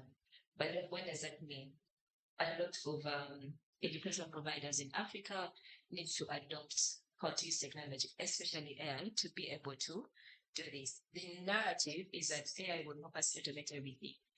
But the idea is that we must have something to start with, where we see our competitive advantage, and then AI will come on board to augment this, amplify it. So if we already have education, how do we use AI to amplify this, harness AI to amplify, be able to expound on what it is that we already have, because we're not starting at zero. Technology already exists, so many solutions have already been curated, but I would love to hear from the conversations that we're going to have on how to then put AI on top of the solutions that already exist to just make everything scalable. So we have panelists that are from diverse backgrounds. We have Felix Chitaka, a very renowned software developer, but also in the space of AI. He's known to have built the first Luganda ChatGPT, very contextualized to Uganda, not even Africa. Looking forward to what he has to share in terms of his experience around artificial intelligence. We have Irene Esther so she's an educationist, a PhD scholar at the moment, and her focus is on digital adoption in a different context. She's taken time to understand how do we utilize artificial intelligence in the different contexts to be able to adopt digital across the board, especially in education. And then we also have Edson Kagona. He's a software developer from Cavendish University. So thinking about this entire panel and the different experiences they bring on board, diverse perspectives, I think it's going to be a very wonderful conversation in terms of deep diving into education and how to apply artificial intelligence solutions for quality education, not only in the education space that is what we know, the unidirectional education, but all of this other education that people do not necessarily are accustomed to, like being able to become a software developer on your own, being able to develop Luganda ChatGPT. So those are going to be really good conversations with our panelists. So we really look forward to having you join us at Africa Artificial Intelligence Summit next week, May 8th and 9th at Munyonyo Commonwealth Resort. Come join a plethora of enthusiasts and people who have taken time to understand artificial intelligence, but also want to learn more from the rest of the community.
Summit and have been proudly joined by lead sponsor and partner, who is Uganda Communications Commission, as well as Factory Academy, Makere Health AI Labs, SIPA, NITA, National Information Technology Uganda, Authority Uganda, Africa Development Center, and this is a great opportunity to work with all these fantastic organizations that have come forth to have this summit. So we look to Africa for solutions, because it's within these discussions that we'll get solutions to drive Africa's perspective. When you look at the healthcare system, especially in our context, not only Uganda, but under the sub-Saharan Africa, we do face unique challenges from the infrastructure that enables the utilization of artificial intelligence, to the limited capacities in terms of workforce in the different health facilities across the NYCs, but also looking at the growing population, especially in Africa. We realize that this is actually the right time where we need to harness the tremendous opportunity that comes with artificial intelligence and technologies. We really want to close that gap, and especially where you're looking at scenarios where we have very few skilled technicians, and artificial intelligence be that tool that can come in to support the way diseases are diagnosed, the way treatment is provided, the way care is provided, even within our limited resources.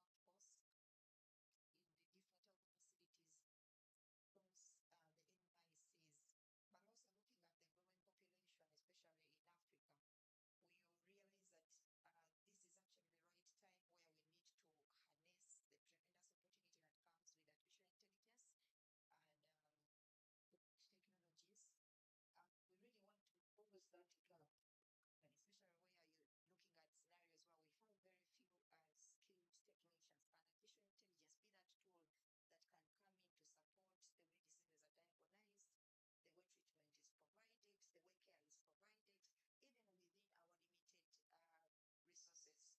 at the technologies as a solution? And I think these conversations are very timely, and we also need in Africa to take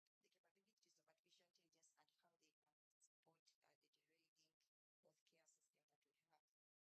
There is a lot that we're going to expect. We're going to look at the different use cases to appreciate how artificial intelligence can be harnessed in the healthcare systems. Just a quick one. So coupons are already being distributed. Humphrey over here, the gentleman in the green shirt, has them.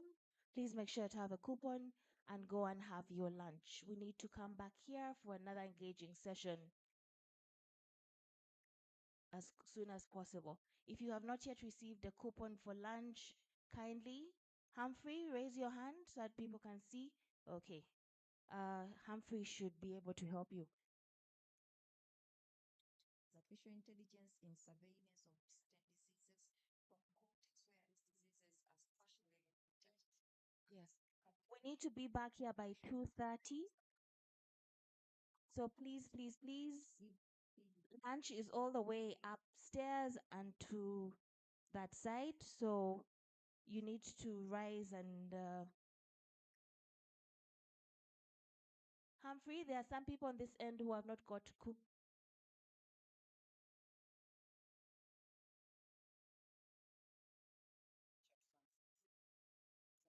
lunch is at Sunset.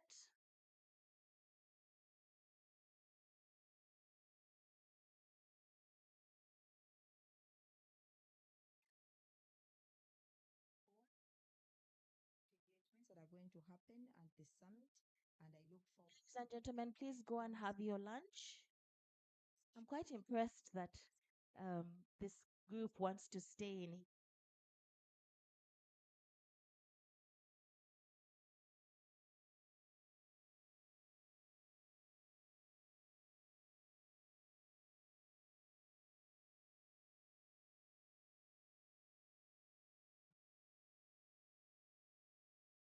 Since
perspective is that AI will help us automate everything. But the idea is that we must have something to start with where we see our competitive advantage, and then AI will come on board to augment this, amplify it. So if we already have education, how do we use AI to amplify this, harness AI to amplify this to be able to provide quality education at scale? So I think I'm really looking forward to the discussions, mostly those discussions that will bust that narrative of AI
classes, can we look at the emerging technologies as a solution? And I think these conversations are very timely, and we also need in Africa to take note of the capabilities of artificial intelligence and how they can support the developing healthcare that we have in Africa. There is a lot that we're going to expect. We're going to look at the different use cases to appreciate how artificial intelligence can be harnessed in the healthcare systems, from the way we're developing artificial intelligence diagnostic tools. Not only that, but also scaling it to, providing telehealth platforms that even in scenarios where we don't have an expert on ground, can these AI-powered telehealth platforms bridge that gap to bring patients closer to healthy practitioners, even in scenarios where they are actually not on ground? We want to look at ways in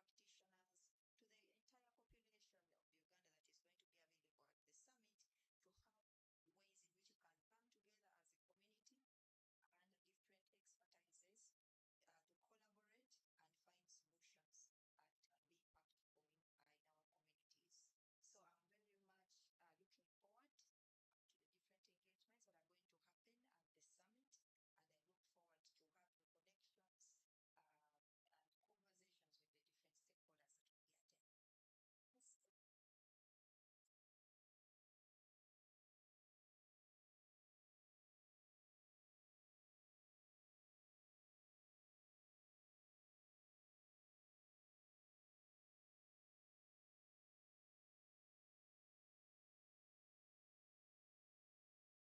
Can we be able to utilize artificial intelligence? So the masterclass is going to be having all those components to give us a feeling and an appreciation of how artificial intelligence can be utilized. But that's not alone. We also want to put the conversation between the different stakeholders, from government entities to policy makers, to different healthy practitioners, to the entire population of Uganda that is going to be available at the summit, to have ways in which you can come together as a community and different expertises to collaborate and find solutions and be impactful in our communities. So I'm very much looking forward to the different engagements that are going to happen at the summit, and I look forward to having connections and conversations with the different stakeholders that will be attending. Since 1989, SEED has been a trusted resource for small and medium enterprises in emerging markets, providing growth capital and operational support to build climate resilience, food security, and inclusion. In 2006, SEED established these policies to meet the complex challenges entrepreneurs face in the management of their businesses. SEED has since become an invaluable resource, providing peer learning and support networks to help entrepreneurs find practical solutions to both daily and long-term strategic challenges. Today, SEED and SEED span nearly 30 countries across 5 continents. At the onset of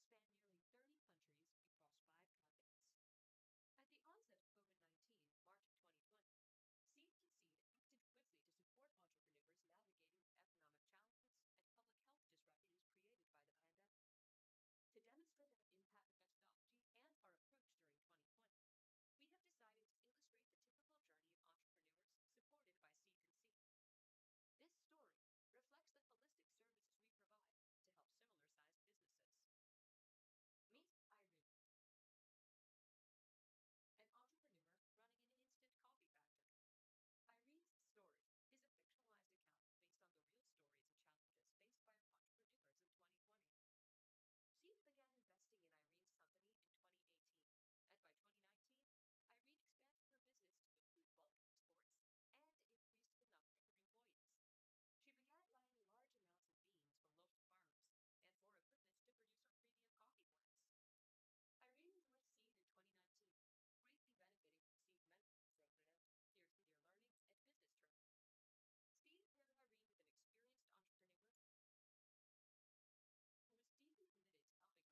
makers, to different healthy practitioners, to the entire population of Uganda that is going to be available at the summit, to have ways in which you can come together as a community and different expertises to collaborate and find solutions that can be impactful in our communities. Looking forward I hope to the we different are well. engagements that are Forgive going to that. happen at the summit, and I How look was forward lunch? to having connections. Did we have lunch? And conversations with the different stakeholders that will be attending. How was lunch? I know we are busy responding to our emails and checking in, but just very quickly, somebody tell me how lunch was. Okay, someone else tell me how lunch was. Okay, if no one can tell me, let's all rise. Time to stand. SEEP has been a trusted resource. People in the booth, can we have something to dance to? Providing growth capital and operational support to build climate resilience, food security, and inclusion. In 2006, SEEP Please rise. We need a health break, and just to stretch a bit, make sure the food actually reaches our toes. Resource, providing peer learning and support networks to help entrepreneurs find practical solutions to both daily and long-term strategic challenges. Today, SEEP and SEED span nearly 30 countries across. Thank you. At the onset of COVID-19 in March of 2020, SEEP and SEED is quickly to support entrepreneurs navigate. I love that some people started dancing already. Well done.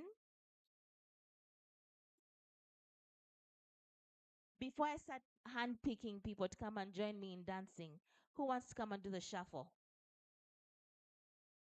Okay, then we have to dance in our seats, at our seats. No? Come on. Let me record this engagement as well. Guys, music is playing. What are we doing about it?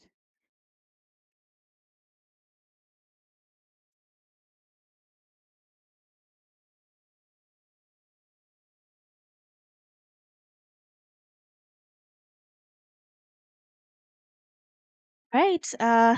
In that case, let us do stretches. Arms up. Arms to the side. Turn around. Turn around the other side. Arms down. Now we're going to do that to the beat of the music, okay? Arms up, to the side, around, and down, okay? To the beat of that song. Together. 1, 2, 3, go. Up. Around. No one has gone around. What's happening? We do it again. Arms up, to the side, go around, and then down. Yeah? 1, 2, 3, go. And down again. Up, side, round, and down. One more time. Up, to the side, around, and down. Thank you so much. Okay, so we are going to have a master class that's going to be run for us by Mac AI Labs, and I'd like to invite them, the team from Mac, okay, to come through and take us through a session on harnessing AI and cloud technology to transform healthcare in Africa. It's going to have 2 panelists, or maybe one at this time. Ladies and gentlemen, welcome with me, Mr. Solomon Nsumba.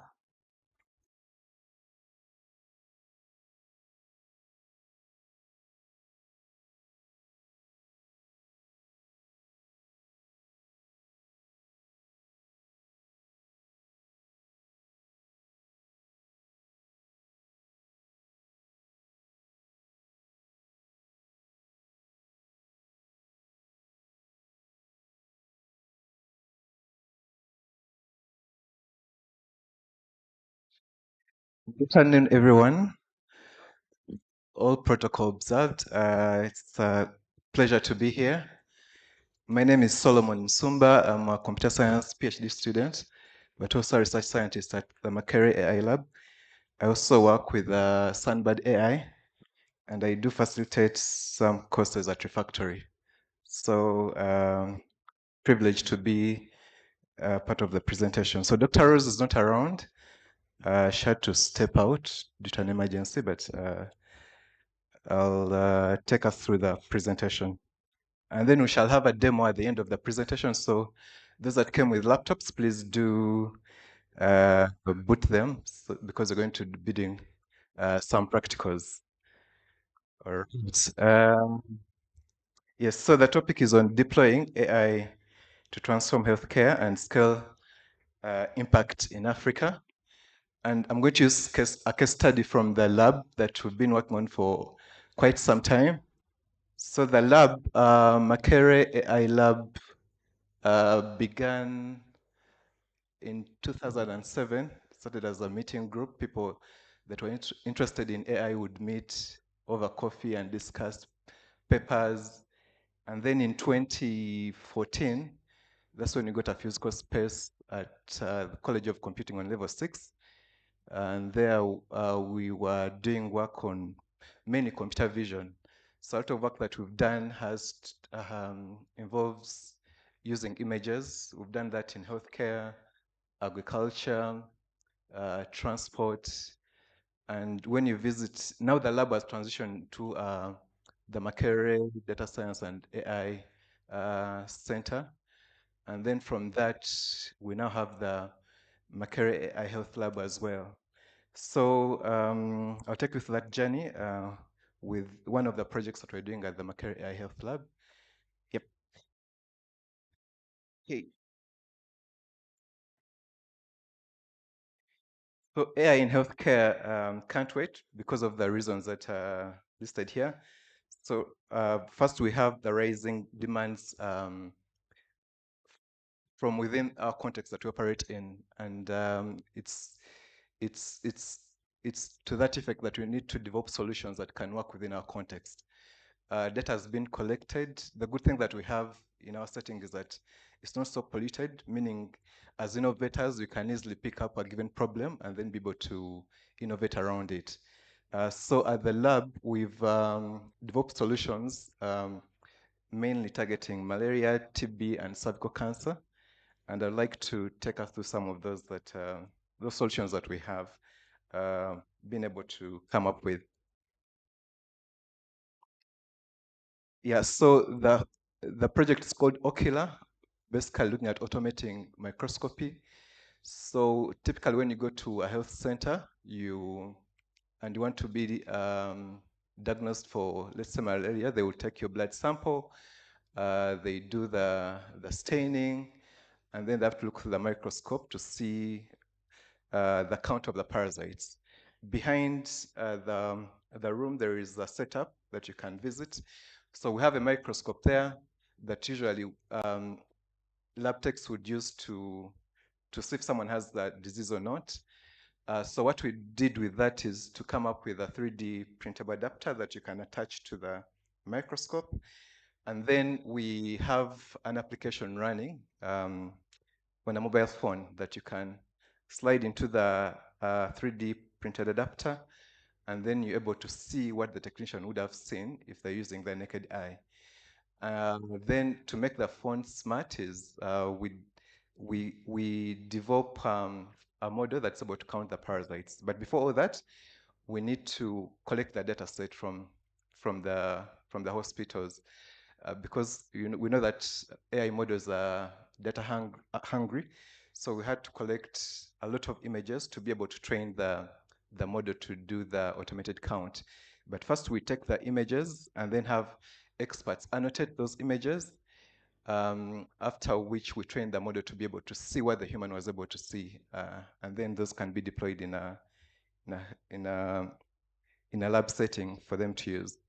So the whole system integrates the use of the smartphones, but then also the microscope and then the adapter that I talked about. Because of the presence of smartphones across the continent that can be accessed at low cost, we train our models to be able to work with low resolution images so that all centers across the country are able to use the tool because it's inputting in low quality or low resolution images. And then integrating smartphones and microscopes, what I've talked about, that we use the 3D printed adapter that you see at the back. And then the smartphone that has the application either for taking images or for doing the actual diagnosis. That empowers the professionals because we want to improve the output of the technicians. I think WHO standard is that you cannot look at more than are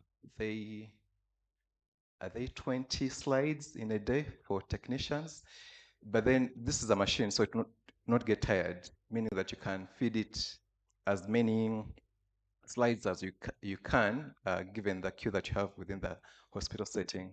So we do want to improve the productivity of the technicians, but then also for the patient, being able to get their results in time, not waiting so much at the hospital. Then the accurate disease detection, because we tend to collect data over and over again. So if we see any model drift in the model that has been trained, we go back and collect more data so that the model is able to learn all the different expressions of the disease across the population that we have. So what we did when we were collecting this data, we went out to all parts of the country to make sure that the slides that we use for training the model are representative enough of the entire population. So these models tend to give accurate results given the data that has been used to train them.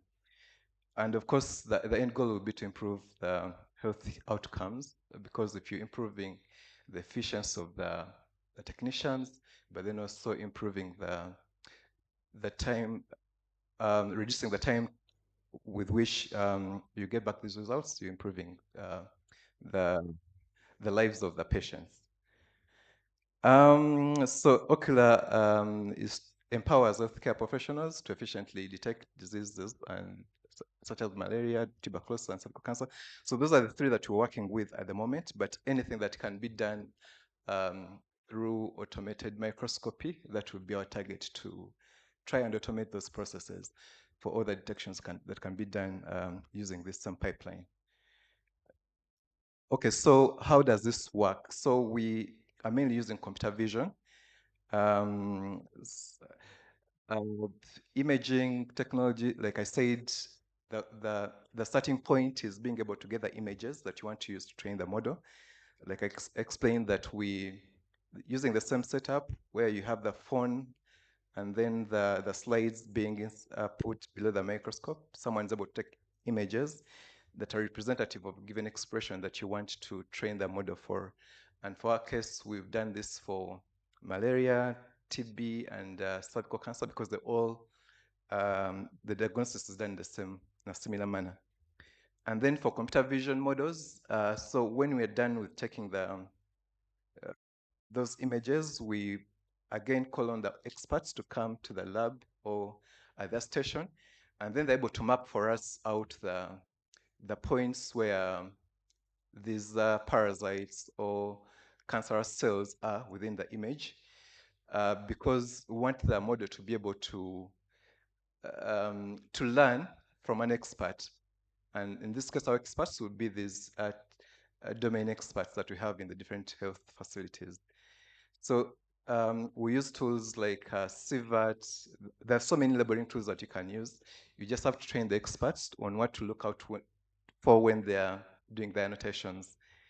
And then the disease detection capabilities. So that would be after we've trained the models to be able to, if they're doing a count of parasites, like the way it's done in hospitals, the model should be able to do the same thing for them.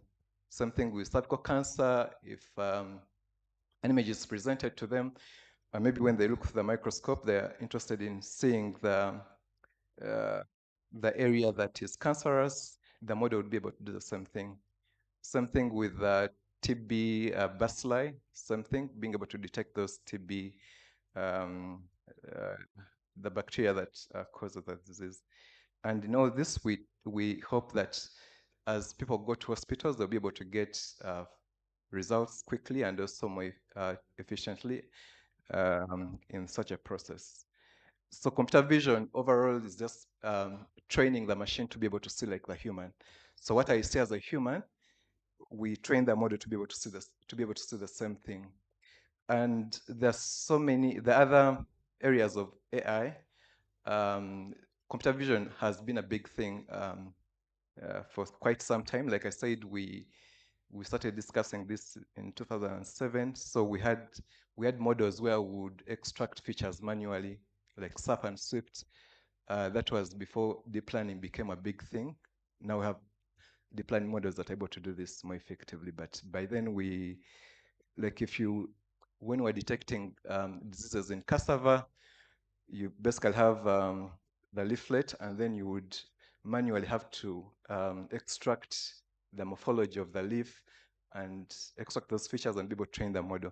So that's computer vision. Now we in deep learning that allows the things to be done more automatically. But then the other big thing that we are looking to is reasoning, another branch of AI that has seen the rise of things like ChatGPT and all the other large language models in that line. So that's another one, reasoning, where you're able to form some kind of conversation with the AI tool. And so even in our solutions, we're trying to standardize reporting, like doing automated reporting for some of these diseases. There's the way they report in hospital, but are we able to use AI to help in this reporting using using imaging? So if the model has been able to detect some parasites in an image, are we able to go ahead and do the reporting for the technician? And that we're using some LLMs to do this. So that's reasoning is a big part of AI. That's why you're able to use things like ChatGPT. But then the way we prompt at times is not so effective. Maybe just to mention a few things. So when you're doing prompting, there's what they call zero shot prompting. What you're doing is asking the LLM to maybe describe something for you without giving it like any examples. Then there is what they call few shots. So beyond just giving it an instruction to do something, you give it examples. Like if you want to add 1 + 2, maybe you give it an example of 2 + 3 = 5. So it's able to learn from the example. And then we have like 5 short, where you give it like maybe 5 examples for it to learn from. Then there is self-consistency, again, where you add in a bit of more reasoning for the LLM to be able to learn. So as we use these tools, I felt you could benefit from understanding what prompt engineering is, so that you do not just put in your prompt and expect to get accurate results. So read about the different prompting techniques that you can use to be able to get good answers from the LLM. Yeah, but the whole point was in reasoning, we use that to do the automated report generation. And then, of course, you've reinforcement learning is looking at robotics. And what you do in there is being able to train agents by some form of like rewards and punishments as they make their movements about the environment that they're operating in. Yeah, so for now, let's go back to computer vision that we are using because this is an imaging problem. We cannot run away from computer vision. Yes, so what you see here is the adapter that I was talking about. And if you go to the back, you'll be able to see the adapter, how it looks like. It's designed to be able to attach to the eyepiece of the microscope so that you're able to slide the phone in there and be able to do all this kind of processing. And then you have the smartphone on top here. So the smartphone will be the one that is running the models or any applications that you want to use for your analysis. The reason you have the adapter is if you're operating the phone without the adapter, of course you'll get tired. Imagine seeing very many patients analyzing their slides and you just holding the phone on top of the eyepiece. It will be tiresome for the technician. But then also, to be able to get the focus of the eyepiece, we need to have that stable placement of the phone. That's why we had to design the 3D adapter. So we have 3D printers in the lab. This is where we do this fabrication from. Samples again at the back. You'll take a look. So we do the image capture, the image analysis, and then we give the automated diagnosis for the disease that I mentioned. Right. So this is another example that I can, as you can see, here we have malaria, TB, and then cancer. So this particular example is for a slide for malaria that has been stained. I think this is a thick smear. When you take the image of it, as you can see, that this first one is what was annotated by the expert. So the blue, the dark blue boxes that you're seeing is where the expert saw trophozoites. And then these other biggest circles are the ones that are around the white blood cells. And then we compare that with what the model was able to detect. So you can see we are very close to what the expert was able to annotate and what the model was able to see. And this was not part of our training data because when you're training the model, we separate our test from the training data set to make sure that the model does not overfit. If it's deployed out there, it's able to detect images that it hasn't seen in the training. Yep, I hope this is clear. This is another example, still the same thing. So we have the ones in red are the ones that the model detected, and then the ones in white are what the expert was able to annotate. So this is for malaria, and then this other side is for TB bacilli. Yes, I don't have an example here for cervical cancer, but yeah. All right, so beyond the computer vision work that we do, we also do surveillance, being able to, because beyond what is done at the point of care where they do the diagnosis, there's so many other factors that come into play when modeling the disease prevalence, maybe across a given district or the nation. So we try to widen our scope in terms of what we input into the models. Let's say where someone comes from, basically any data about them to be able to have accurate models. So we're working with teams like the Malaria Consortium and other people that have been doing surveys to be able to have models that are able to do accurate predictions for the nation, and also with the Ministry of Health to be able to predict disease across the whole nation. So that's some of the work that we're doing. We've gotten data from the Ministry of Health to aid in being able to predict disease more accurately. Yes, and then towards standardization, we've worked with ITU to standardize ways in how malaria diagnosis is done, moving away from what we all know that you go, they get your blood sample, and then they detect the disease. So with ITU, we've been able to build standardizations on how this can be done using AI.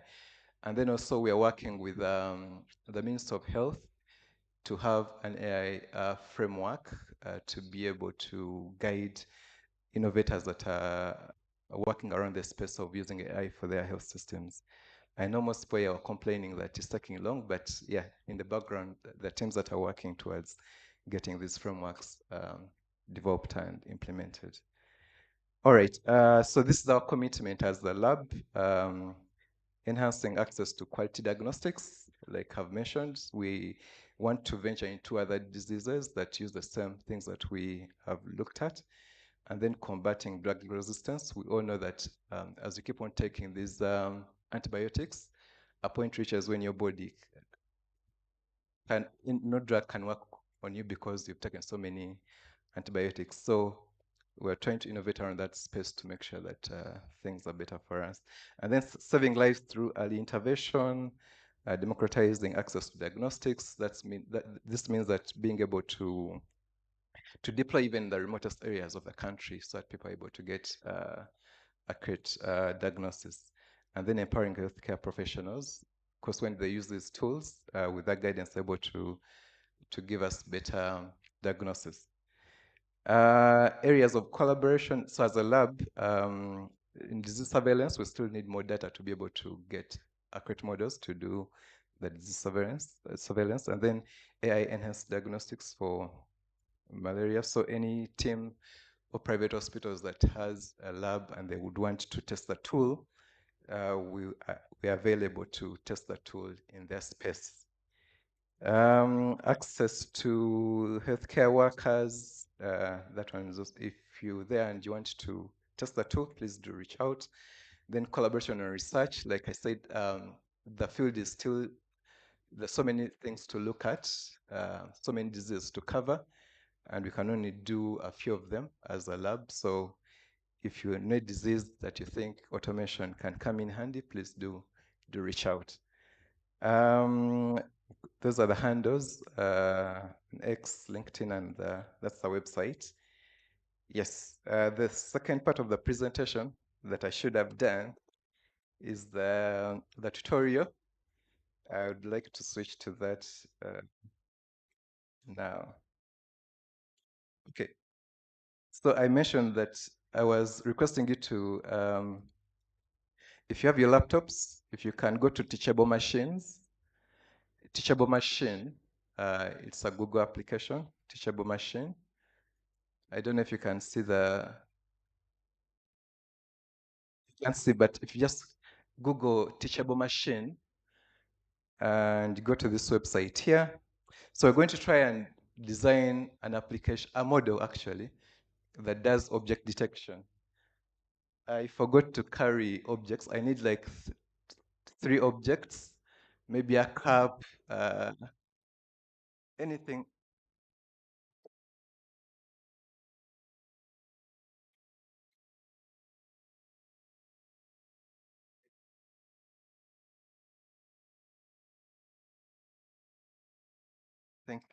Yeah, yeah.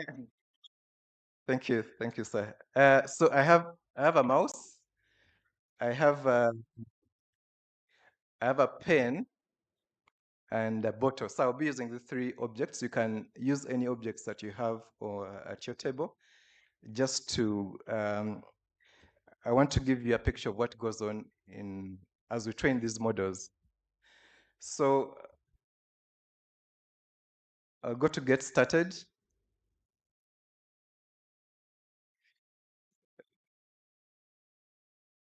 And a new project. So the project is going to be an image project because we want to be able to categorize different objects. And then I'll go to standard image model because we want to build a model that is able to detect different objects. Are we together? Oh, perfect. So usually okay, there's a class here, so I'll do, my first class will be the mouse. And then you can either upload the images or you can use a webcam to get streams of images for that particular object. So I'll go with webcam. I will allow this site. And then, as you can see, it's able to see the mouse. And then I will hold for about up to 250 images, which is a good number for training a computer vision model, about 250. I'll stop there. Then I'll go to class 2. Class 2 is going to be a pen. Again, I'll use the webcam. Can I go slow? Okay. So we started with the first class, which is the mouse. And we were able to record 252 images. So I'm going to the second class, which is the pen, and I want to do another 250 images. Okay, so you hold down here. Okay, my face is in there, but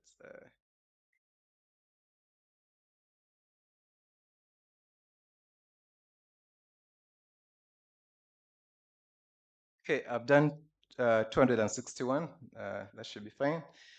Then the last class I'm going to add would be the bottle.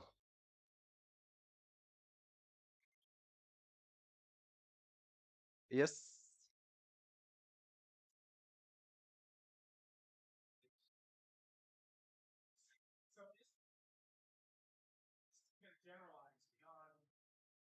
Images that you're making, right? Like I'll bet you that if you put the bottle on the white jam, picture there, then later on in testing the pen on the white jam, it will take out the pen on the bottle. Yes, I'm going to talk about that at the very end. So the question is on being able to generate well with new images and all that. Given the data that I'm using to train the model, I'm just using this as to show the power of AI and how the models are trained. But in the real world, you have to collect more authentic data sets. So this is just a tool for us to test out, but the data doesn't represent the real world data set that you'd have. Is that clear? Okay. Right, so the other class that I wanted was the bottle. So again, you go ahead to, sorry.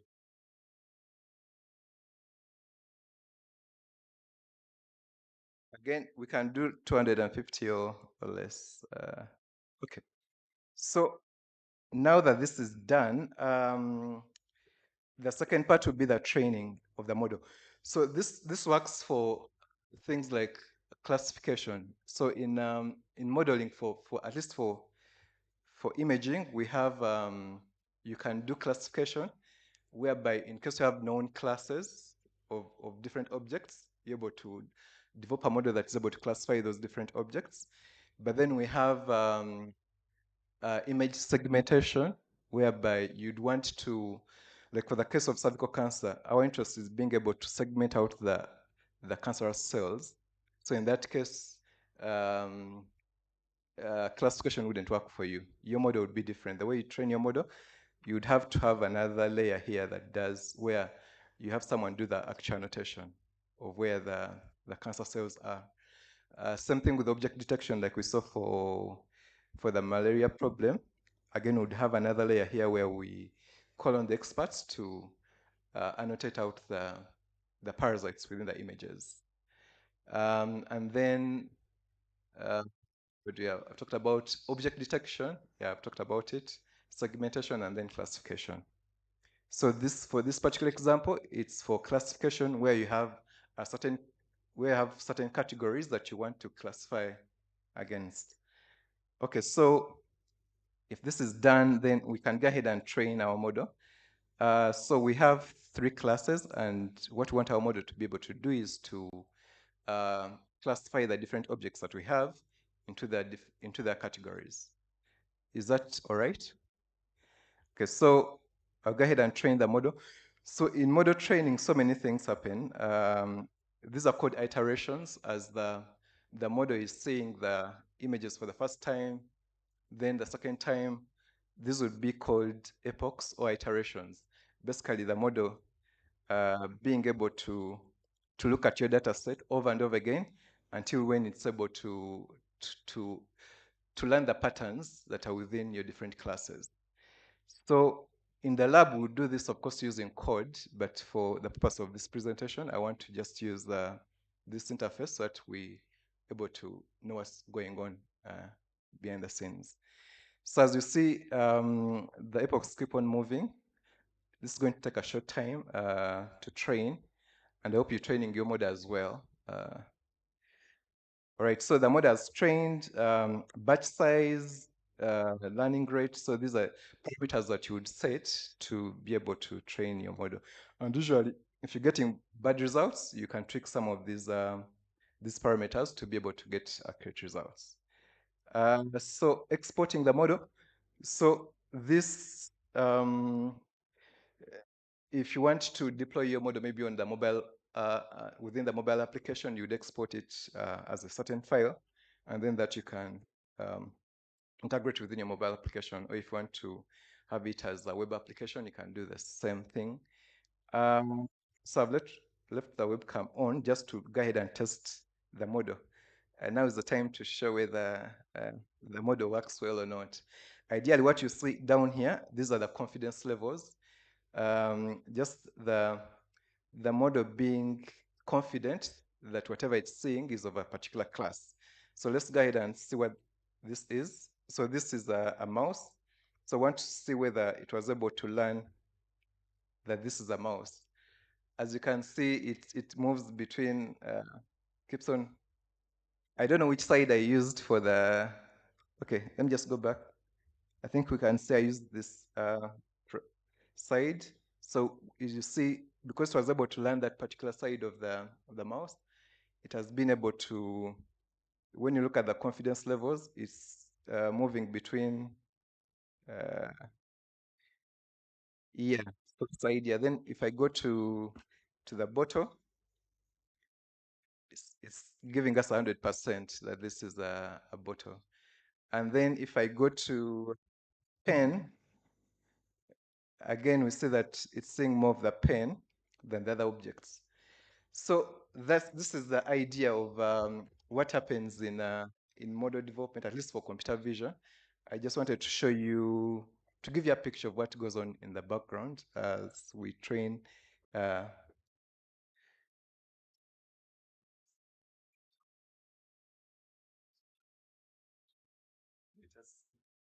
All right. Yeah, he wants the model to fail, so let's see what it gives us. Oh, okay. Yeah, it's a bit confused because of the too much noise that we had training data set. But I hope you get the idea of what computer vision is and how you can use it for within your organizations if you have image data and you'd want to train models. This would be a simple test. Of course, it requires more images to be able to train a model that is durable enough to operate in so many environments. Even as we've been doing it for quite some time, always you find new expressions of the disease, and then you have to update your data to be able to learn these new expressions in a given disease. And just to show you the, so exporting, so it gives you code that you can put within your system and a link to the model that you've trained. So TensorFlow would work well in any web application that you have. And then TensorFlow Lite for the people that are doing mobile applications, you can easily get that TF-Lite file into your mobile application. Thank you so much.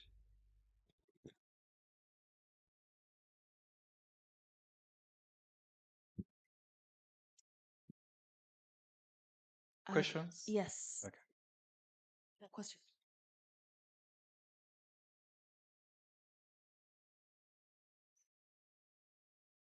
Thank you very much.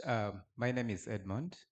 I just wanted to learn about the life cycle. How do you ensure or prevent bias and hallucinations? We've seen scenarios where people go to doctors, say to check HIV, and the results say you're positive, but yet you're negative. So for this AI model you've developed, how do you ensure that that is averted? Thank you.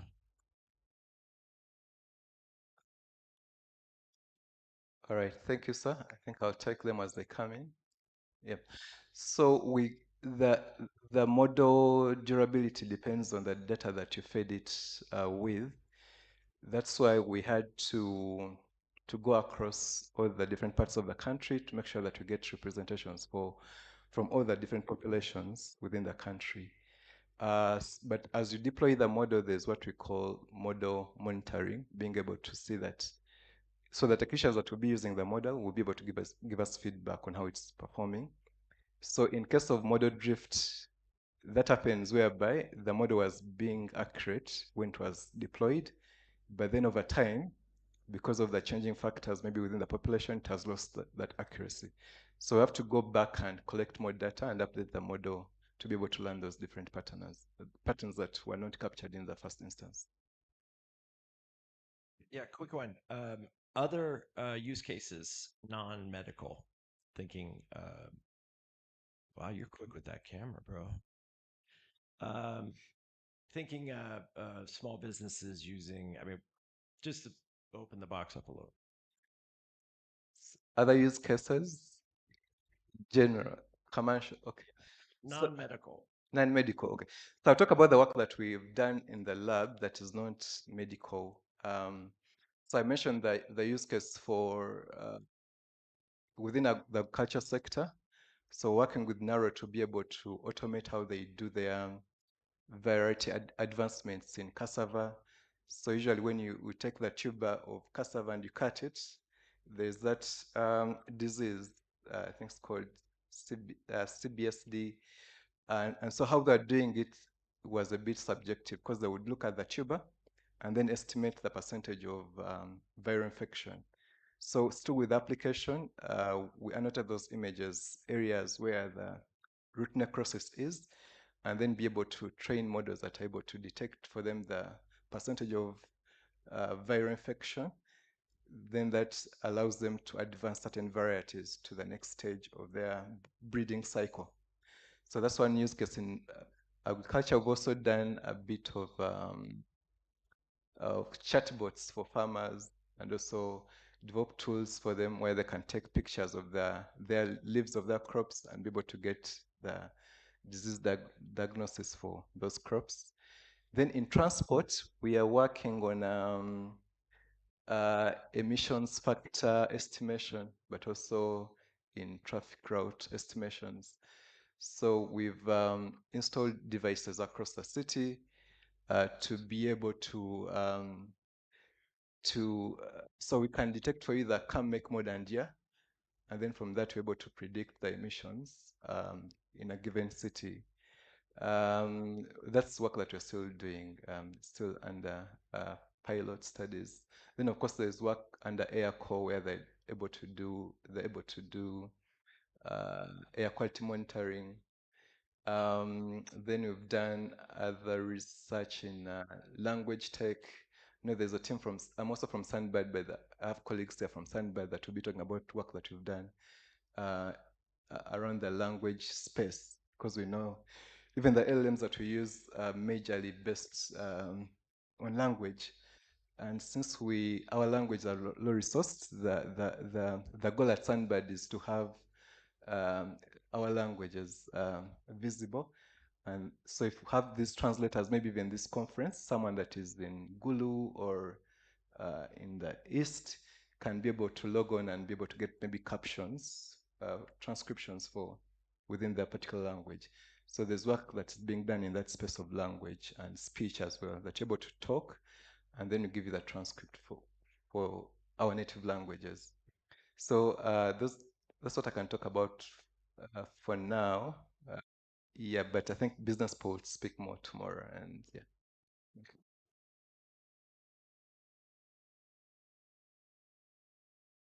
Yeah, thank you very much. My name is Agri Kato. I'm not sure if you own the website app that we have used to test this. I'm really impressed. I've only had one question about it. We've had to take 250, which you mentioned is around the minimum that it needs to learn, and I find that that quite a lot. For example, if we are training maybe a chatbot to listen in from farmers' sentiments and get responses or answers from 250 as the minimum for it to learn, it means we need 249 responses, farmers that will not get responses. until probably until it learns to respond. So at deployment in the real sense of business and handling clientele, I'm not sure how we can minimize that.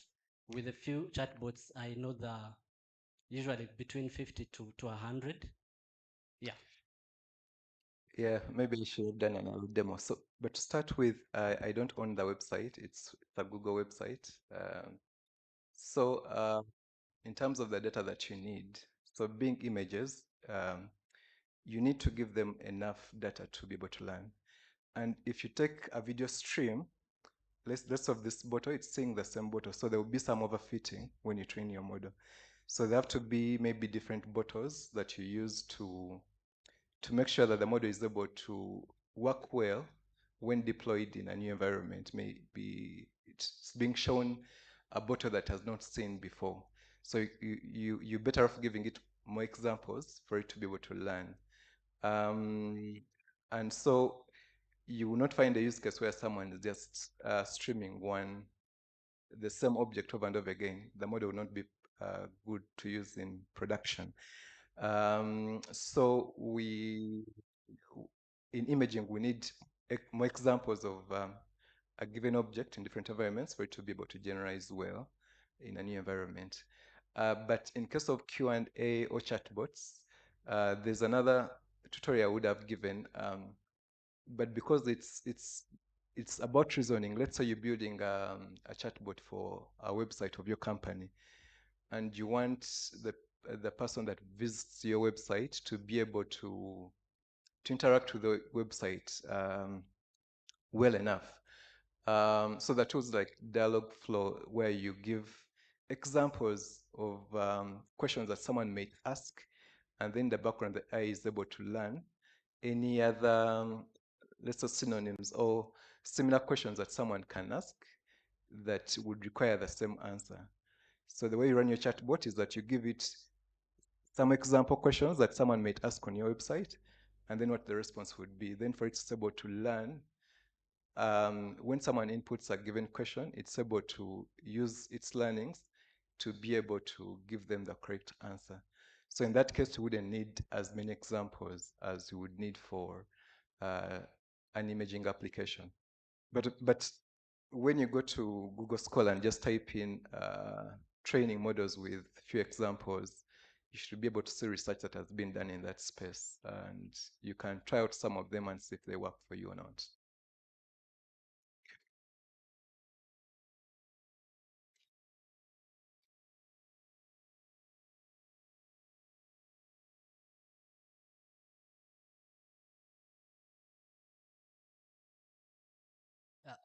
Thank you very much for the incredible work you are doing. I think from the morning session, one thing has been clear that we do not have a policy framework guiding this, especially for us as a country. But there's been a call to venture into this space, try and innovate and come up with new ideas. Specifically with regards to healthcare sector, you realize compared to other sectors, you're dealing with a very sensitive area in terms of data and in terms of patient management. If there are what I would call undesirable outcomes, they might end up being the difference between life and death. And so as we venture into this, as the call has been, I was wondering, is there a strategy or policy in place that you can point to that might protect the innovators or people who are venturing into this, knowing that,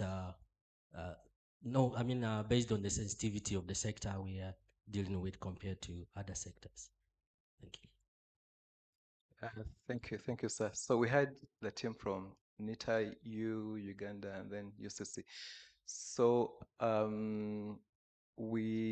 the moment, we're trying to use what has been made available from those different institutions, like the Data Protection Office provides guidelines on what to do with the data set that you collect, the retention policy, and all that.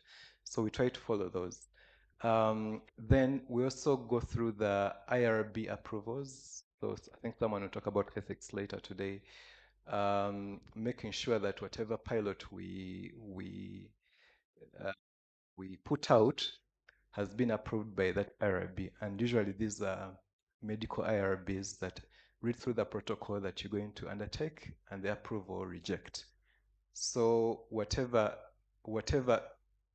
ends up being deployed in a hospital, at least in Uganda, that has been read by the experts in that particular domain and has passed. As for the frameworks, like I mentioned, we're working with the Ministry of Health to be able to come up with these guidelines for other innovators to follow. But for now, I think if you're innovating around this space, make sure that you have ethical approval from the relevant IRBs that the government has listed on the NCST website. You put in your protocol and then they approve or reject.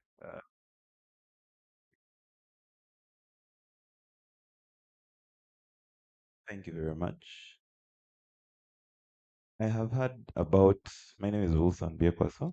I have heard about work that's being done at the AI lab for quite a period now. But I was wondering if there are any B2C projects that you're handling, because, for example, the cassava mosaic, that's something I've had since 2012. But I don't know, maybe I could be looking in the wrong places.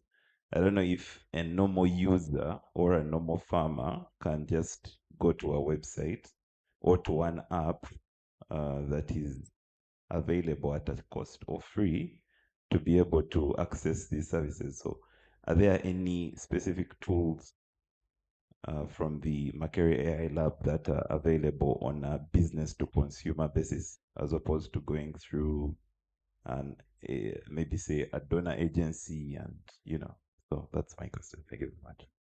Okay, thank you, Mr. Biekwas. So the business to consumer. So I'll talk about Sunbird because that's more private. And so all the models that we have, the language translators that we have developed, are available for businesses to use in their tech stack. Like if you're developing an application and you want to have models that do translations within your application, there's a tutorial on the website that takes you through how to integrate the models within your application. So worked with Centenary Bank, DFCU, UBOS. If you've gone to the UBOS website for the last census, you can see that you're able to get the report in a local language. So those are business to consumer, because businesses approach us and then we guide them on how to integrate the models within their workflow and they're able to implement. Then if I go back to the university, some of the work we do is research based. So like when working with NARO for the cassava project that you've talked about, the work was to improve the efficiency of cassava breeders, that instead of taking too much time in looking at the cassava tuber to see the necrosis in there, are they able to use the digital tool to be able to effectively move trials between different, move varieties between different trials. So that is working for them within their workflow. So it's work that is happening, but you don't see it as an end user, but the person that knows the use of the tool, they're using it within their workflows. Yeah, then for tools that would target consumers, usually it's a question of being able to scale.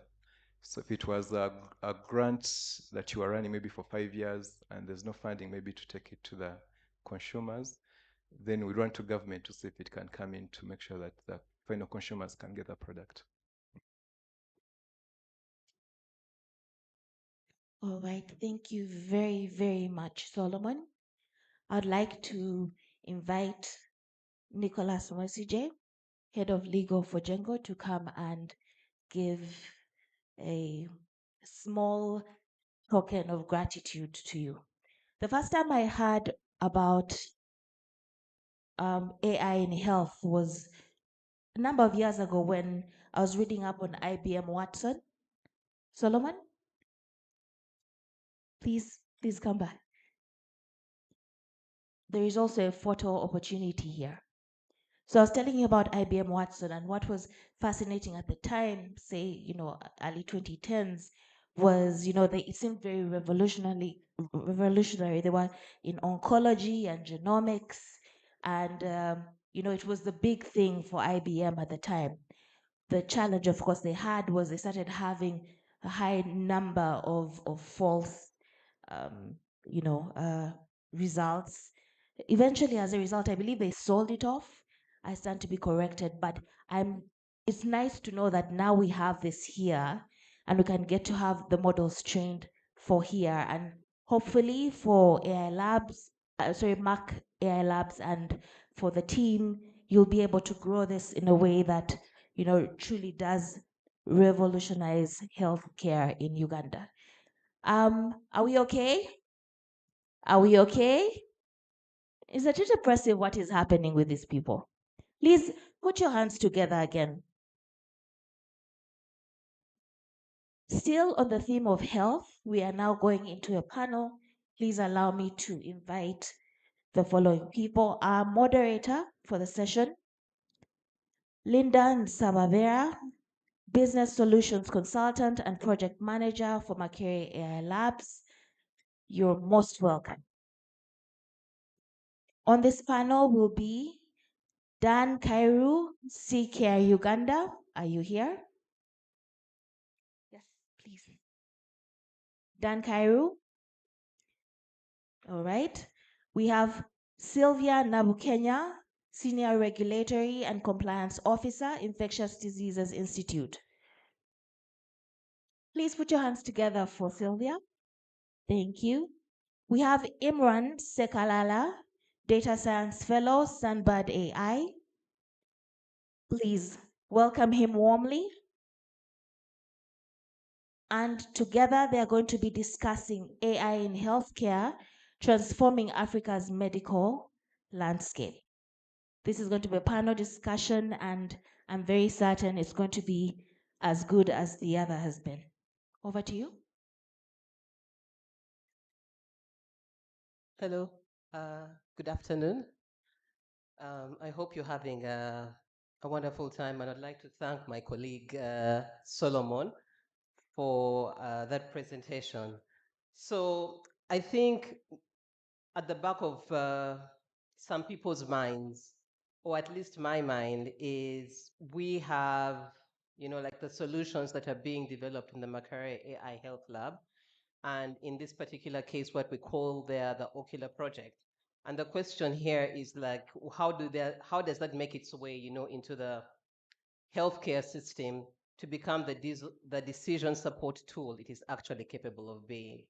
So discussing on the topic of breaking the bottleneck and accelerating the deployment of AI solutions in healthcare systems, we've seen that AI holds immense promise for healthcare and for faster diagnosis, for better health outcomes, and scaling innovations.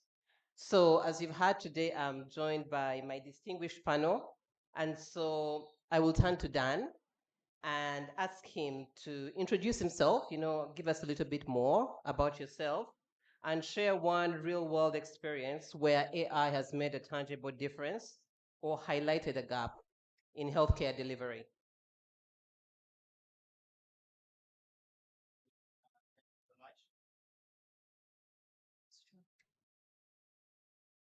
All right. Thank you so much. My name is Dan Cairo Kello, Head of Systems and Data Analytics, CCare Uganda. CCare Uganda is a healthcare provider with a couple of hospitals and clinics across the country. We are particularly committed to delivering to healthcare, transforming lives with actually data-driven strategies. And one of the cases where AI stood for us is we've been able to automate a couple of our workflow or processes across the clinics and facilities.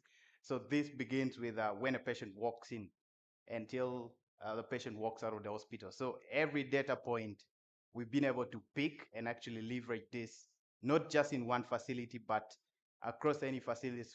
For example, we have a facility in Arua and others in Mbar, major cities in this country.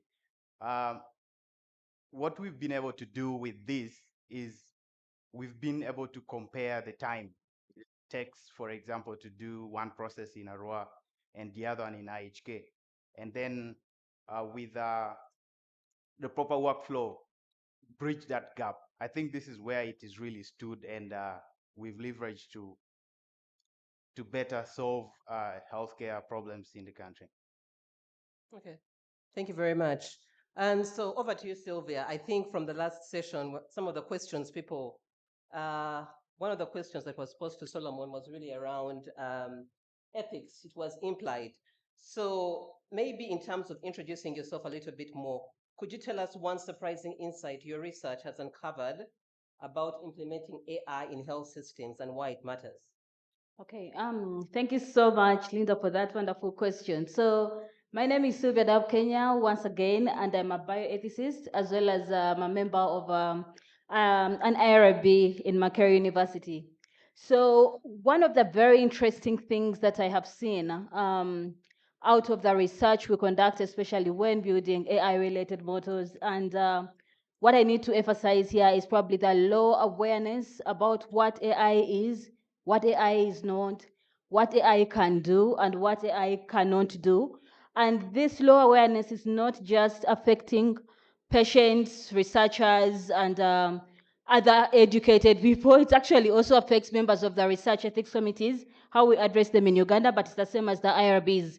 So I think for me, what I would say for right now about this particular question is, how well do we get people to understand what AI is? How do we try to help people understand and appreciate what AI can do? So I could actually speak about the project I recently working on, where we're coming up with a kind of an ethical framework to guide REC members, IRB members, it's the same as REC, to kind of come up with strategic ways and key areas that they need to focus on when they're reviewing AI-related proposals. So we just realized that much as we do trust that people that we think should know about AI may not necessarily know what AI is. And so REC members actually also expressed concerns about misconceptions they have about AI. So that is the biggest thing that I feel we need to talk about today. Yeah. Okay, thank you very much, Sylvia.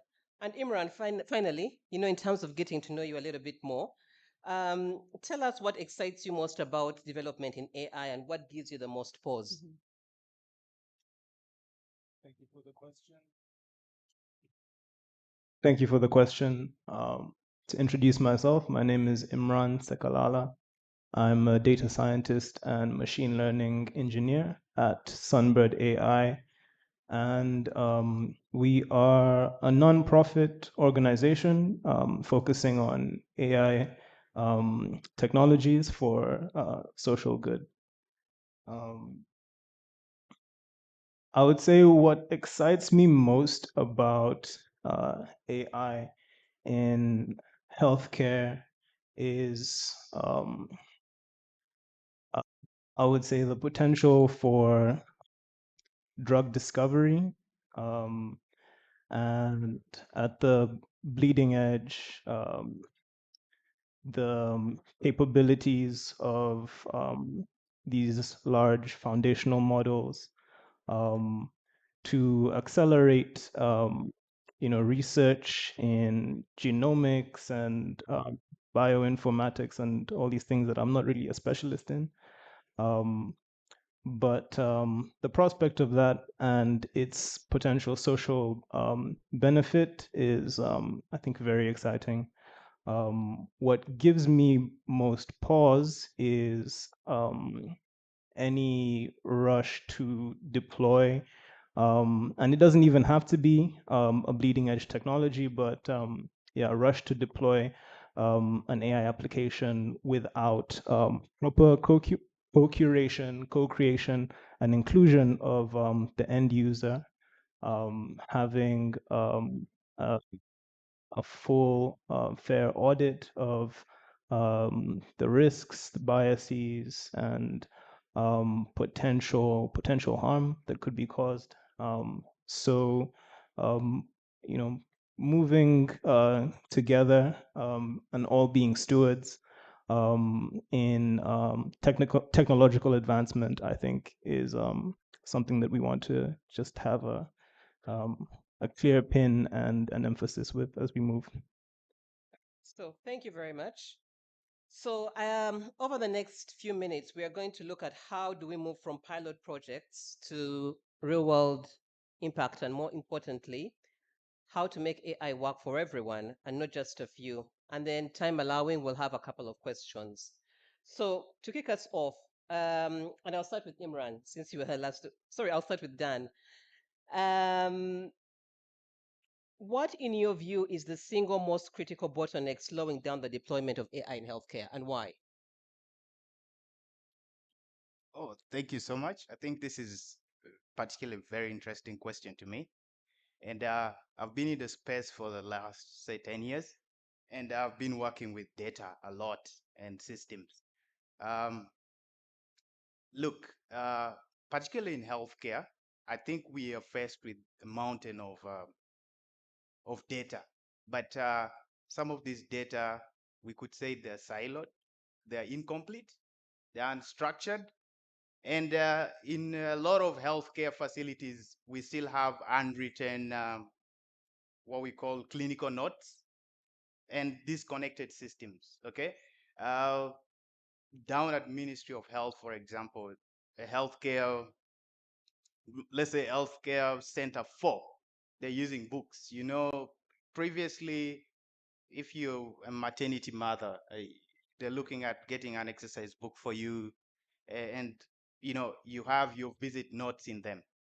Now, AI only thrives at very structured kind of data, and with this kind of systems, with handwritten notes, disconnected systems, I think the data readiness and quality is not there yet.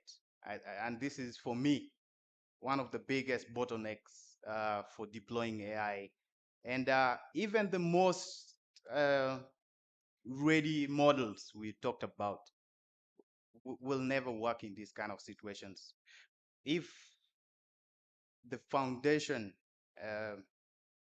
of data, the standardization we're talking about, the system integrations are not addressed, I think AI, even the most advanced AI tool or model, is simply a bland instrument.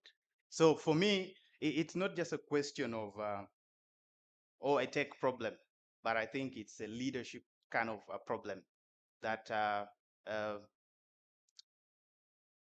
we need to look at more holistically to address this. We need to involve the top level tier, exco, and you know, people to address this problem fast before we can really deploy these solutions. So for me, I think it's around data readiness and the quality of that data to be able to Yeah. really harness. Okay, yeah. I mean, and Sylvia, can you speak to that? You know, from an ethics point of view, you know, there is the issue of data readiness, but then now the ethics of collecting that data. Yes, thank you for that question. So the readiness about collecting data, and from an ethical point of view, the key issues that have been raising, issues around the informed consent process.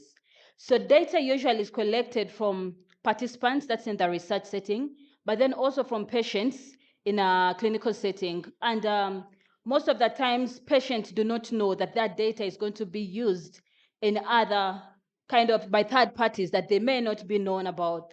And one of the key ethical issues that comes in there is the issue of informed consent. How do we still value participants' autonomy in terms of who uses that data, who accesses that data, who shares that data, and who owns that data at the end of it all? So the key thing here is the different modalities of consent that patients may actually utilize. And in Uganda, the national guidelines emphasize the use of broad consent, which basically the researcher, a clinician, solicits for consent from permission from the patient to utilize that data for particular diseases. For example, if it's an HIV research, participants will actually provide that data that will be used for future diagnostic tests, treatment options, and all that. But now when it gets to the point of the future research, the future end users that the patient does not know about, who actually consents for them? So currently the IRBs provide a wave of consent to utilize that data because it's something that is of social value to the community. But still, the ethicists will ask questions about what happened to the autonomy of the patient. How do they actually find out that, how do they make sure that they still have a say about who uses that data? And so there's different modalities that are being proposed, things around tiered consent, where the patient at the point when they're providing this data to the clinician, they have an opportunity to select which other areas would they be comfortable other third parties to use that data. So basically, the ethical concerns about that involve also the privacy and the confidentiality aspect, especially now that we emphasize the anonymization of data. But then also, we need to know what will patients feel like when that data is being used by third parties that are unknown to them. All right, thank you very much. So, Imran, as someone who has been within this ecosystem, collecting data ethically to use in the research projects, just help us kind of like tie this all up, in terms of the bottlenecks that other bottlenecks that we're actually facing, that are slowing down deployment of AI.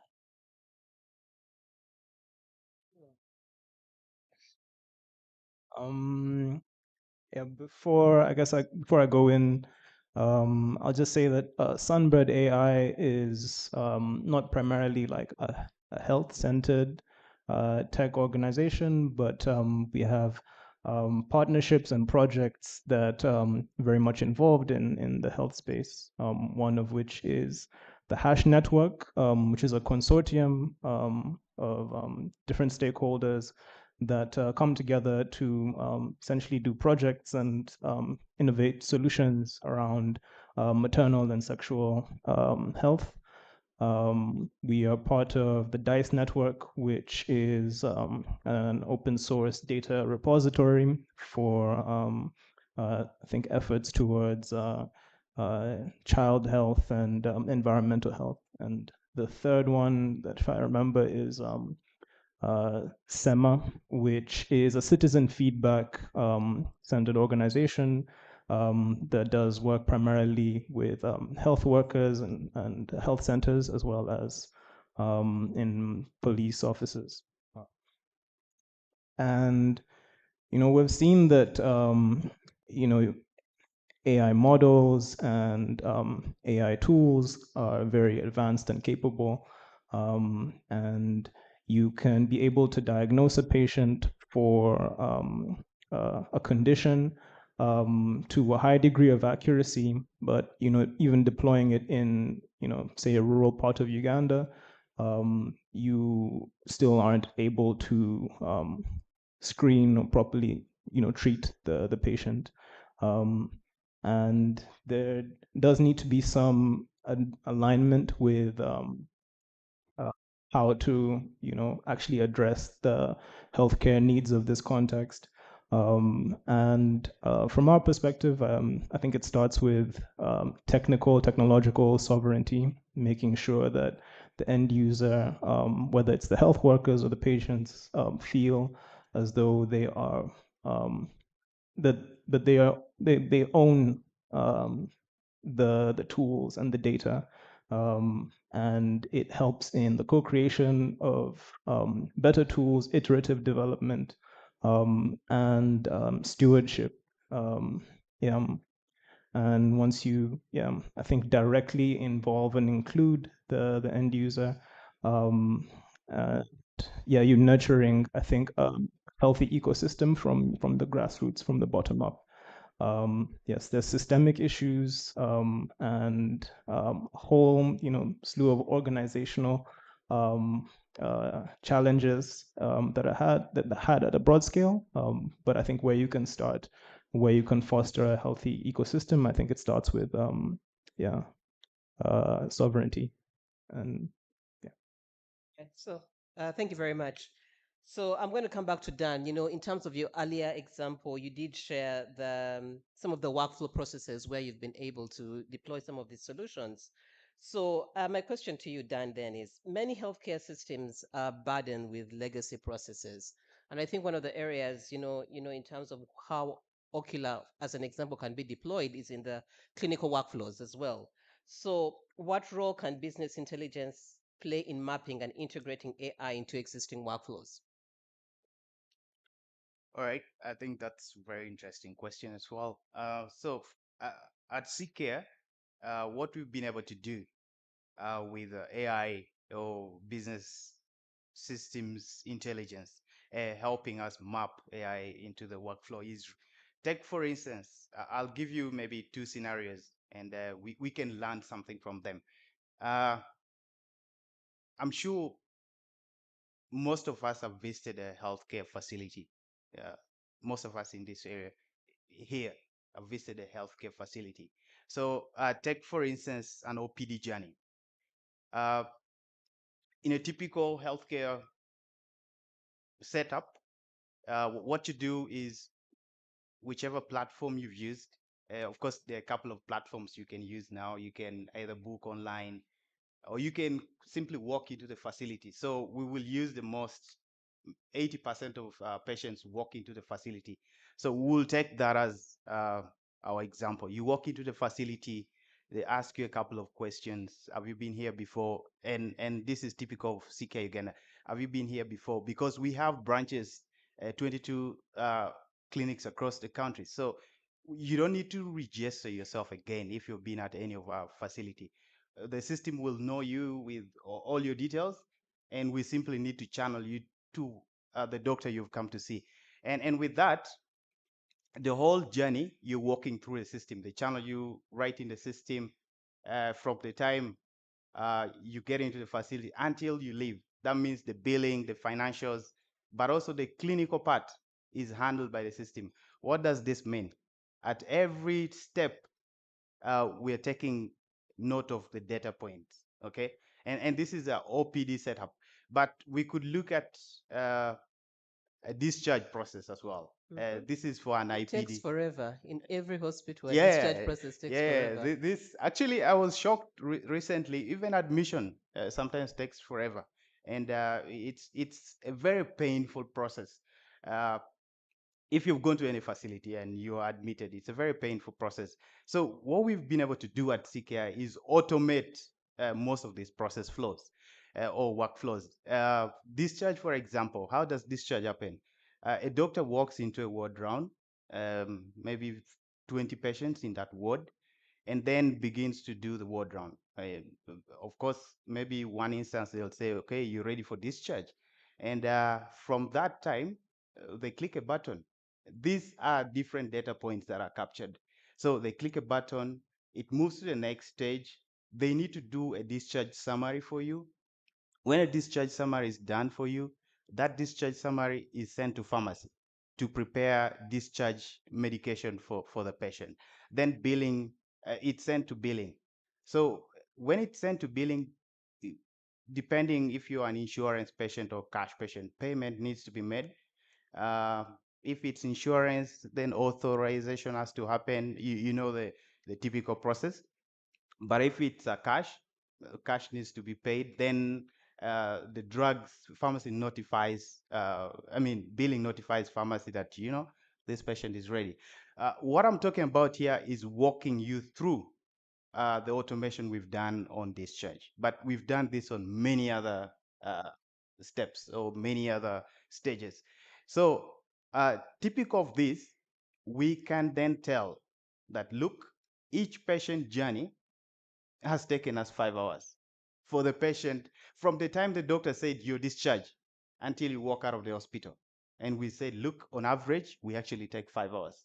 Then we said, okay, where's the pain point? Yeah. 'cause- So then leaders, we can then tell the exact pain point because we know that, okay, maybe the problem is discharge. I mean, is writing the discharge summary. Okay. It has taken the doctor a long time to walk through 20 patients and then sit down and write discharge summary. So if we know that insurance takes 30 minutes to respond back, billing takes 20 minutes, doctor confirming takes 5 minutes, pharmacy takes 45 minutes, but discharge summary takes 2 hours, then we know exactly where the problem is coming from. So this particularly has helped us in CCare to actually point out exactly where the pain is, but also think about possible tools to help the doctor more productive and not take 2 hours to do that. So in those cases, we've done things like, can the doctor while walking along have a tab? So if you went to now, if you went to IHK, you'll find a doctor doing a discharge with an iPad and walking through, and the notes actually being written. And these are some of the tools we've integrated into our workflow to really help healthcare and a better patient experience for you. It's been a very big pain actually for our patients, and we've looked into this, we've integrated it, and I think the next time you walk into one of our hospitals, it'll be less painful. Yeah, because I was hopefully. going to ask Yeah. you, like, before you integrated these tools, like, how long would it take? Because from my last hospital, there's a joke that we have in my family that it doesn't matter which hospital you go to in Uganda, whether it's Mulago or, okay, I haven't been to CCare or IHK yet, it takes a whole day to discharge. So Yeah, my sure. question was going to be, are you able to tell us before you put these tools, how long it would take, and now how long does it take? And then my follow-up question would be, what was it that, or how were you able to get your leadership in the hospital to actually see this as not just as an upgrade, but as a transformational solution? Yeah, I think in any organization, the thing is, once you begin to track something, Yeah. I mean, everything goes down. Everybody becomes very much aware, and they want to take very keen note of that particular. And I can tell you, anyone who has been in CCare before, especially IPD, anyone? Maybe we could get from the congregation. Anyone? Yeah. But okay, yeah, but I tell you, it's been a very big pain. Some instance, maybe over 7 hours, about 7 hours before. Yeah. But currently, from the last data I was looking at, it's now about 4 hours. We're Okay. talking about 240 minutes, the entire discharge process. But it's key to mention, I think we've also been able to do dashboards using Power BI, for example. And these are some of the workflow tools we've actually leveraged. Now we are actually able to, I could pull out my phone and actually look at how much time it's taken for discharge today Okay. as I sit here. Yeah. Yeah. So this is not just a tool, but I think it's real time, and it has really impacted. We can even know why did it really shoot up, which patient, so that you can go and talk to that patient and say, look, we really apologize for the experience. Yeah. Maybe it was because of this and that, and it can be addressed immediately. We are not waiting for a whole month to actually have this addressed. We want to address this immediately. And in this, I think you've just the follow-up question, how do we uh, make the leaders understand that this is not just a tool, but the buy-in? I think that was a question, right?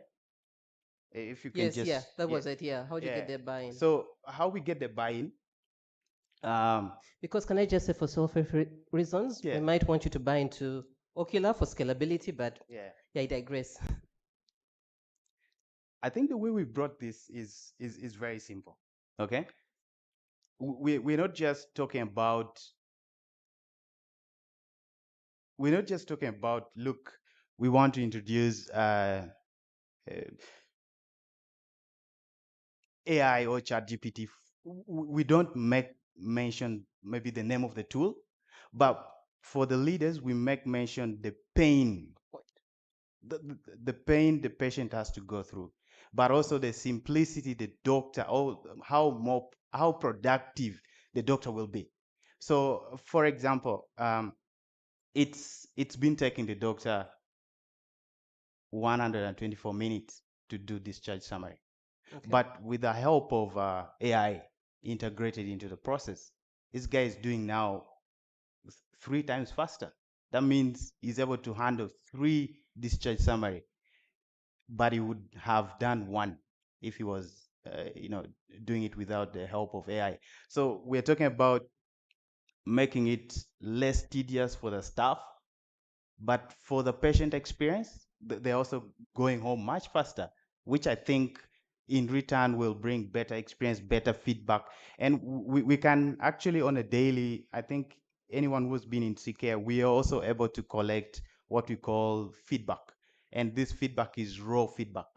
Uh, As you give us is what you will really present to the leaders and tell them, look, everyone is complaining about discharge process. This has to be automated. And this is how we've been able to buy in the leadership to actually get to upgrade and see this tool as a productivity tool. I think for me, from a professional perspective, it's very encouraging, and I think it's the substance of what I actually do as a business solutions. In my business solutions work, it's really being able to identify pain points and then designing the solutions that address those pain points. But now, let's go over to Sylvia. Again, we can't really escape this whole thing about, ethics, because when it's healthcare, it is really deeply personal.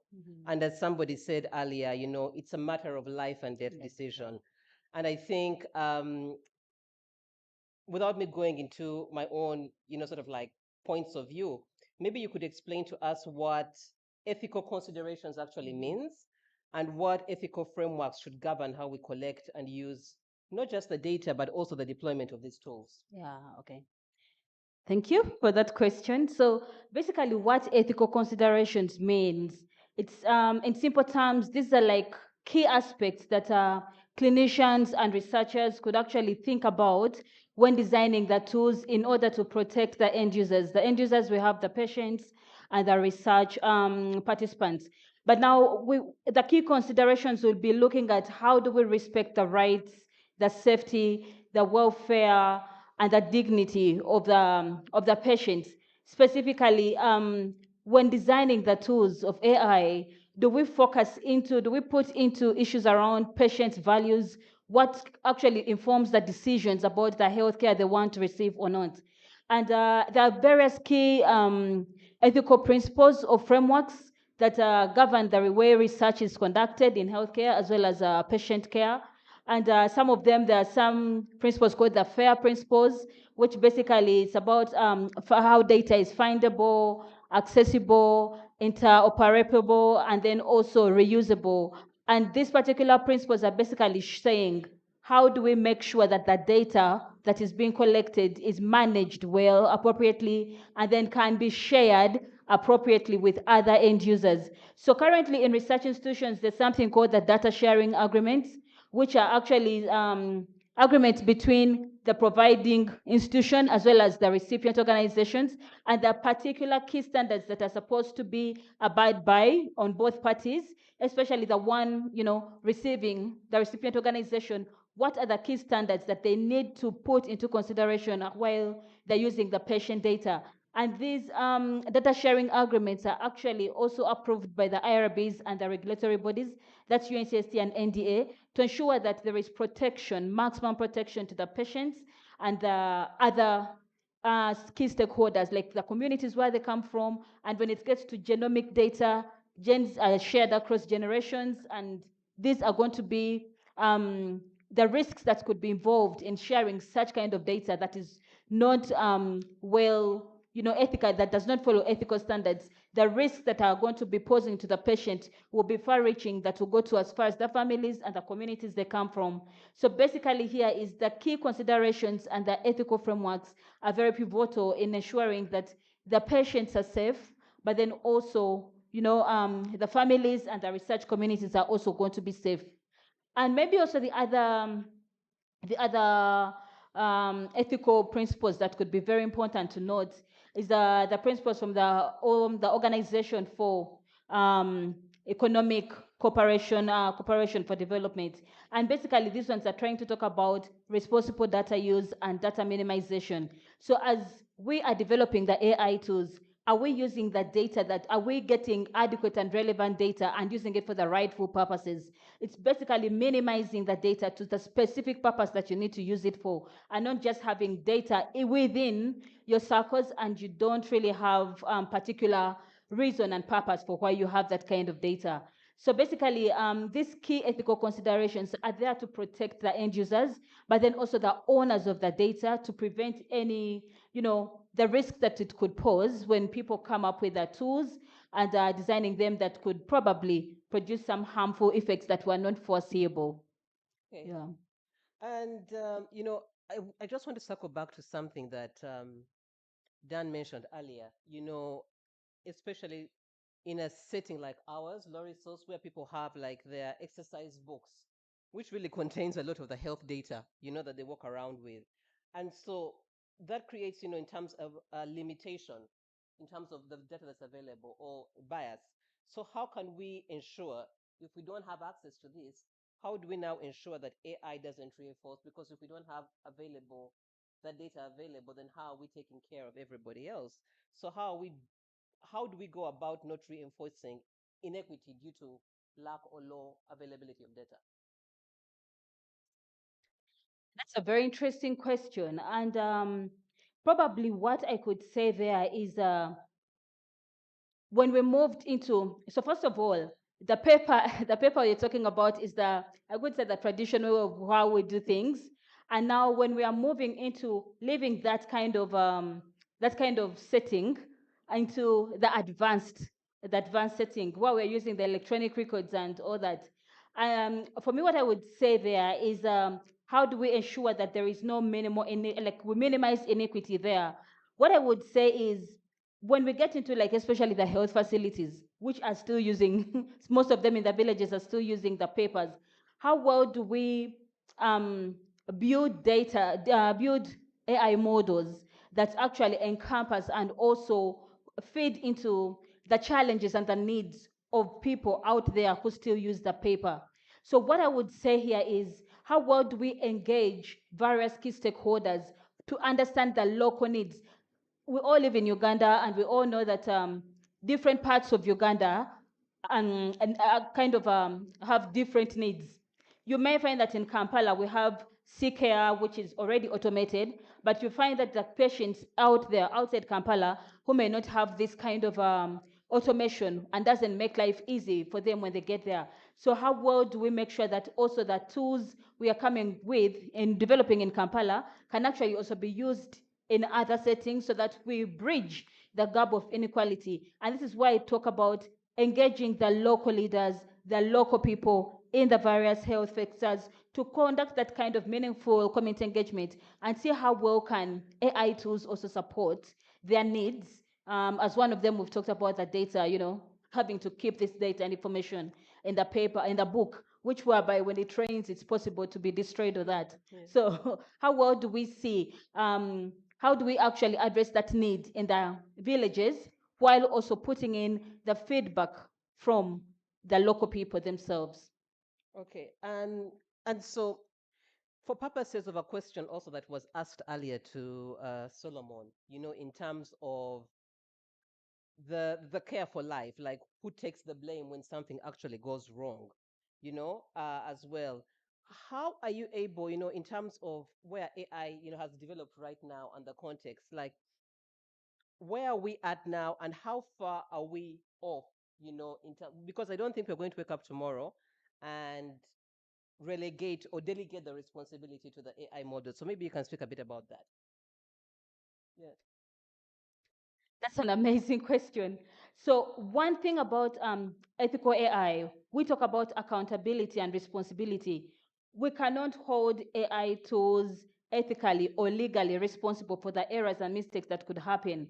So who do we hold accountable for anything that could arise? So actually, at most of the IRBs, we actually try to talk about researchers trying to help us understand who is the owner of the tools that are being developed and what measures do they have in place to ensure that the risks that could actually arise from the development and as well as the deployment of the tools are kind of mitigated. So usually we emphasize that researchers come up with a plan, a risk mitigation plan, whereby we first understand who will be the owner of the tool that is being developed, and then what are their roles in relation to accountability. But also one other key measure that I would emphasize here is having the audit trails at different stages of the development. Is there someone to do some auditing as well as rolling out and testing it to ensure that any loopholes, which could also include some of the biases that could get from the data that is being used to design the tools. But like when we do the audit trails, what particular key things need to be added, what needs to be removed, what needs to be revised, or even modified. So basically here is how do we ensure that there is a group of people, there is someone we can hold accountable in case of anything going wrong by, after using the tools, following the use of the tools that are being developed. Okay, thank you very much, Sylvia. So before we go into our question and answer session, I just want to turn to Imran, who is in he's in the group of people who are building these systems. And so he has been at the front line of translating, code into meaningful tools and other forms of solutions, not just for health, but, wider social good. So my question is, why do so many AI pilots stall before reaching wide option?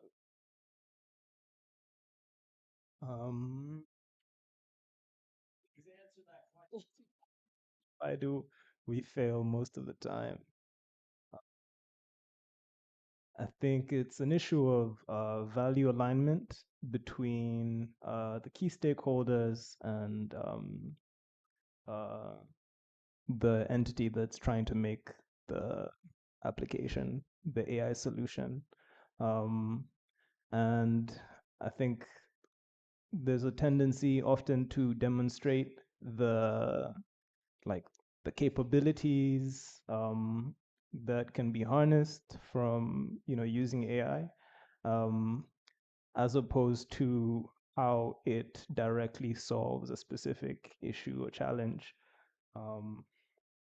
And yeah, I think in my view, it's getting caught up in the hype, but then also like understanding the different pressures that come with it, because either you want to secure funding for your initiative, it needs to have such and such, and this is whoever might fund you. This is the thing that is interesting to them or that they care about.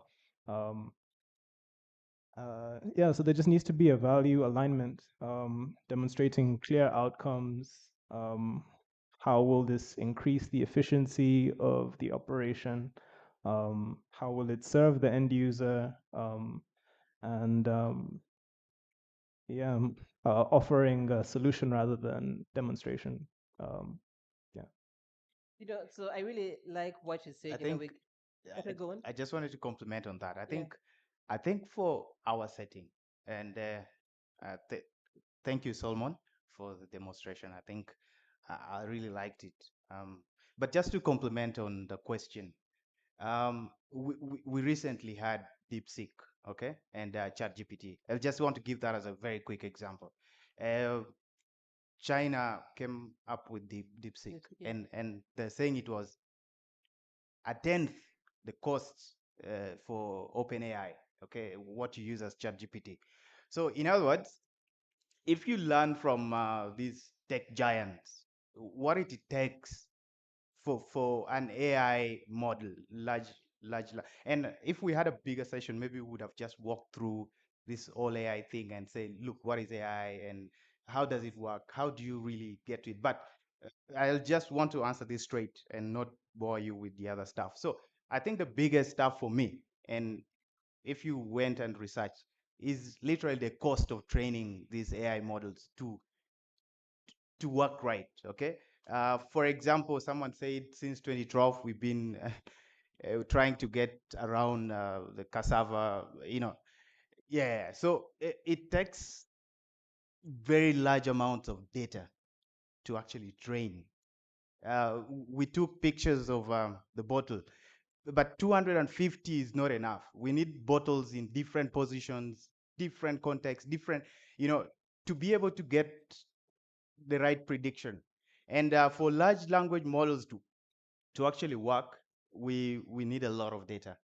And I think why it's failing, especially for Uganda or for Africa, is that cost and the time we need to train the data. It is a lot, and there's a lot of cost involved. There's just a lot, and cost is the biggest thing for me.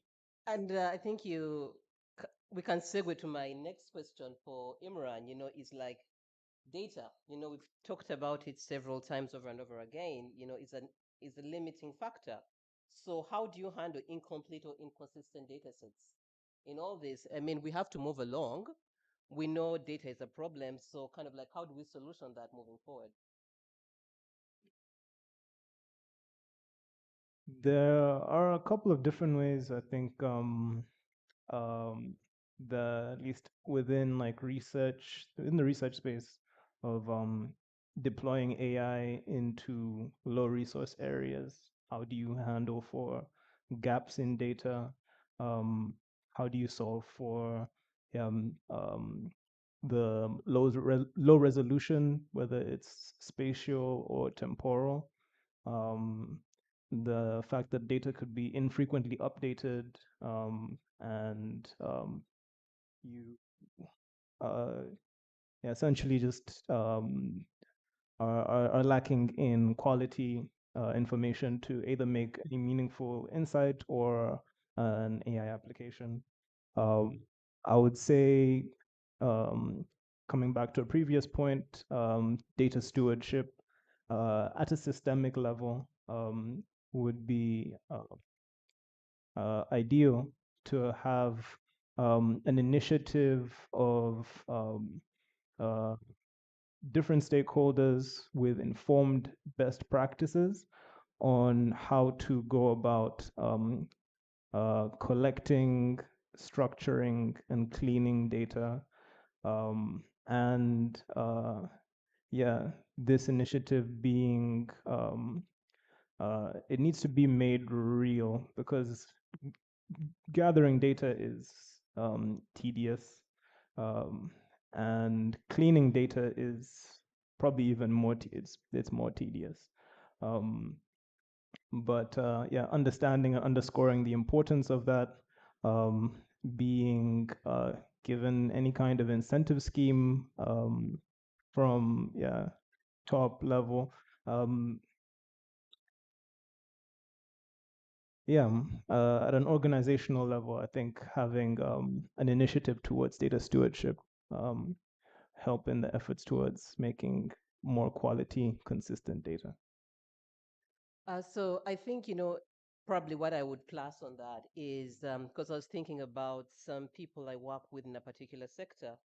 And if you're out there and you're listening, as an organization, I think you heard earlier in the morning when people said data is the new oil. And I think what people don't realize is the amount of assets or the amount of value that they're sitting on, in terms of the data that they have. And I think the stewardship and the leadership in particular sectors, in terms of coming together and understanding that and being able to kind of like put it into a system and a channel and a process that can then address a pain point. I mean, CK is doing it for itself, but how many, organizations similar in your context are going through a very similar problem, but you've taken the button and done that on your own. So thank you very much. I'll pause here, to take any questions from the audience before we wrap up.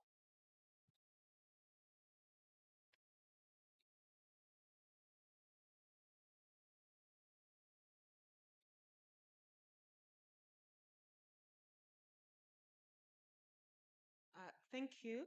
Not necessarily a question, but maybe a thought for that last discussion on that the difference or why the pilots are not coming to be. I think we underplay the role of change management, and in particular with AI development. We're coming mainly from a place where we had organizations had ready solutions, so it was a matter of deploying, the thing works, and the managers see results, whether it is in regards to return on investment, etc. But I don't know if we've, in this process, we have prepared people, or we are ready to continually explain what development means. Why, you know, how long development can be, how even when you have an idea and you know how a system is going, you believe you know how a system is going to work, the number of iterations you'll have to do to achieve it.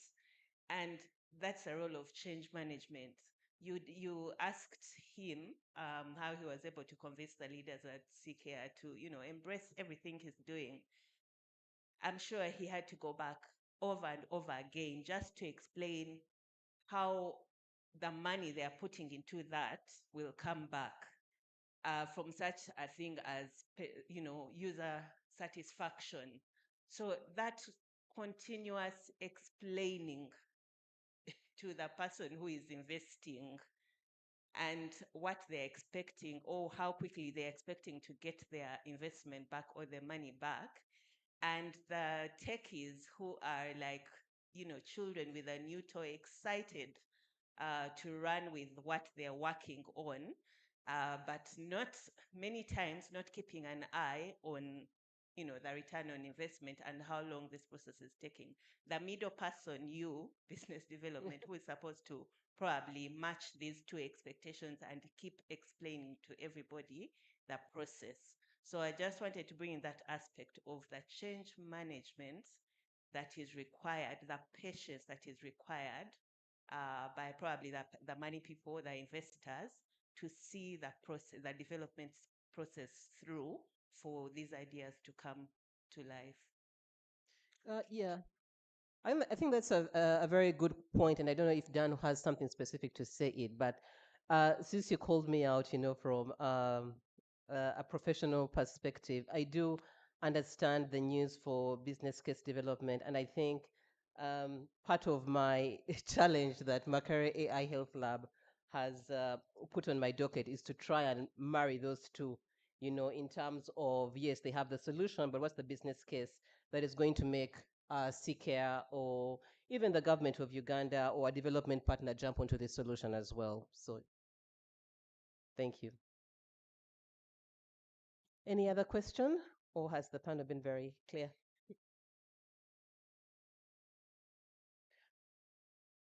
Okay, so you know, just to wrap it up, and I will start with Imran and then Sylvia, and then we'll close with Dan. If you had the power to remove just one bottleneck to speed up the deployment of AI in healthcare, what would it be and why?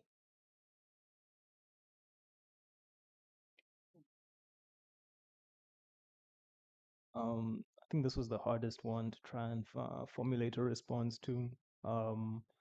But I think, yeah, at Sunbird, we're all about inclusivity in technology involving the end user and trying to create a medium by which they're able to interact with technology for their personal and communal benefit. And I think one bottleneck that we've seen is the language barrier, and spanning health, but then other sectors, the language barrier being something that you know hinders many Ugandans from accessing the same internet that we might be able to view, seeing resources for health, for education, for any other civic engagement. And I think that is the bottleneck that we are trying to tackle in our efforts. We want to put all the Ugandan languages, I have resources for all Ugandan languages, open source and available. And hopefully we see that being applied um, in the health space and uh, providing the benefit of, as you talked about previously, informed consent. So, someone is able to understand their diagnoses, understand the treatment and why it's being done so, and subscribe to it, be advised properly on public health campaigns or vaccinations, have more streamlined interactions with their doctor, um, and also just be in a feedback loop, a feedback mechanism between themselves and the health institution for improved service delivery.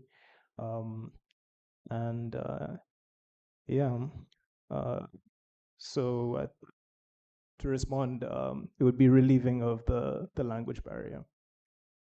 I'm sure Sandbag will figure that out, right? Yeah. Okay. Sylvia? So yes, so one bottleneck that I feel is very key that needs to be acted on is the issue about mistrust. Why I would say this is because today we are speaking to people who are already converted and they know what AI is and what AI can do. We already seen Solomon presented the good things that AI is doing in the healthcare as well as other places and not just Makere AI Health Lab. But one thing that we need to appreciate that it takes time for people to understand and appreciate, no, to move away from the old style to the new style. So AI comes as a new style and it's kind of shaking quite a number of things that we didn't know could happen.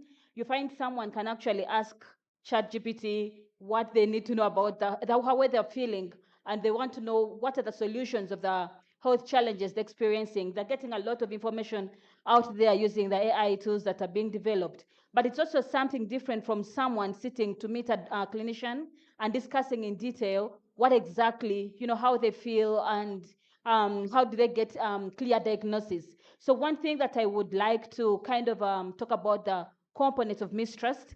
How well can we explain what AI is? That's the whole explainability bit, and then also the transparency. How well do we ensure that people out there understand what AI is, how it's helping them solve their health-related issues, and then how they can actually utilize it for their own good? Yes. Thank you very much. And it's very interesting how you talked about the mistrust. And I think if I could share a very brief story, from the work we've done with Ocular, the nervousness going out into the communities, to present the tool, but then to see the response on the other side where people are like, oh, this can't come soon enough because it's really very helpful. My eyes get tired, when I see this. I think one funny story that I had was an educator who said that because a part of the project is teaching aid, right? That helps to train the lab technicians, in disease diagnosis. And this gentleman cracked a joke and says, if when you're training somebody and they're looking through the microscope and they see an eyelash, right? And you ask them, have you seen the object of interest? And they're seeing their eyelash. That's what they're going to see for the rest of their life. So every time a blood slide comes to them, they're looking for what looks like an eyelash, and they're not seeing it. But being able to go out to the communities and do this thing over and over again. People also like to cite mobile money as an example of something that has revolutionized mobile money. But I can tell you, I was one of the last people. I resisted mobile money for the longest time, but I was one of the last people to actually join it and see what it's actually doing. So I think there is also an element of where there's a mistrust of homegrown solutions. Everybody has very quickly embraced ChatGPT and DeepSeek. But if I came with something that was Ugandan, everybody would be second guessing me. So I think putting people like Solomon, like Imran, like Dan and Sylvia in front of you hopefully gives you the confidence as the general public to trust the people behind the development of the solutions, because they do actually know what they are doing. They care about the results, but most importantly, they understand the problems a lot more than maybe somebody in Silicon Valley. Dan, to conclude for us, what is the one bottleneck you would remove and why? All right. Thank you. I think this is, for me, it comes down to three things. Like we said earlier on, even the most advanced AI models cannot work in silos. They work with structured data. They work in a very proper or in with a very proper infrastructure, right? It will not work with with nodes like mine, for example. And a case in yeah, a case in point is our traditional health centers. Okay, so for me, it comes down to the three things, and one of which is processes or workflows. Okay, so being able to map our workflows, mimic our typical workflows, and then automate those workflows. I think for me is one, two, people, and then three, systems. And let me just elaborate on people. We could talk about trust all day, I think. For example, patients, you want to tell them how the data will be used, for example, okay? Will it, if you told them, look, if you gave me your proper names, the next time you come here, all your treatment history will be under one ID. So if you went to Arua, you went to Gulu, you went to, you have your lab results, for example, you have your medication, and 5 years later, we can actually refer to those things. Then I think there will be trust with the patient. If we told the clinicians, like, look, you can be more productive, using the pad and doing the ward rounds, and they're 3 times faster, I think they'll embrace it. If we told the policymakers that, look, we will be able to actually have better patient experience if we automated all this. Patients will leave the hospital faster if we automate discharge process, or they'll be admitted faster, and maybe it will bring more revenue, maybe it will bring more trust, maybe it will bring return patients, and that means a lot for healthcare setting, for example. And for me, I think those three things: processes, people, and systems. Okay, yeah.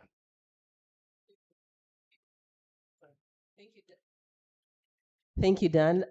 Thank you, Imran. Thank you, Sylvia. And thank you all for your attention. Ladies and gentlemen, a louder round of applause for this team. Thank you all so much. We certainly can hear your heart. Am I lying? We could hear their heart from this still, right? You are so passionate, and we appreciate you and are very grateful for what you've taken us through. I'd like to request that you all rise to receive a token of gratitude from, okay, and then there's going to be a photo opportunity from Mr. Mayan Dut, representing the National Communication Authority of South Sudan.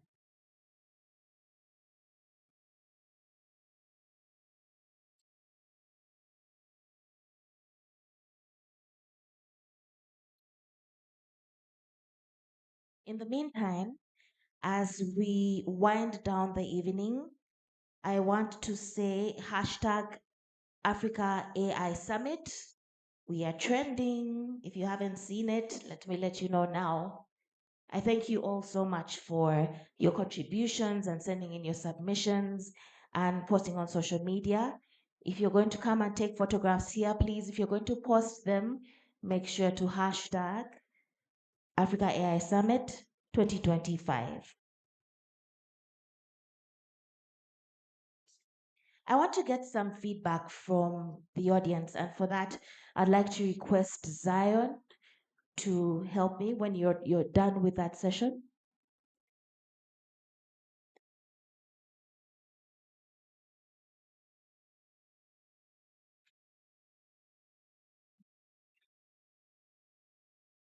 Another round of applause for this team, ladies and gentlemen.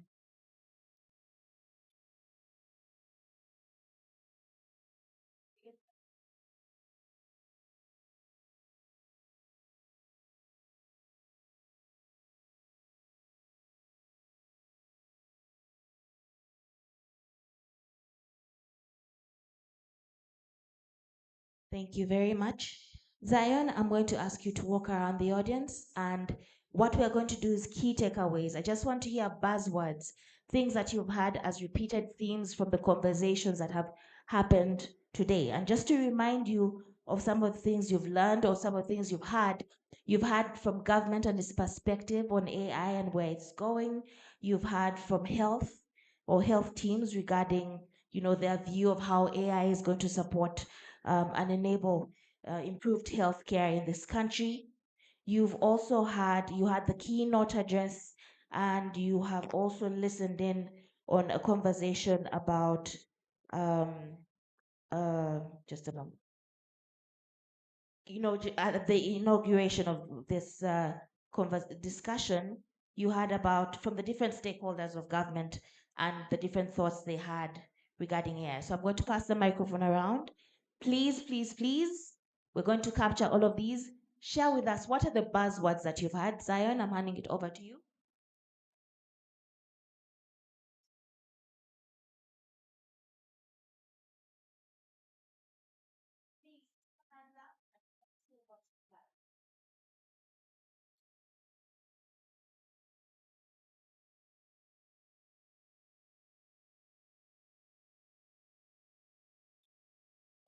Thank you so much. My name is Jimmy Emenyo of the work with CCare. And I really appreciate the organizers for this summit. And I really believe that and hope that the things that have been shared in this summit and promises made from the different stakeholders will come to fruition. I think from today, from the start, we've had people speaking about talent in Africa and retaining that talent. Maybe we've seen that most of African talent decides or is taken abroad, maybe because of the pay. Someone talked about the cost of training AI models. I think also cost of maybe the talent increases, and someone in Africa feels like the money abroad is more and decides to shift. And they presented to us different websites, Microsoft Africa Research website, and gave us examples of how AI is working in Kenya, and hoping that it can go around the continent of Africa. One of the I think outstanding parts that people have been looking at is how the community as a whole can benefit from AI in Africa. And I think the focus I would want to put in is on data. I think that the last talk show that we've had is we've known that AI depends on data. And that means where there is no data or where there is no structured data, then we begin to lack in our capabilities as, say, Uganda or those who are interested in developing various AI applications to help communities. I think when Dan was speaking out picture, like we said, CCare is sort of maybe using systems that are automated. Then if we went to Mulago, perhaps it's a different story. And we see that perhaps a greater population could be going to these other facilities. And at the end of the month, there is a report that is coming from Ministry of Health stating how many maybe patients of a particular disease category have visited this facilities. And from when you come from an informed part, you realize that sometimes, or most times actually, not just some, but most times that the data that comes in is not really properly or 100% you would say correct, because not every data, let's say from the different villages that we have health centers, is submitted to the Ministry of Health. And we are thinking maybe from the different stakeholders around what structures or what plans are there to make sure that we have our systems digitized, so that most of this data can easily be submitted to Ministry of Health through systems. I think there was the first panelist, I think earlier, spoke on, I think they asked how the modules, which modules can help Africa to adopt AI. And of course, the model meets the electricity as one of the requirements. But I would think that as a nation, as Africa, we would also need to think of long-term plans, years, tens of years, maybe as we see how are we getting to adopt this AI. So and that of course, like electricity. Somebody talked of even simply as internet, that we are talking about how is the internet reach in our nation or in Africa as a whole. If we are talking about local communities, language barrier, if I asked an AI with my local language, how can I offer first aid to somebody who has passed out? Will it answer me, or we need to train AI in our local languages? So I think that from this summit, I believe that we are taking in quite key and important points, like train on AI, data standardization and integrity. And we are really hoping that from this, we can move to a time when we have centralized data that different developers around can use to develop their different AI models. Thank you so much once again, and God bless you. Thank you very much. I'm so happy to know that people are actually paying attention to this. Anyone else? Are we okay? Are we okay? There is one Lovely. here, Erina. Okay. Thank you so much. My name is Julius Mubaji, and I'm here with Maiduka. It's an e-commerce platform built with AI. So basically, you can create an online shop for your business the way you create an Instagram page. I'll be happy to, take you through if you really want to check that out. It's maiduka.com. Okay, thank you. So my feedback on the summit so far is awesome. I'm glad to see that different partners are together, to see NITA, UCC. These are people that are running the IT sector here. So it's interesting to see. My only concern, as more, I would say, a young person in the startup and the AI world, is that since what you said, I think the first panelist, and I think it was Mr. Let me get the name here to be accurate. Yes, it was Mr. Franklin. And he talked about how we can, instead of following, to lead the AI revolution in Africa. And that has to take an initiative. It would be awesome to see CCare come here on a summit when they have funded a startup in an incubation, either at Makerere Labs, okay? So that when you come here, you say, we funded that OpenAI, okay?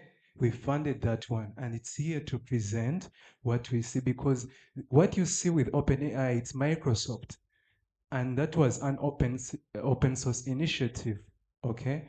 What you see with Facebook, with Meta, and all these models, even DeepSeek is open source, right? So it takes initiative from you, the big players in the industry, to be intentional if that's what you want. Okay, so that's one thing I really recommend is that take the initiative, be intentional. If you want to use a locally homegrown DeepSeek or ChatGPT, invest in it. Okay, and when you're within the corporate structure, you can easily get caught up into the competition and day to day. So it's always good to go into the hubs, like the Makerere, Hive, Innovation Village. Talk to the young people, tell them, we want this solution, okay? Be open when they come to you. If I come to CK and they say, well, I'm trying to find a model, okay, that will work on this new virus and regenerating and so on. Will you be open to share that data, okay? Do you have a sample that you can share so that I can be the next open AI, okay? So I think if we be intentional in those small steps, then our industries, it won't be from like nowhere, oops, there's an open AI in Uganda, okay? No, it has to be intentional and we have to invest in this.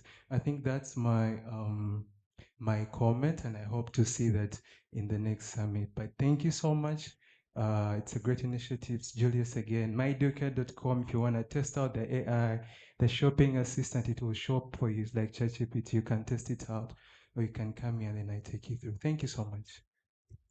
Thank you as well. And to add to his clarion call, please feel free to pass by. In fact, I urge you to pass by the people who are showcasing their different utility of AI and how they are spreading from business to health and everything in between. I see banking as well. Before you leave this room, turn to that side. I'd like to close out that session, if I may, and I want to close it out this way. Could the people in the booth please project the QR code for the program? And then I'd like to ask everybody to lift your phones and then open that program. And I want us to go through what's going to happen tomorrow. Tomorrow, when you return, these are the things you're going to experience. I don't see the phones coming up. Should I wait for the phones to come up? Please access the program. So let me tell you what you're going to go through tomorrow. Some of the things you're going to experience, we're going to have James Vieruhanga, MD of Rock Telecom, take us through AI and data security. We're going to have a panel discussion, and this is going to be a self-moderated panel, so it's bound to be interesting.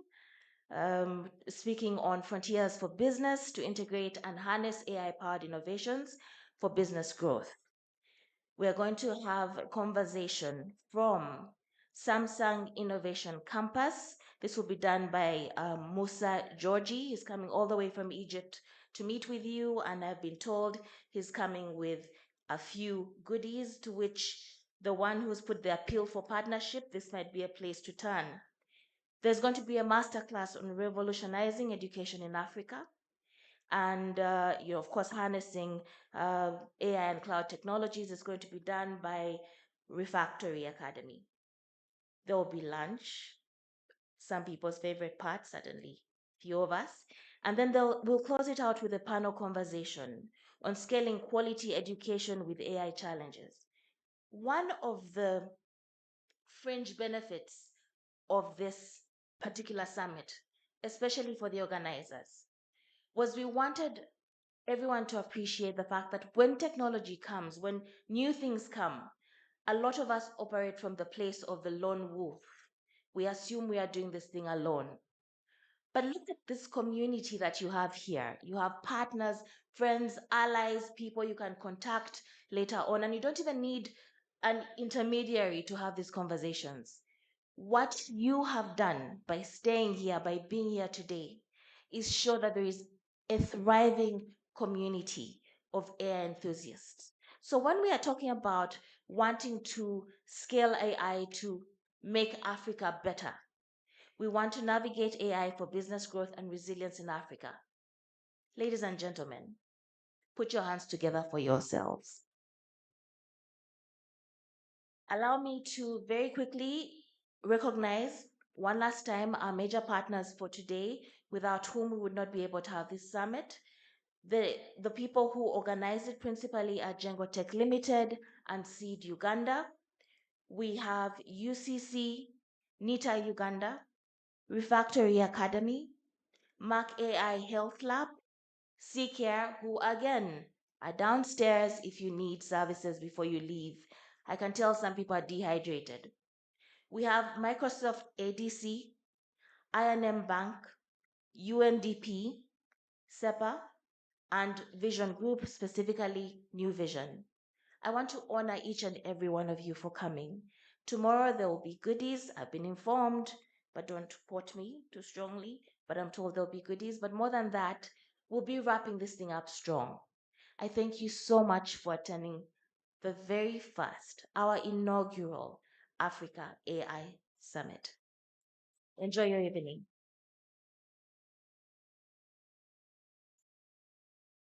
If you'd like to take photographs, this is yours, but remember #Africa AI Summit 2025.